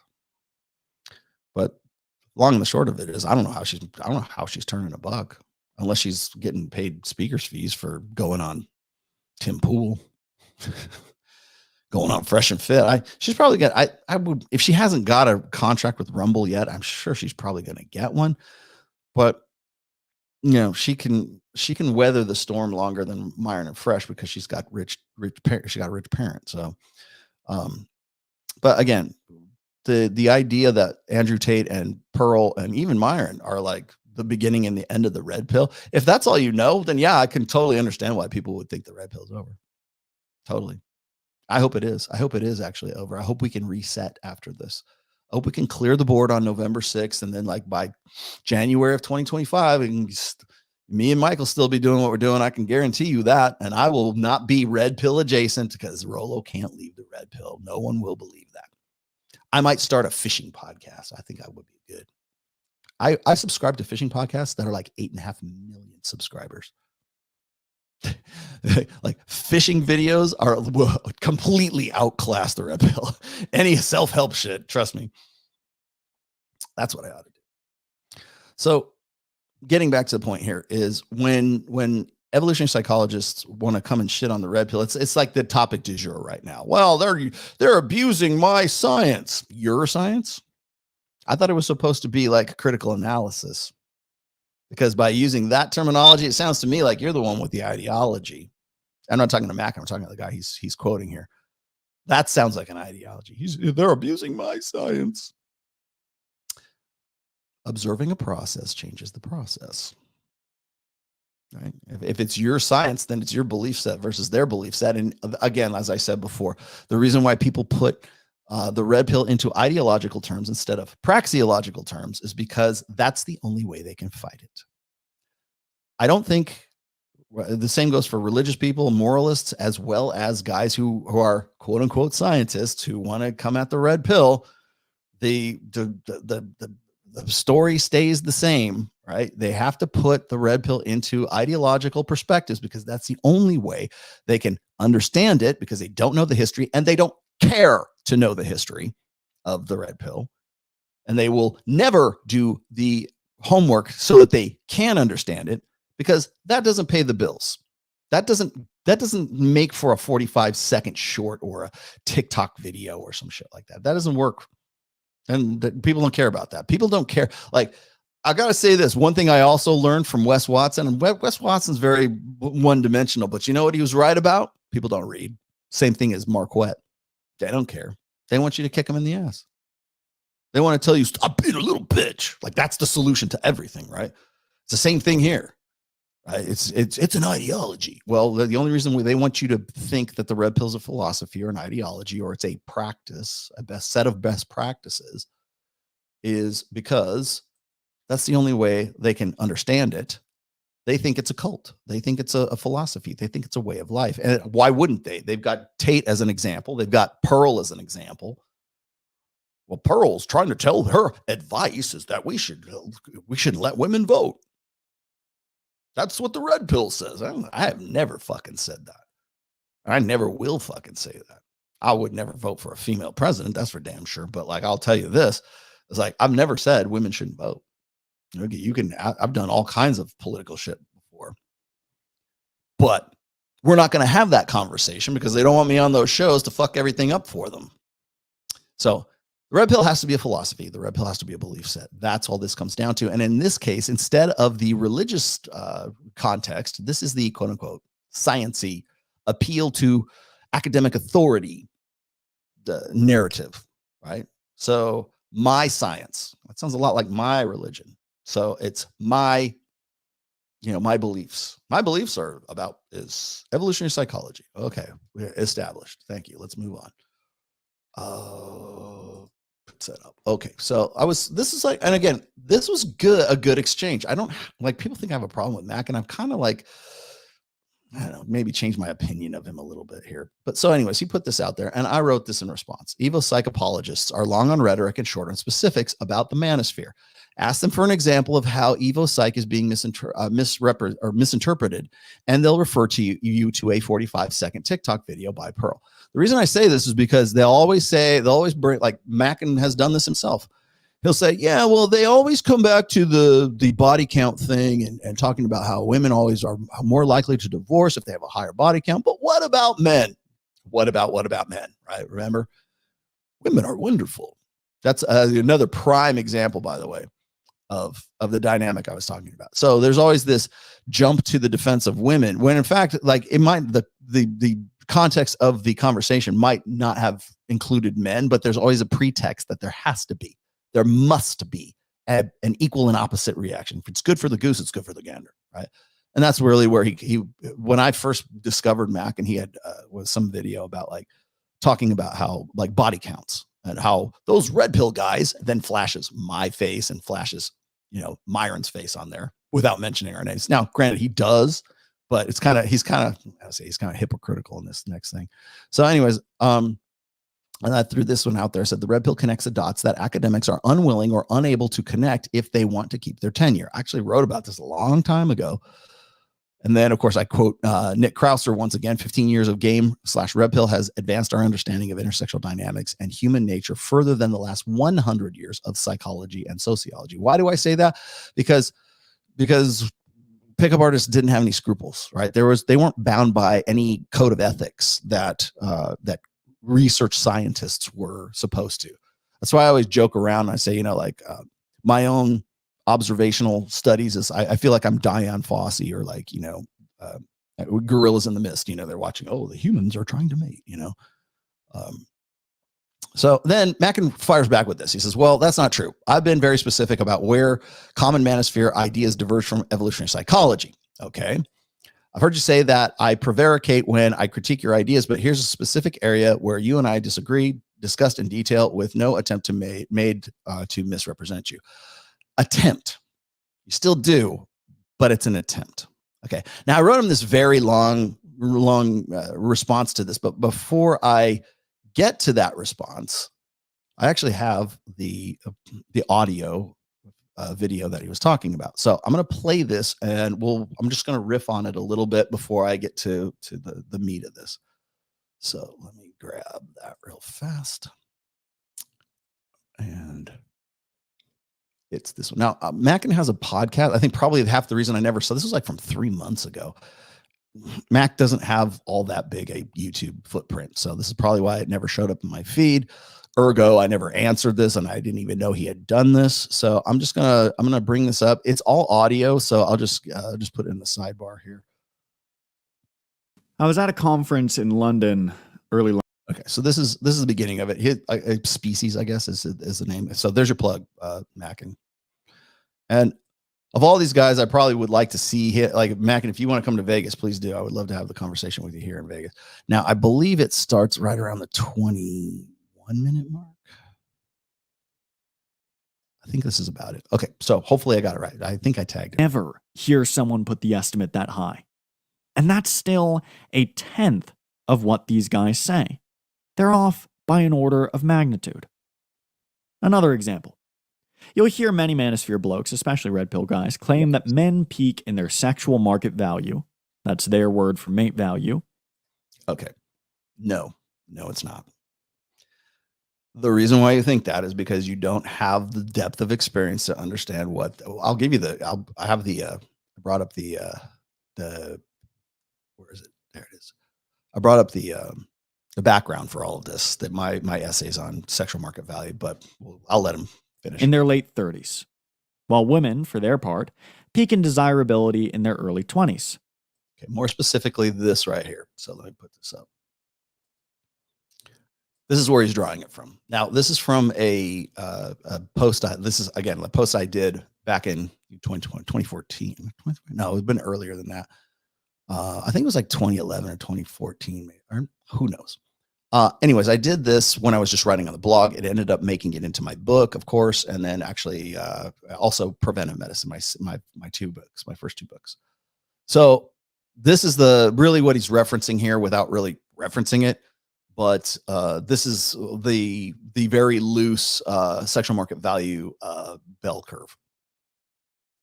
Again, this is a widespread belief, but not a universal one. So if you're a card-carrying Manosphere member listening and you think, well, I don't believe that, I'm not talking about you. And here I'll make a quick, relevant side note about who I'm talking about here. Rollo Tomassi, the godfather of the red pill, has critiqued me for not specifying exactly who I'm criticizing when I refer to those red pill guys. Or I think he was critiquing me. He didn't specify. No, I actually distinctly remember specifying. Thanks. And the reason I did is because when I first became aware of you, Mac, it was through I want to say it was a reel, an Instagram reel, or maybe it was a YouTube short. So you're looking at under a minute video where you were criticizing the concept of body count and then trying to, of course, make a comparison between men's body count and mentioned again those red pill guys. But rather than mentioning names, you flash a picture of me and then a picture of Myron. So we all know who you're talking about without actually having to talk about them. And that's where all that came from. So credit where it's due. He's called me out elsewhere, in any case. Now, I've been trying not to mention specific names in an effort to focus on ideas, not. Okay, no, you haven't, because if you had, you wouldn't have flashed my face and Myron's face on your original videos. So let's cut the bullshit. People. Because none of this is personal for me, truly. But fair enough, Rollo. Here I'm talking about you. You've written that men peak at 38 and women peak around 23. And you doubled down on these estimates this year on Twitter in a series of tweets. So I'm fairly sure your brain actually believes these numbers and has believed them for ages. Ages? You mean as in like 20 some odd years and in my book and probably long before you're born? Yeah. Notice the choice of words here. Believe. You believe this. You actually believe this. Like, rather than like, how do you come to this? What are the questions that you had to answer before you came to these conclusions? It's your belief. So it's not a belief set. And again, the thing that gets me about these guys who are quote unquote scientists, they never really use the critical thinking skills, or at least language skills anyways, when it comes to this shit.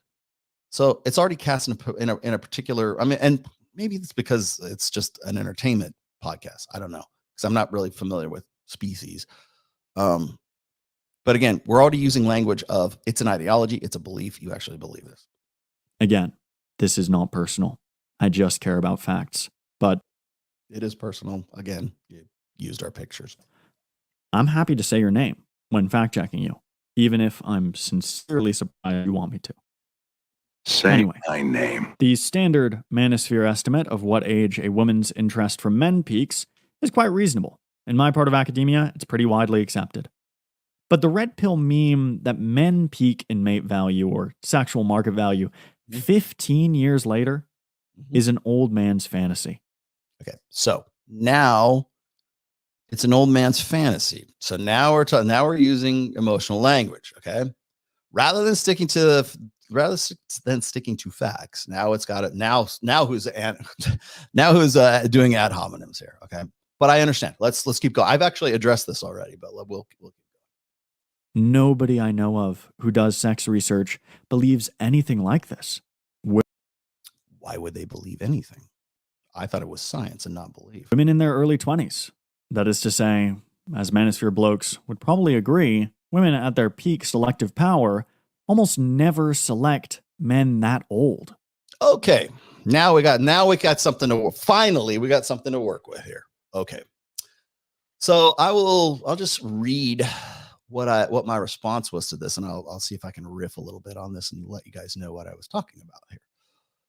So that's it. Okay, here it is. I'm going to read you my responses here, just because it's easier to do this. Okay, so I said, "Oh, finally, thank you." Thank you for having I'm reading you verbatim. These are the tweets that I sent to him. Okay, so I said, finally, thank you for having the courage to actually use a name.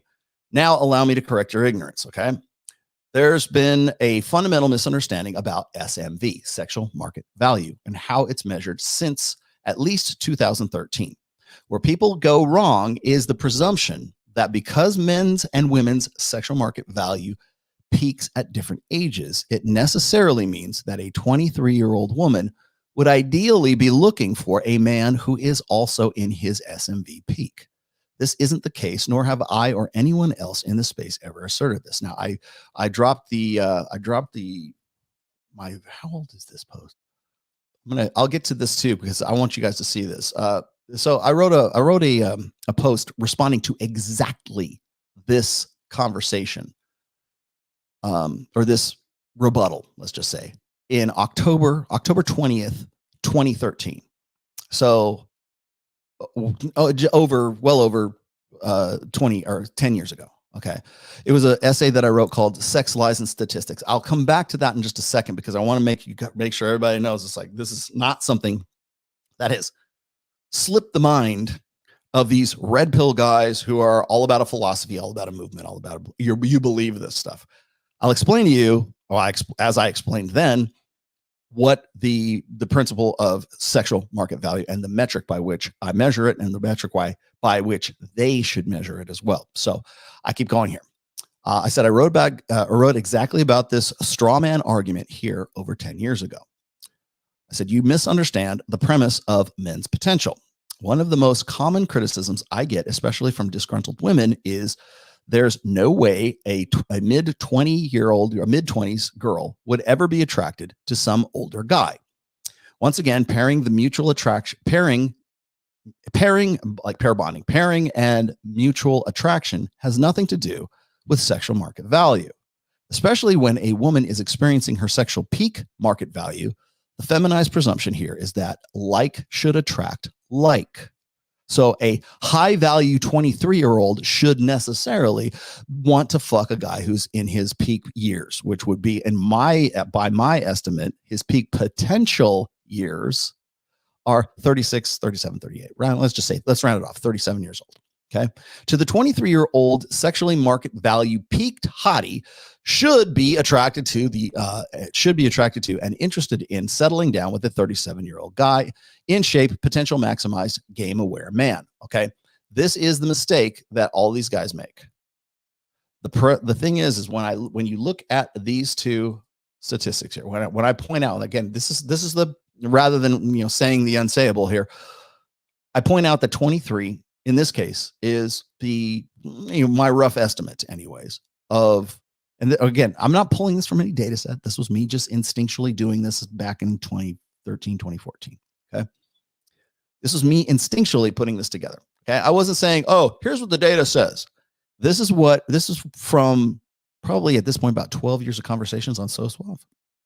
And there, by the way, there is actual data supporting this, because once I put this graph out, people laughed at it. They're like, oh, that would never happen. No 23-year-old wants to get with a 38-year-old. They're old. You're just trying to pretend like you've still got it, right? It's the fantasies of an old man.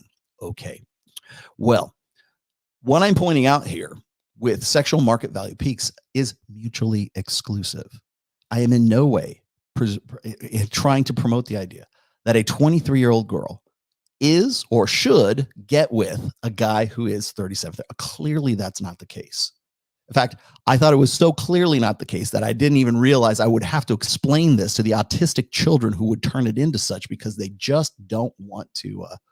They just don't want to accept the fact that I'm asking questions that that is very uncomfortable to them. I was pointing out that sexual market value for women peaks sooner than it does for men. Okay. Now, what he's going to point out here, I'll let him riff a little bit longer here, but the idea is this: is that men actually have hit their sexual market value peak at 26. This is provably false, and I'll explain to you why here in just a second. I'm going to let him riff a little bit longer. If you ask young women what they want in surveys, they usually say they want a relatively small age gap, generally less than 4 years. Okay. I've got stats that show the average is between 3 and 7 years. Okay. This is from Dataclysm. This is from, I think the other stats I've got from Dataclysm was one. I think it's Tinder. I think that because nobody uses like OkCupid anymore. Nobody uses Match.com. So we kind of have to update the stats. Like, what are women selecting for? What is the filtering criteria? I think is probably a little bit more accurate. When I was putting this together, one of the data sets, one of the sources I was using was the stats from OkCupid, which, by the way, was published, I think, in 2013, maybe 2014. But there's a set of data that shows basically, and I use this, is that at what age do women find men the most attractive? And across the board, from 18 all the way up to like probably 50, right? Women found men more attractive who were older, on par. And usually it was between 3 to 7 years. Like that was the 7 was the extreme, right? So you got to kind of be in between those two. So you could probably say 4 or 5, somewhere around there, which like holds out. Even the stats he's quoting here really it still is reflective of that. Okay. So anywhere between 3 to 7 years. That was the Dataclysm stuff. And that was also stats from online filtering. Okay. Or like who's going to like swipe left or swipe right. Right. That, by the way, all same stats for height, filtering for height. Now, I want a man who's 6 feet, but only like 16% of the population is actually 6 feet tall. Okay. So, moving on, the notion is that the basic premise is this, is that like the only reason Rollo's saying this is because he wants to think he wants older men to think that they could still fuck a 23-year-old girl. Okay. Anecdotally, okay, so statistically 3 to 7 years. Anecdotally, every time we have asked women on our show, and when you across the board, if you go and you look at the women on whatever podcast, even on Pearl's show, her old show, even on whatever podcast, my Access Vegas and Fresh and Fit, it still stays pretty consistent. And we've asked this before because we go through the female delusion calculator, right? Which, by the way, is just CDC stats and Census Bureau stats for the United States. And again, still holds true. Women want a guy who's anywhere between 3 to 7 years older than they are, depending on how old they happen to be. When you look at the OkCupid stats for women, usually it is reflective of whatever age they happen to be. So if a woman is, let's say, 30 years old, she's looking for a guy who's 33 or 34. Okay. Always wanting a guy that's older, not 60, not 50, not whatever. It's usually pretty consistent. And I've said so in at least 3 different essays about this, right? The fact is that Mackin just simply is ignorant of those essays. He's ignorant of what I've said in the past. And I can't really expect, again, I've got to cut him some slack. I can't expect him to go pour through the archive of the dozens and hundreds of essays and, my books and everything that I've written over the years. So I got to cut him a little bit of slack there. But the fact remains is that the only reason this is even an issue, or he thinks he's got me on this one, is because he still thinks that the red pill only, jumped up and bit us on the ass in the last 4 or 5 years. No. We've talked about this before. I even sent him the essays from 2013 to say, look, we've had this discussion already. And here's what it is. And the reason why you're mistaken is because you just simply don't know what the terminology, you don't know the idea of what the metric is for sexual market value. No one is saying that 23-year-old girls should or will necessarily want to fuck a guy who's 36, 37 years old, because they think that a guy at 36 or 37 years old is some fat slob with a beer belly and losing his hair and works for some middle management job or some manufacturing. There's a plumber or whatever the fuck it is. It conjures up this, suburban fat guy image in our heads. It's like, there's no way a 23-year-old hottie will want to fuck a guy, because every guy has that. That's the mental connotation, is that this guy's got to be out of work, or he's got to be underemployed, or he's got to be fat, or he's got whatever, right? That's the midlife crisis caricature. Okay. I've seen the Atlantic, of all places, articles on the Atlantic saying that guys, and I disagree with this, but that guys in their 50s are actually at their sexual market value peak. I don't think that. I absolutely don't think that. I do think that it's probably more like in the mid 30s, and I'll explain to you why, but I'm going to let him continue with his sort of misgivings here. But I'll continue reading the rest of the stuff, and then we'll move on to the essay here. But I wanted to point this out, and this is here's your nuts and bolts, guys. This is here, class is in session. This is why it's important to do your homework. It's important to understand what the concepts are before you start mouthing off about how it's a belief. Now, here's the thing. The reason why they mouth off is because it's easier to pretend it's a belief in a movement, and these guys are fucking crazy, and they're trying to force fit evolutionary psychology into their pre-existing belief set. That's not the case. So, finish this. And if you look at young women's filters on dating apps, they typically filter out men over 30. And if you look at what women do... Okay, still no sets, no data sets, no nothing on this. But again, what I've seen as far as like Hinge, Bumble, Tinder, is it's usually set a little bit above that. Like, okay, again, even if it's not 30, first of all, hot women of 23 are probably not on Tinder anyways. Okay, let me tell you something. All the girls that were at Babes in Toyland, or the white party when I was there just 2 days ago, none of them are on Tinder. None of them are, and they're not looking for a pair bonded match on Tinder or the dating apps. Very few women who happen to be on those apps are really have the expectation of finding the one. Okay. It's churn marketing. So you have to look at the limitations of those platforms to begin with. In fact, a lot of women are just simply like giving up on those altogether. So to use those as stats, we'll give them to you. But the thing is as I said before, most of the women who are, at least anecdotally from the ones that we have interviewed and the ones that I've seen or whatever, they're looking for guys who are actually older. And they say, we ask them why. And they say, because they're more established, because they have a better judge of character. Assuming they still stay in good shape, right? It is entirely possible for a man to be in good shape or even better shape than he was in his 30s than he was in his 20s.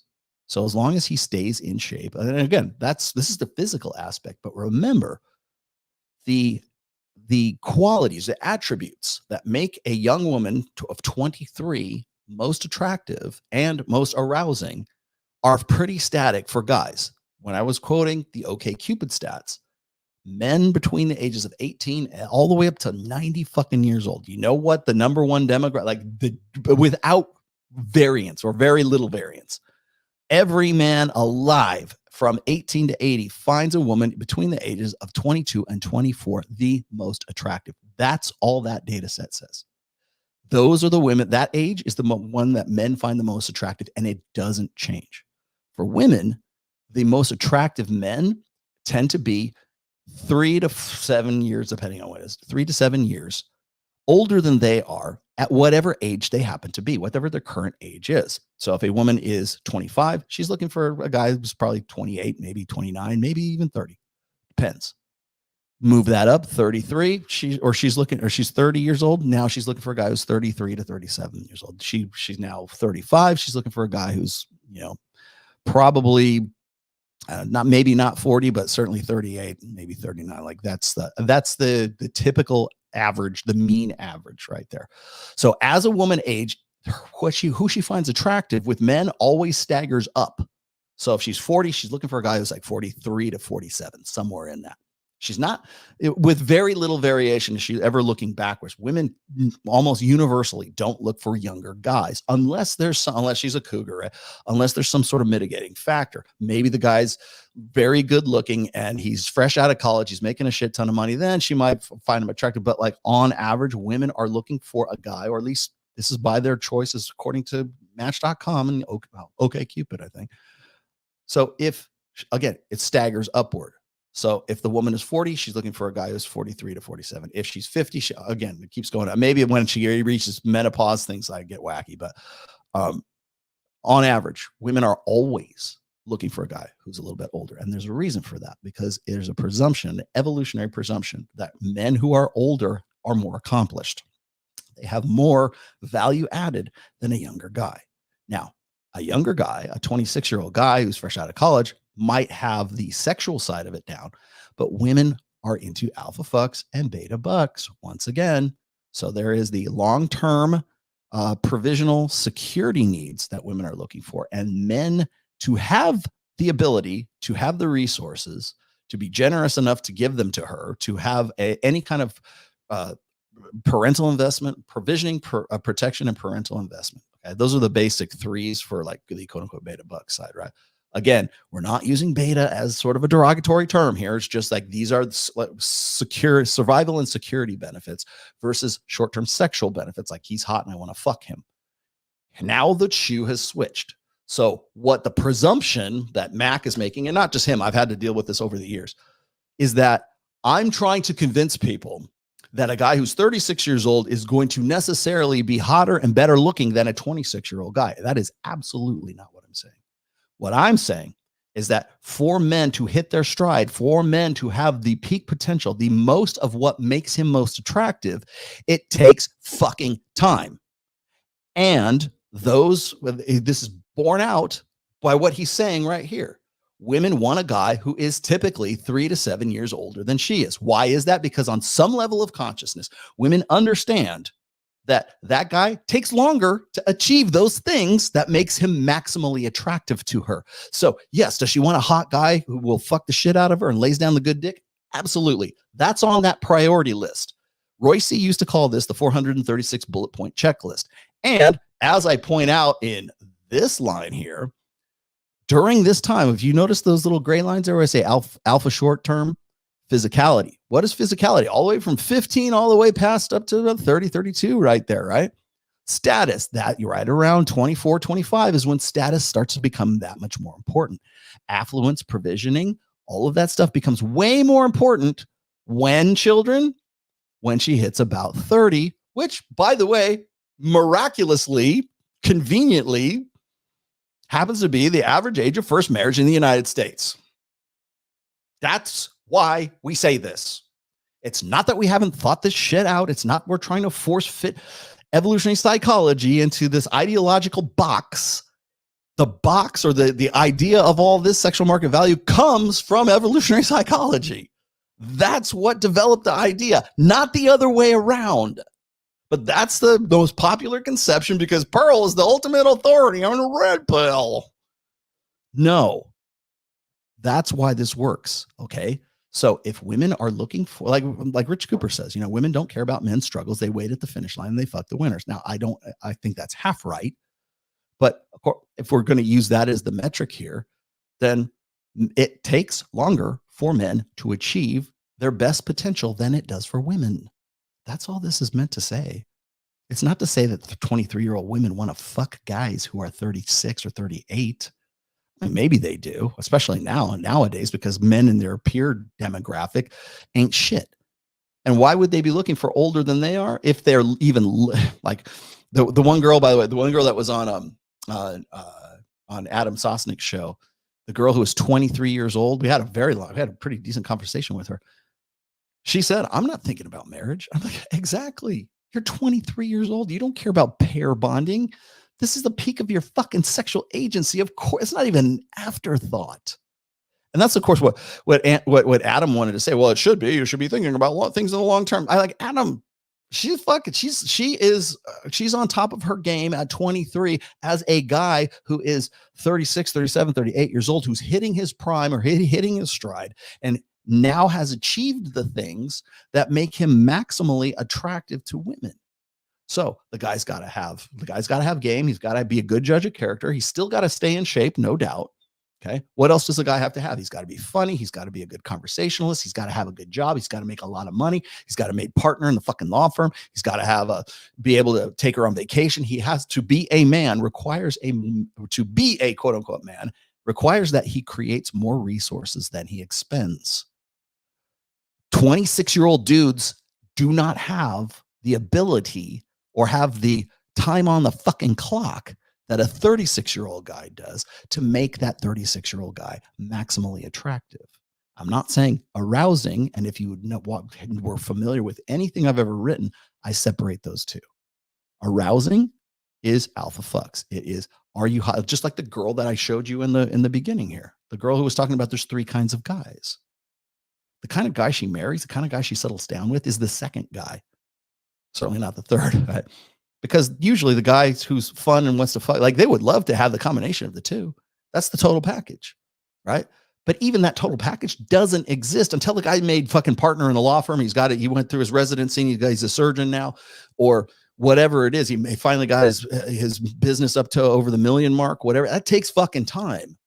And women know this. That's why they're looking for a guy who is older. It takes longer to achieve the things that make the guy maximally attractive. Does that mean the 23-year-old wants to fuck the older guy? No, because a 23-year-old, not only is she not going to want to get with that guy, whether it's physical or not, she just doesn't even think about that. It wasn't even, like I said, it wasn't even an afterthought for the girl that was on Adam's show. Now, of course, what's going to happen is everybody's going to say, well, she's an anomaly. She's a 304. She's ratchet.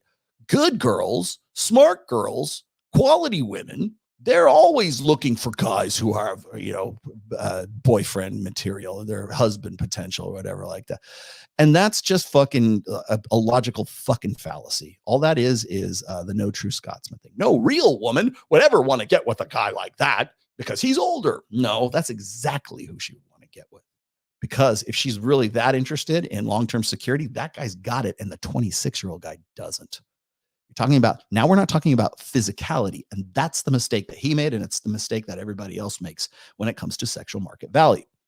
Because the things that make a woman attractive and arousing are not the same things that a man finds physically attractive or arousing. How do we know? We know that because a 23-year-old is physically the ideal for every man across every age demographic. That's how we fucking know. And how do we know that women want a guy who's older than them? Well, all we have to do is look at that same old ass data set and say, well, women seem to stagger their ages as they age themselves. Imagine that. It's a fucking Scooby-Doo mystery. That's the definition. But instead, we're going to fucking straw man it. Instead, we're going to say, this is what these red pill bastards are all about. This is what their ideology is. In real life, they generally pair up with men 2 to 4 years older than themselves. And this is across data sets, across the countries where they're freest to choose who they mate with. Okay, so egalitarian. And it's funny, even on top of that, if you go and you look at the data sets for, I should have pulled those up. I have these in my Twitter, Twitter bookmarks. In Nordic countries, even the most gender egalitarian countries still stick to evolved gender norms, right? So even in this case, it still bears out. And for what it's worth, it's not because men more than 4 years older than them don't want them. It's that they're rejecting those older men for their younger counterparts. In other words, the women with the most power to choose who they want, women in their early 20s, are generally choosing men in their mid to late 20s, not even 30s, and certainly not late 30s. Again, makes no fucking difference. Okay? This is not who they're choosing. The metric by which you're measuring men's sexual market value is based on whether or not a 23-year-old chick will fuck a guy that is 37, 38. What I'm saying is those are mutually exclusive. The things that make a woman maximally attractive and maximally arousing at 23 are different than what makes a man maximally attractive and arousing at 36. The things that make him a good mate, if we're going to build it on this mate, pair bonding criteria, the things that make a man maximally attractive take longer to develop and achieve. Does she want to fuck a guy who's 26 who looks like he's 26? I'm sure she probably does. But that guy does not have the amount of status. And by the way, every fucking evolutionary psychologist only wants to peg everything to status, to money, to value added. They don't want to talk about alpha fucks. But in this case, now at least Mackin is acknowledging the fact it's alpha fucks, right? Because he's only focusing on the physicality of it. He's not focused. He's only looking at the alpha fuck side of that equation. He's not looking at the beta buck side of the equation, which is interesting because when it's convenient for contradicting what he thinks is the red pill, now they'll go and fucking talk about alpha fucks.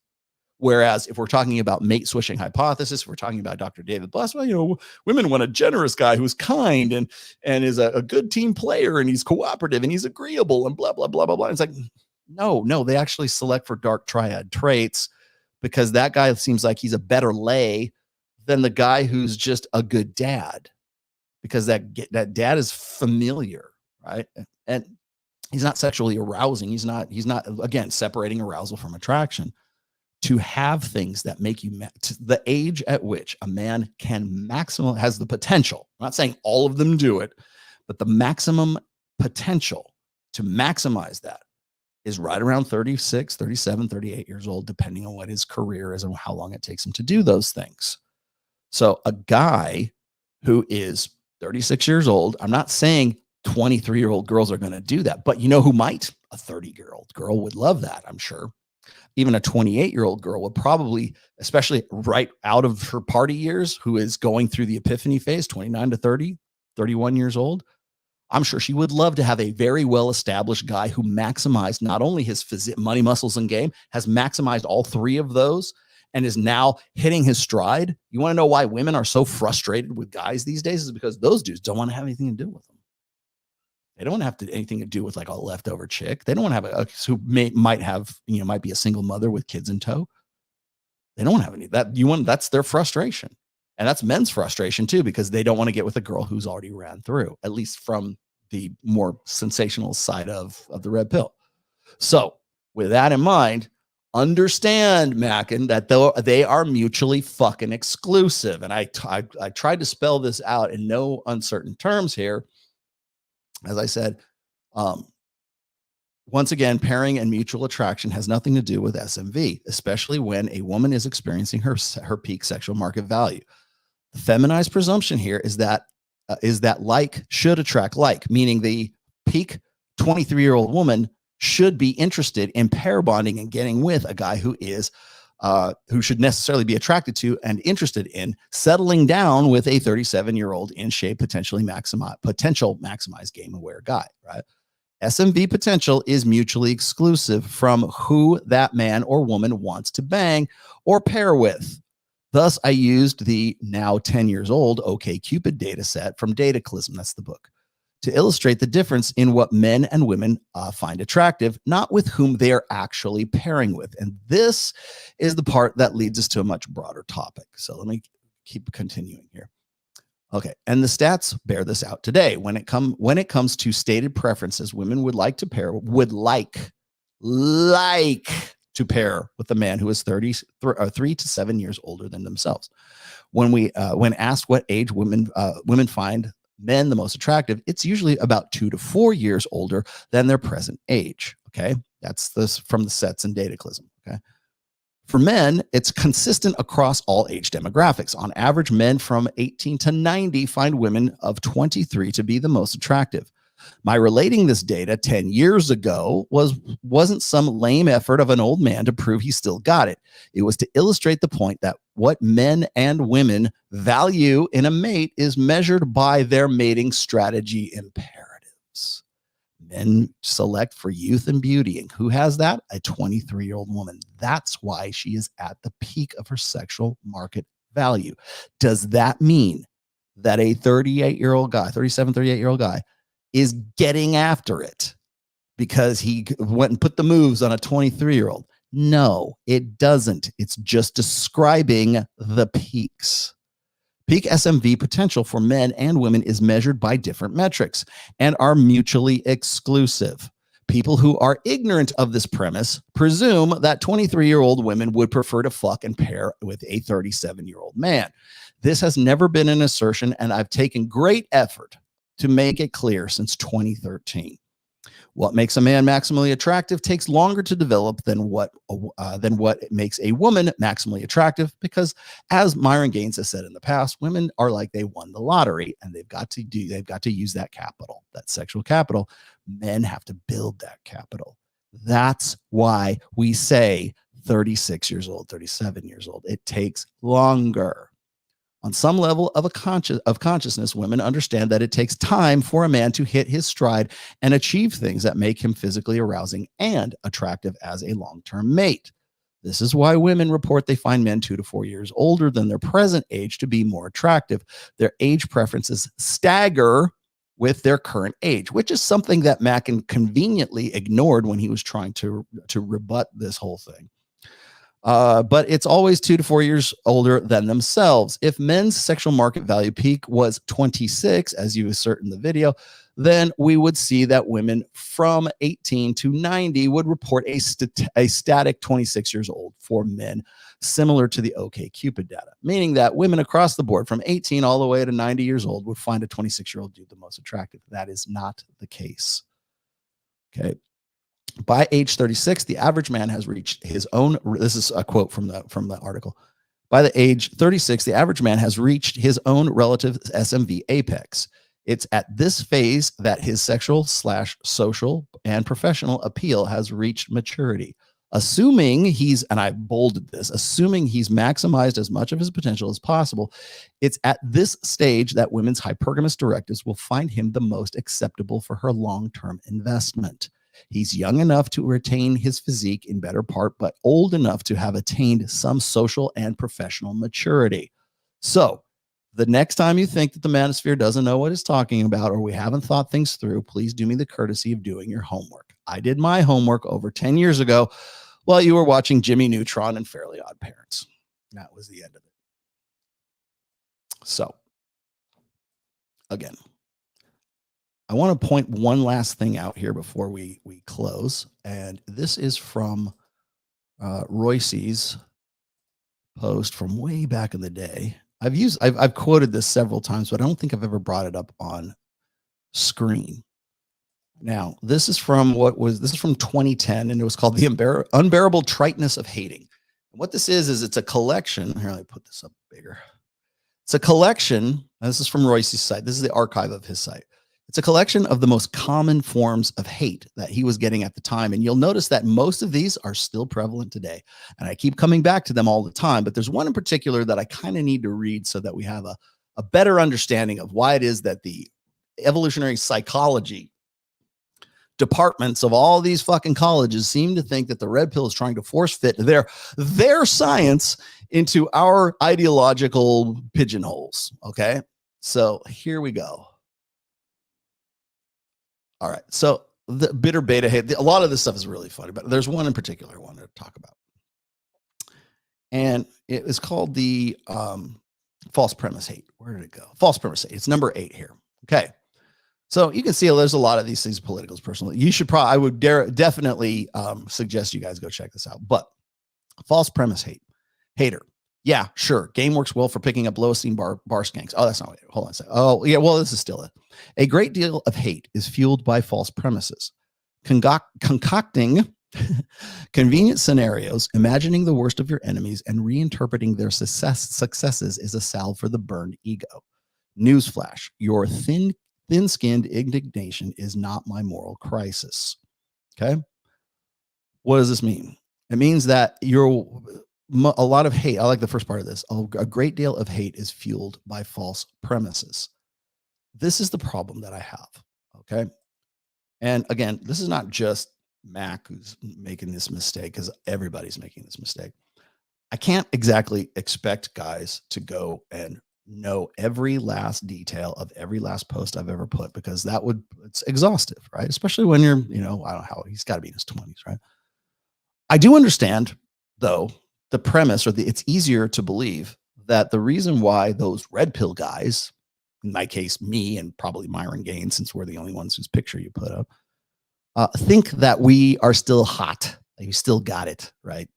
And I dare say that I'm probably in the top, at least 5% of guys in my age for physique, which doesn't make much difference to me because I've been married for 27 and a half years. So I could give two shits about trying to convince anyone that I still got it 10 years ago or right now. Makes no fucking difference to me. I'm pointing out the obvious. And I think the problem that a lot of guys have, particularly now in these Evo Psych circles right now, is based on their problems are based on false premises.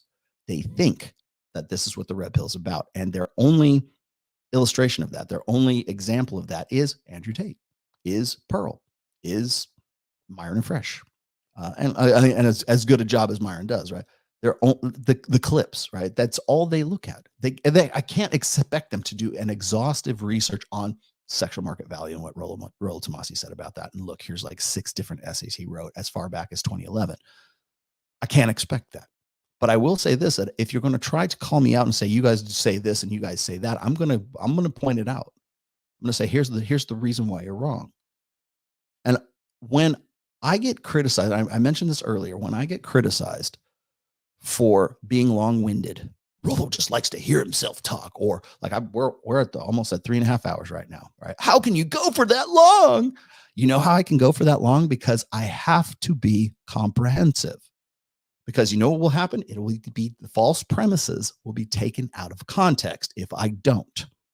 So if I'm not comprehensive about things, at the sacrifice of being concise, sometimes, I'm sorry to say, this is what happens. So let me explain another concept for everyone. When I say that the red pill is not a bumper sticker, when the red pill, there is no elevator pitch for the red pill. I say this all the time and people roll their eyes because it's a college course. That's why we call this a pod class, not a podcast, because there's a lot of nuance. There's a lot of material that's underlying this. It's a college major. It is not a bumper sticker. And that's the problem, is you have academics who think that it's just some bumper sticker. They think that it's a 45-second TikTok video. It is not. We have thought this shit out and we've been doing this for, well, in my case, over 20 years.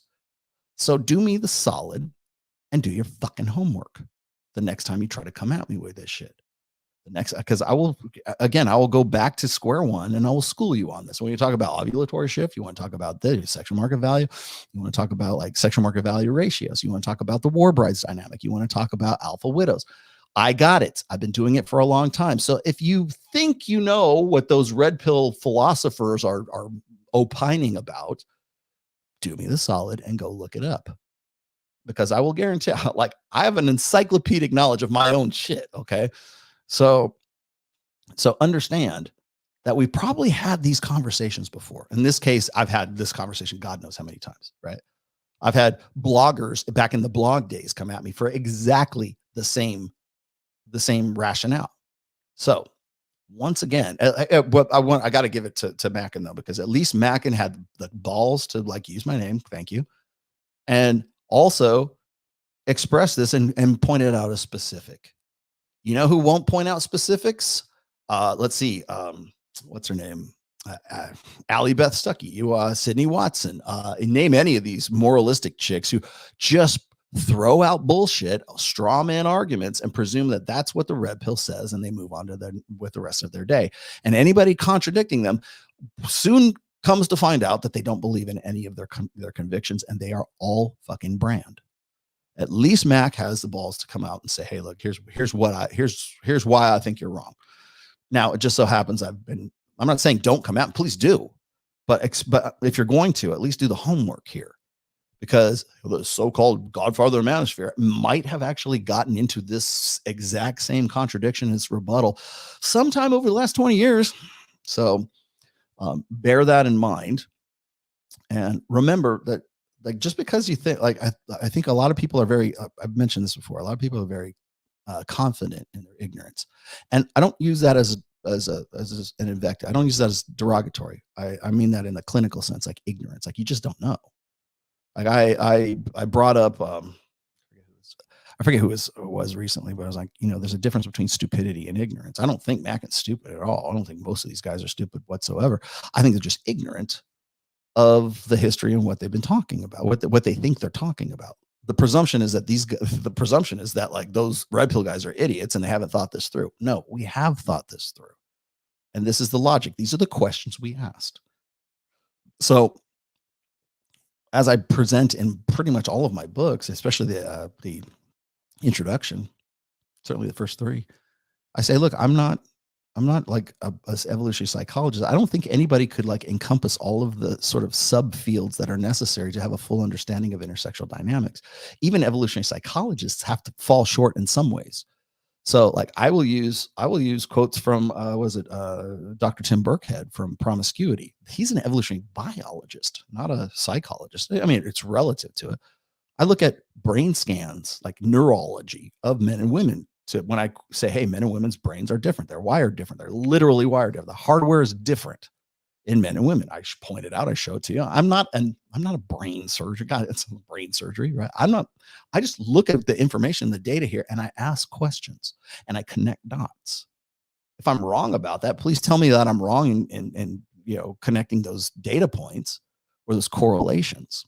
Like, as far as I know, I'm the only guy who's ever laid the use of hormonal birth control from 1965 up to where we're at across with a cross-referenced it with the data on divorce. But they just asked a question and then look at the fucking correlation. Oh my God. I don't think that even academics like, even Gad Saad or even Marty Hazelton or any of these other guys, I think they have a problem with what they think the false premise is of the red pill. I don't think they hate the red pill. I just think they just are ignorant of it.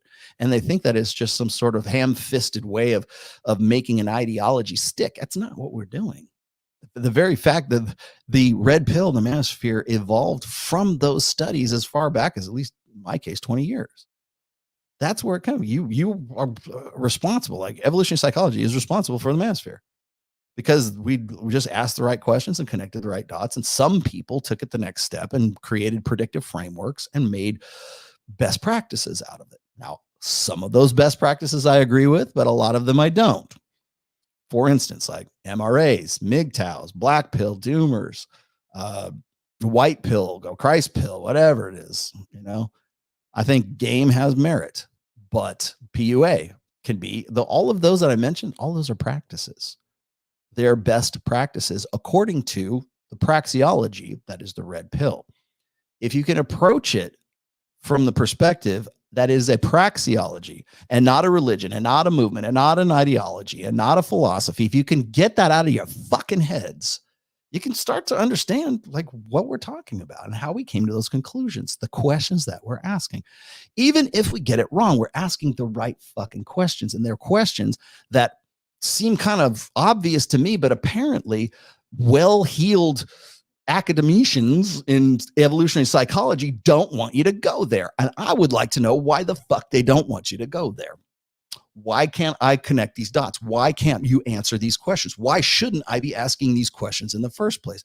Well, the more obvious reason is something like this, which is, oh, look, female outnumber males by 3 to 1, right? Or look, I wonder why this stat is something. 5% of American psychologists are 30 years of age, are younger, are male.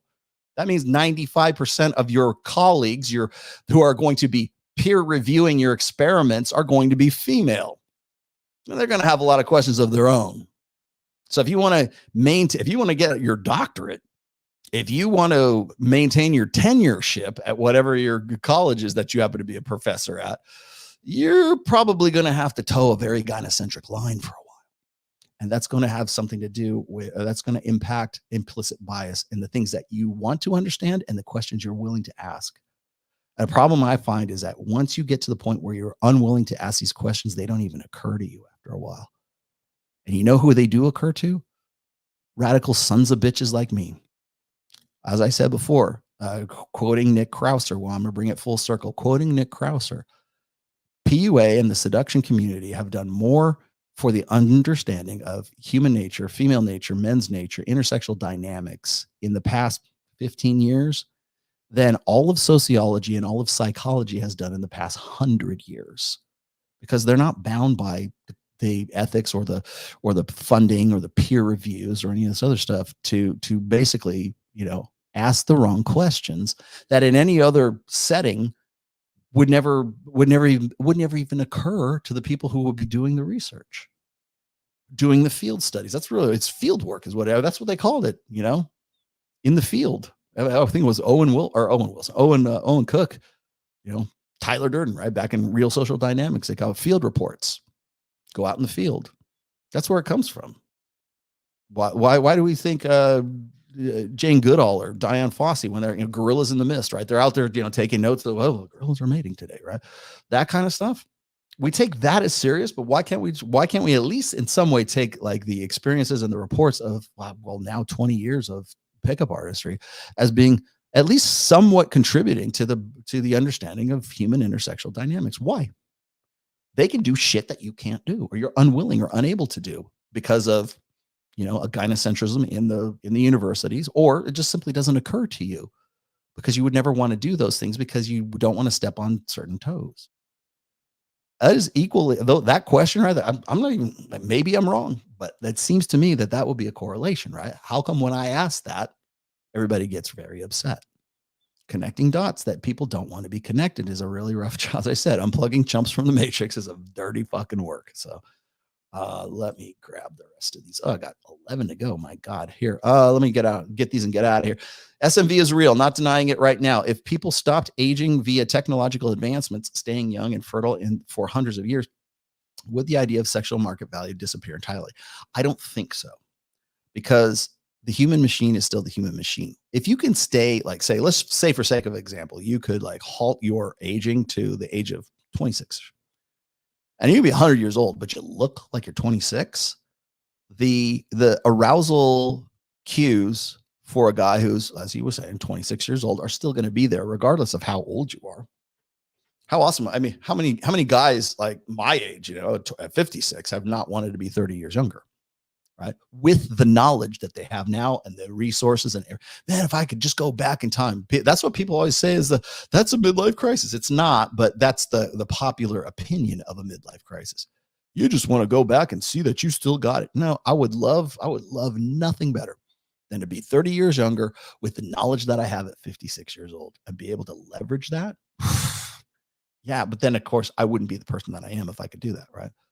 So, but from a mechanics perspective, like from just like the physicality of it, the evolved, attraction cues and stuff like that. Yeah, I mean, of course.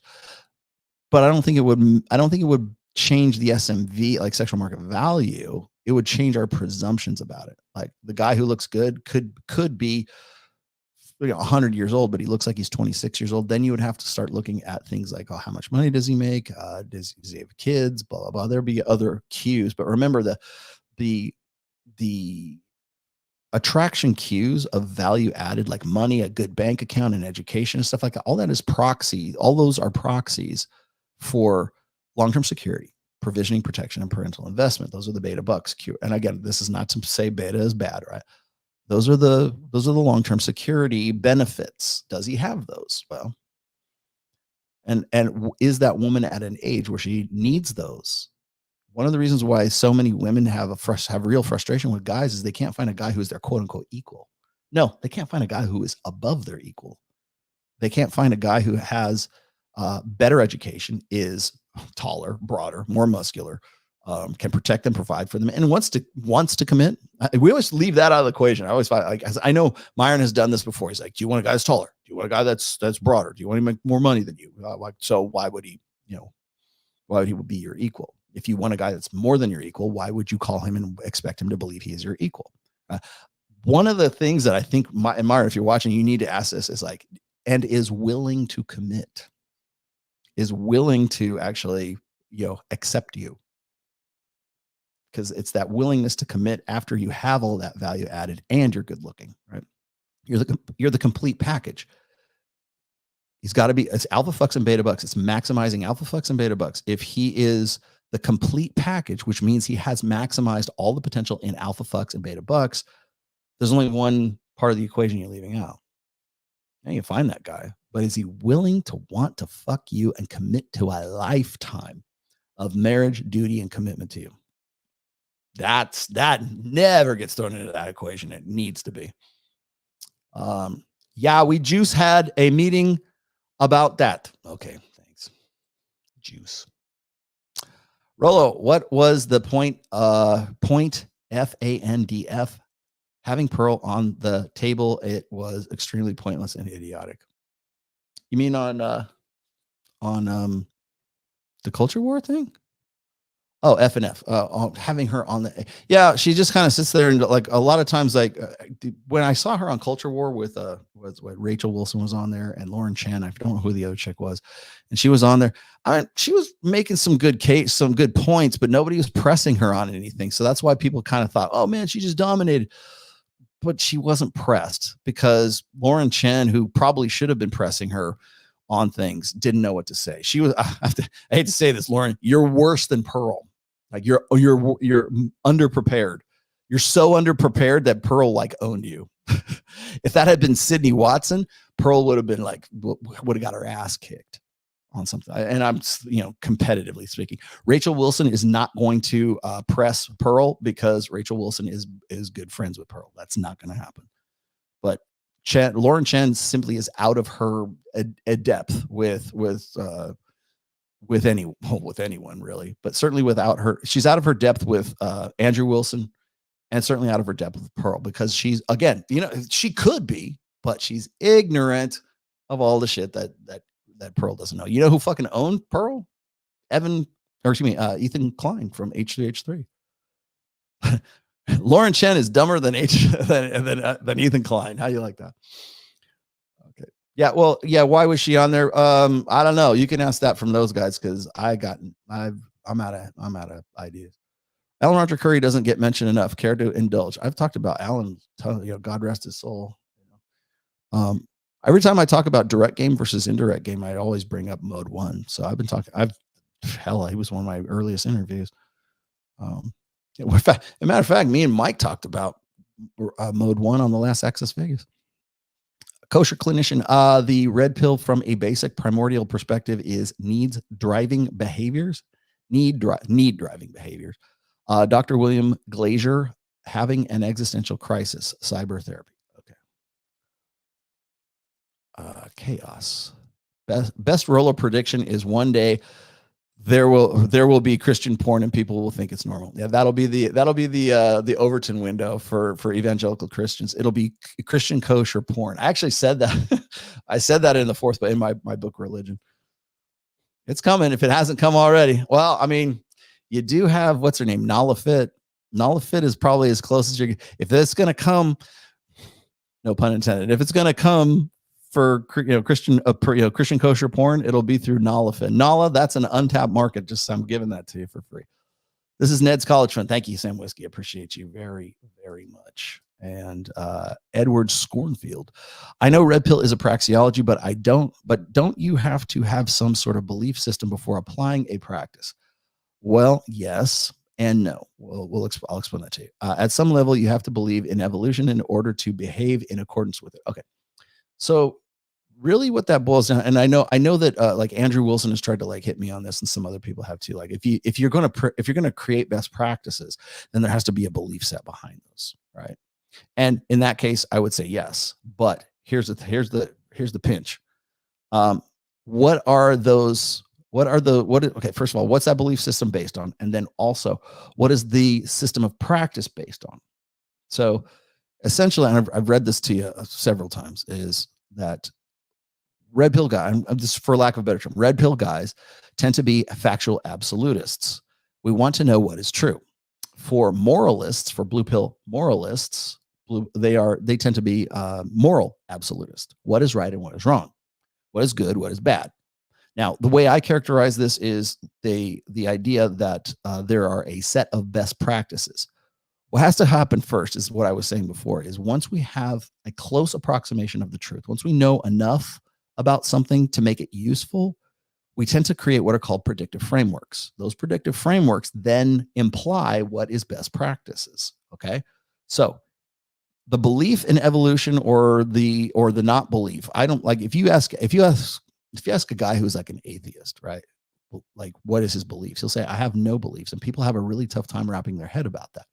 Like when I was in my fourth book, when I was talking about my dad was an atheist for a very long, he's a secular humanist, very much an atheist, very much I got all my critical thinking and all my rationality from my dad.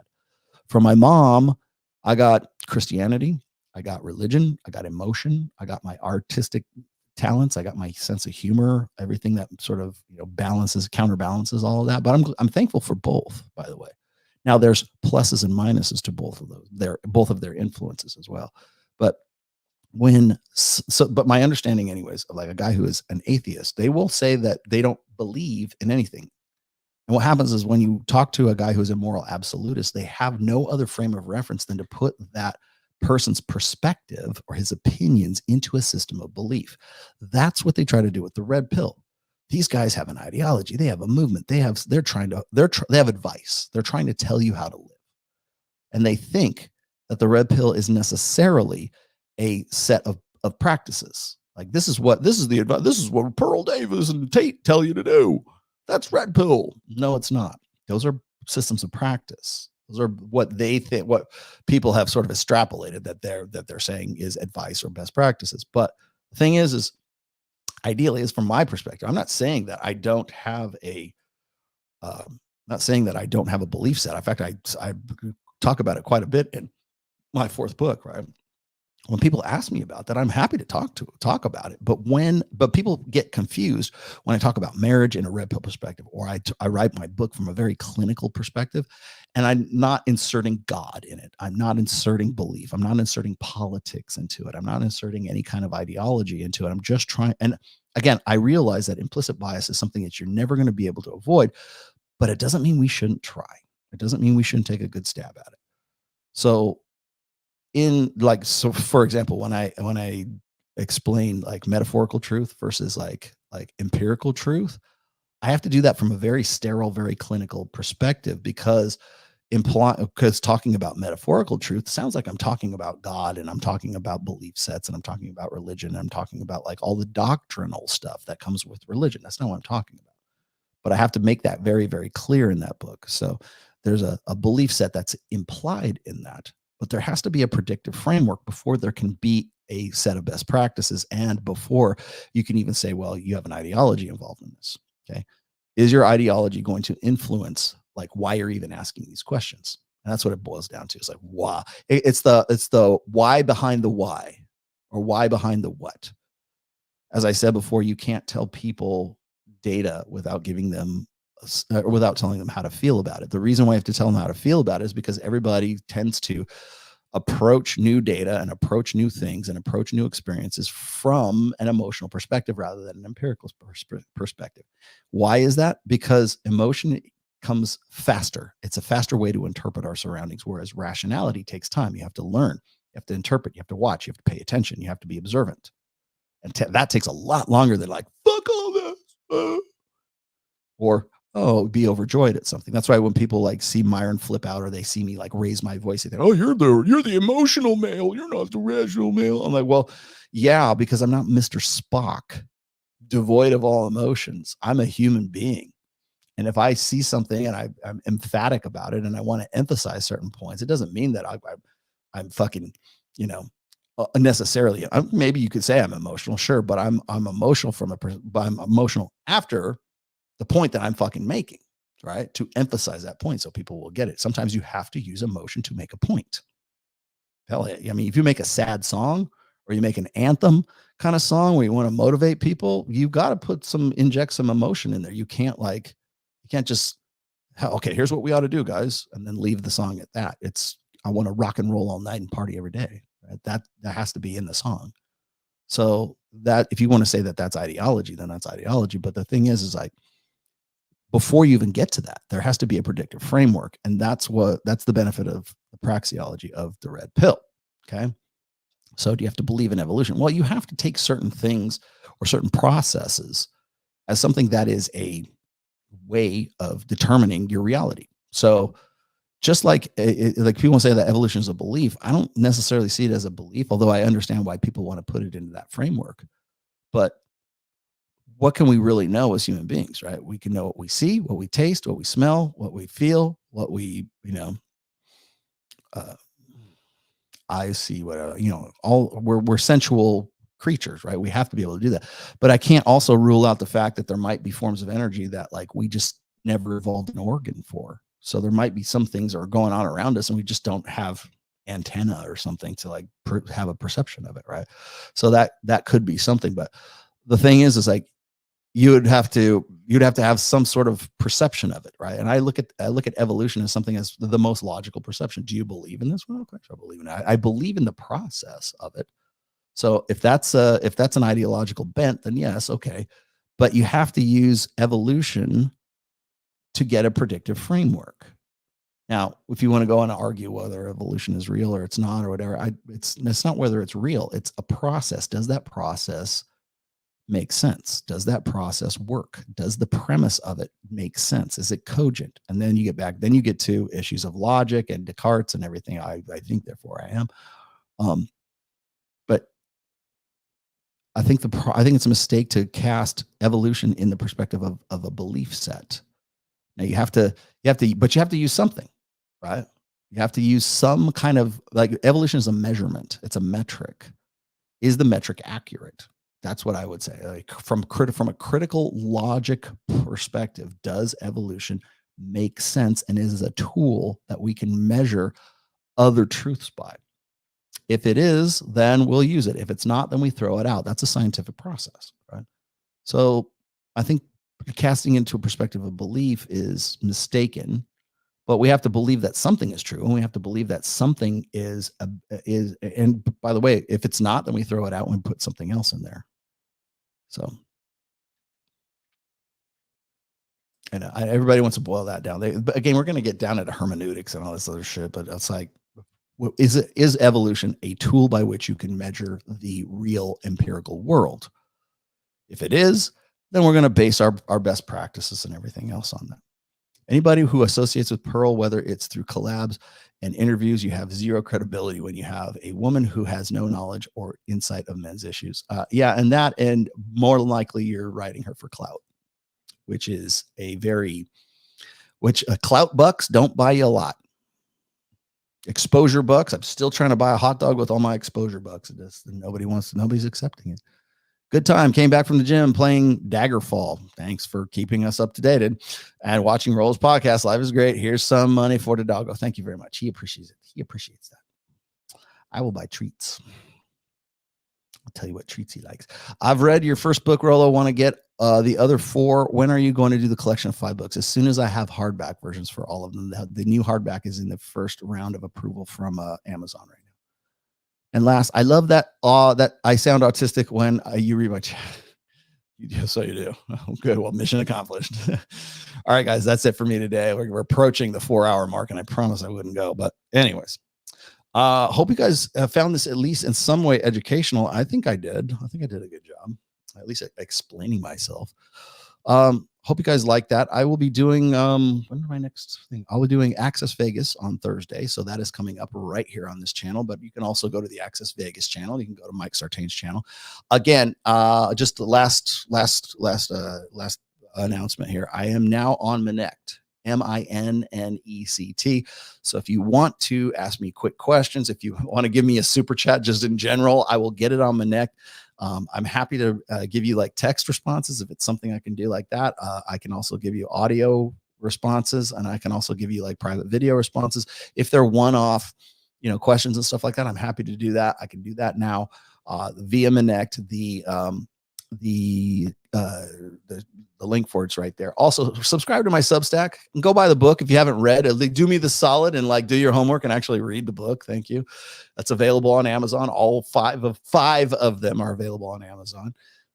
The first book is, like I said, the first round of edits is done, and it is with Amazon as we speak. So and I'm going to turn like the second edition or the abridged edition is going to be a hardback book. So I'm going to sell it exclusively as a hardback.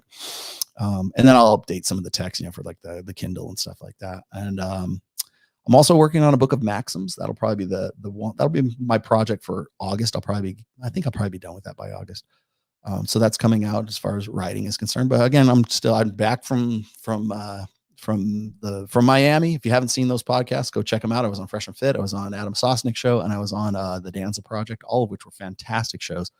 If you haven't seen them, go check them out. And yes, I was on with Wes Watson on one of those. So go check that out. Again, Minect. Also, if you're looking for like counseling in just like general or like some kind of like long-term thing, you can also do that through Minect as well. So that's now my app of choice to do all this stuff. So again, if you have a quick hit question, you want to ask me, how do I get my girlfriend back? Text me through Minect, and then I'll be happy to answer you. Access Vegas Thursday, we're back at it again. And then we have some more Babes in Toyland, I think in June. And last but not least, I have formed a new group with my friend Joe Marin, and I think Jim Kilgore is going to get involved somehow, but it's for guys who are 45 to 65 years old. We're kind of trying to do sort of a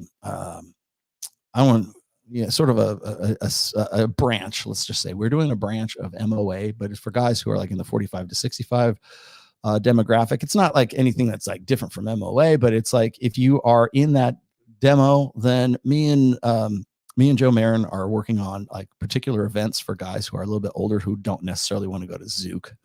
I don't know why you wouldn't. I love Zook, but for guys who just don't want the loud club environment and they want to sort of reintegrate themselves, it's specifically for guys. It's mostly for guys who just got divorced, who are getting zeroed out, and we want to be here. We want to actually do some good for these guys. We're doing events, we're doing meetups. First one will be in, I think in Los Angeles. It will be I think it's right around the 17th or the 18th of June. Wherever that is, there's going to be, it'll be in LA. I think it'll definitely coincide with the Babes in Toyland event. And then we're going to have, that'll be on a Thursday. We'll meet up like that afternoon, and then we'll meet up on Friday morning to just sort of, do a after action report or something like that. I'm not really sure how we're going to sell it. I don't even have a name for the group yet, but we're going to do something just for guys who are in that demographic of 45 to 65. And if you're older, that's fine too. But it's really sort of to reintegrate guys who are confused about the intricacies of the sexual marketplace. So myself and Joe Marin are doing this. If you have questions about being an older guy, a more mature guy about health, wealth, and relationships, those are going to be the things that we're going to talk about. And relationships also, like, how do I talk to other guys? How do I form tribes? How do I get myself into, I've been in a sexless marriage, Rollo. I need to get out of it. I just got out of the divorce. What can I do? This is going to be a group for you guys. So we'll be announcing it through MOA pretty soon, but our first event is going to be in the middle of June, and we'll have a meetup. And if you are on my mailing list, you'll get the invite anyway. So do get on my mailing list. If you don't know how to do that, just go to rtrationalmale.com and the little thing will pop up and you can just join the mailing list. It's very easy. So there you go. I will see you guys on Thursday for Access Vegas. And then I promise I'll be back on Sunday and we'll do a regular show. Okay. So until then, I appreciate each and every one of you. Thank you for watching. Bye.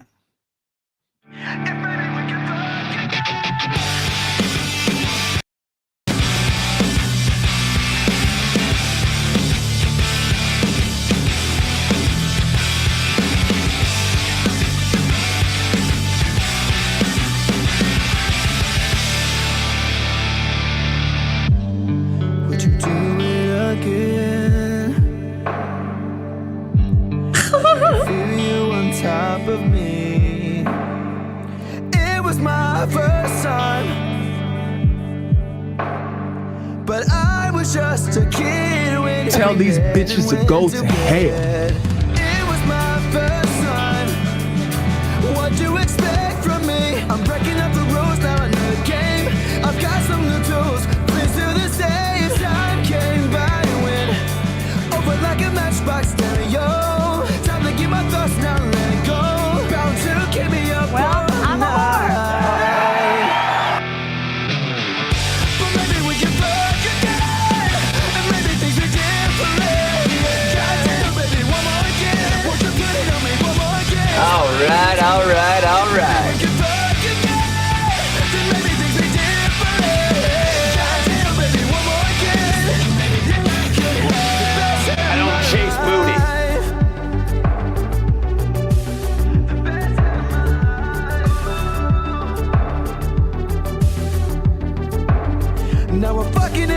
bathroom, tearing up everywhere while I got your hair. Why you screaming my name? That's nasty. It is nasty, right? Isn't it nasty? Ugh. She was swinging in the bedroom, whole time stopping and slipping with her hair. Like she's Claudia Kelly. Well, I'm a whore. Run me, ride me up and down like a pony. Turning up my song, getting messy. Gotcha, bitch. Working up and down on your body. Run me, ride me up and down like a pony. Turning up my song on your body. Baby, we'll get down to it all night. Where are the Cheetos? We can fuck again, and maybe things be different. Goddamn, baby, one more again. Won't you put it on me one more again? I need to know. You're goddamn right. Then maybe things be different. Goddamn, baby, one more again. Listening podcast has been a production of the Rational Male. All rights reserved. Registered trademark 2024. Don't steal Ned's stuff.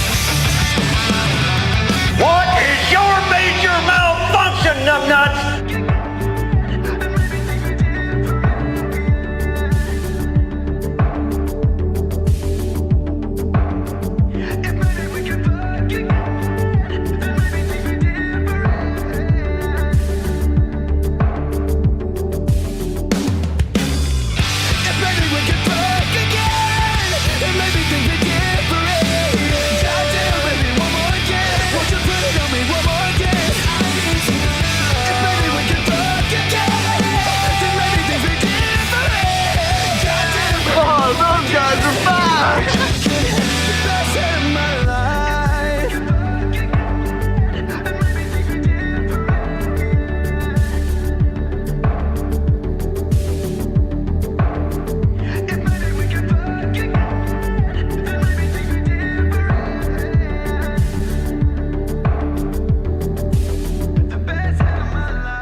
I feel like I just took a bath in battery acid.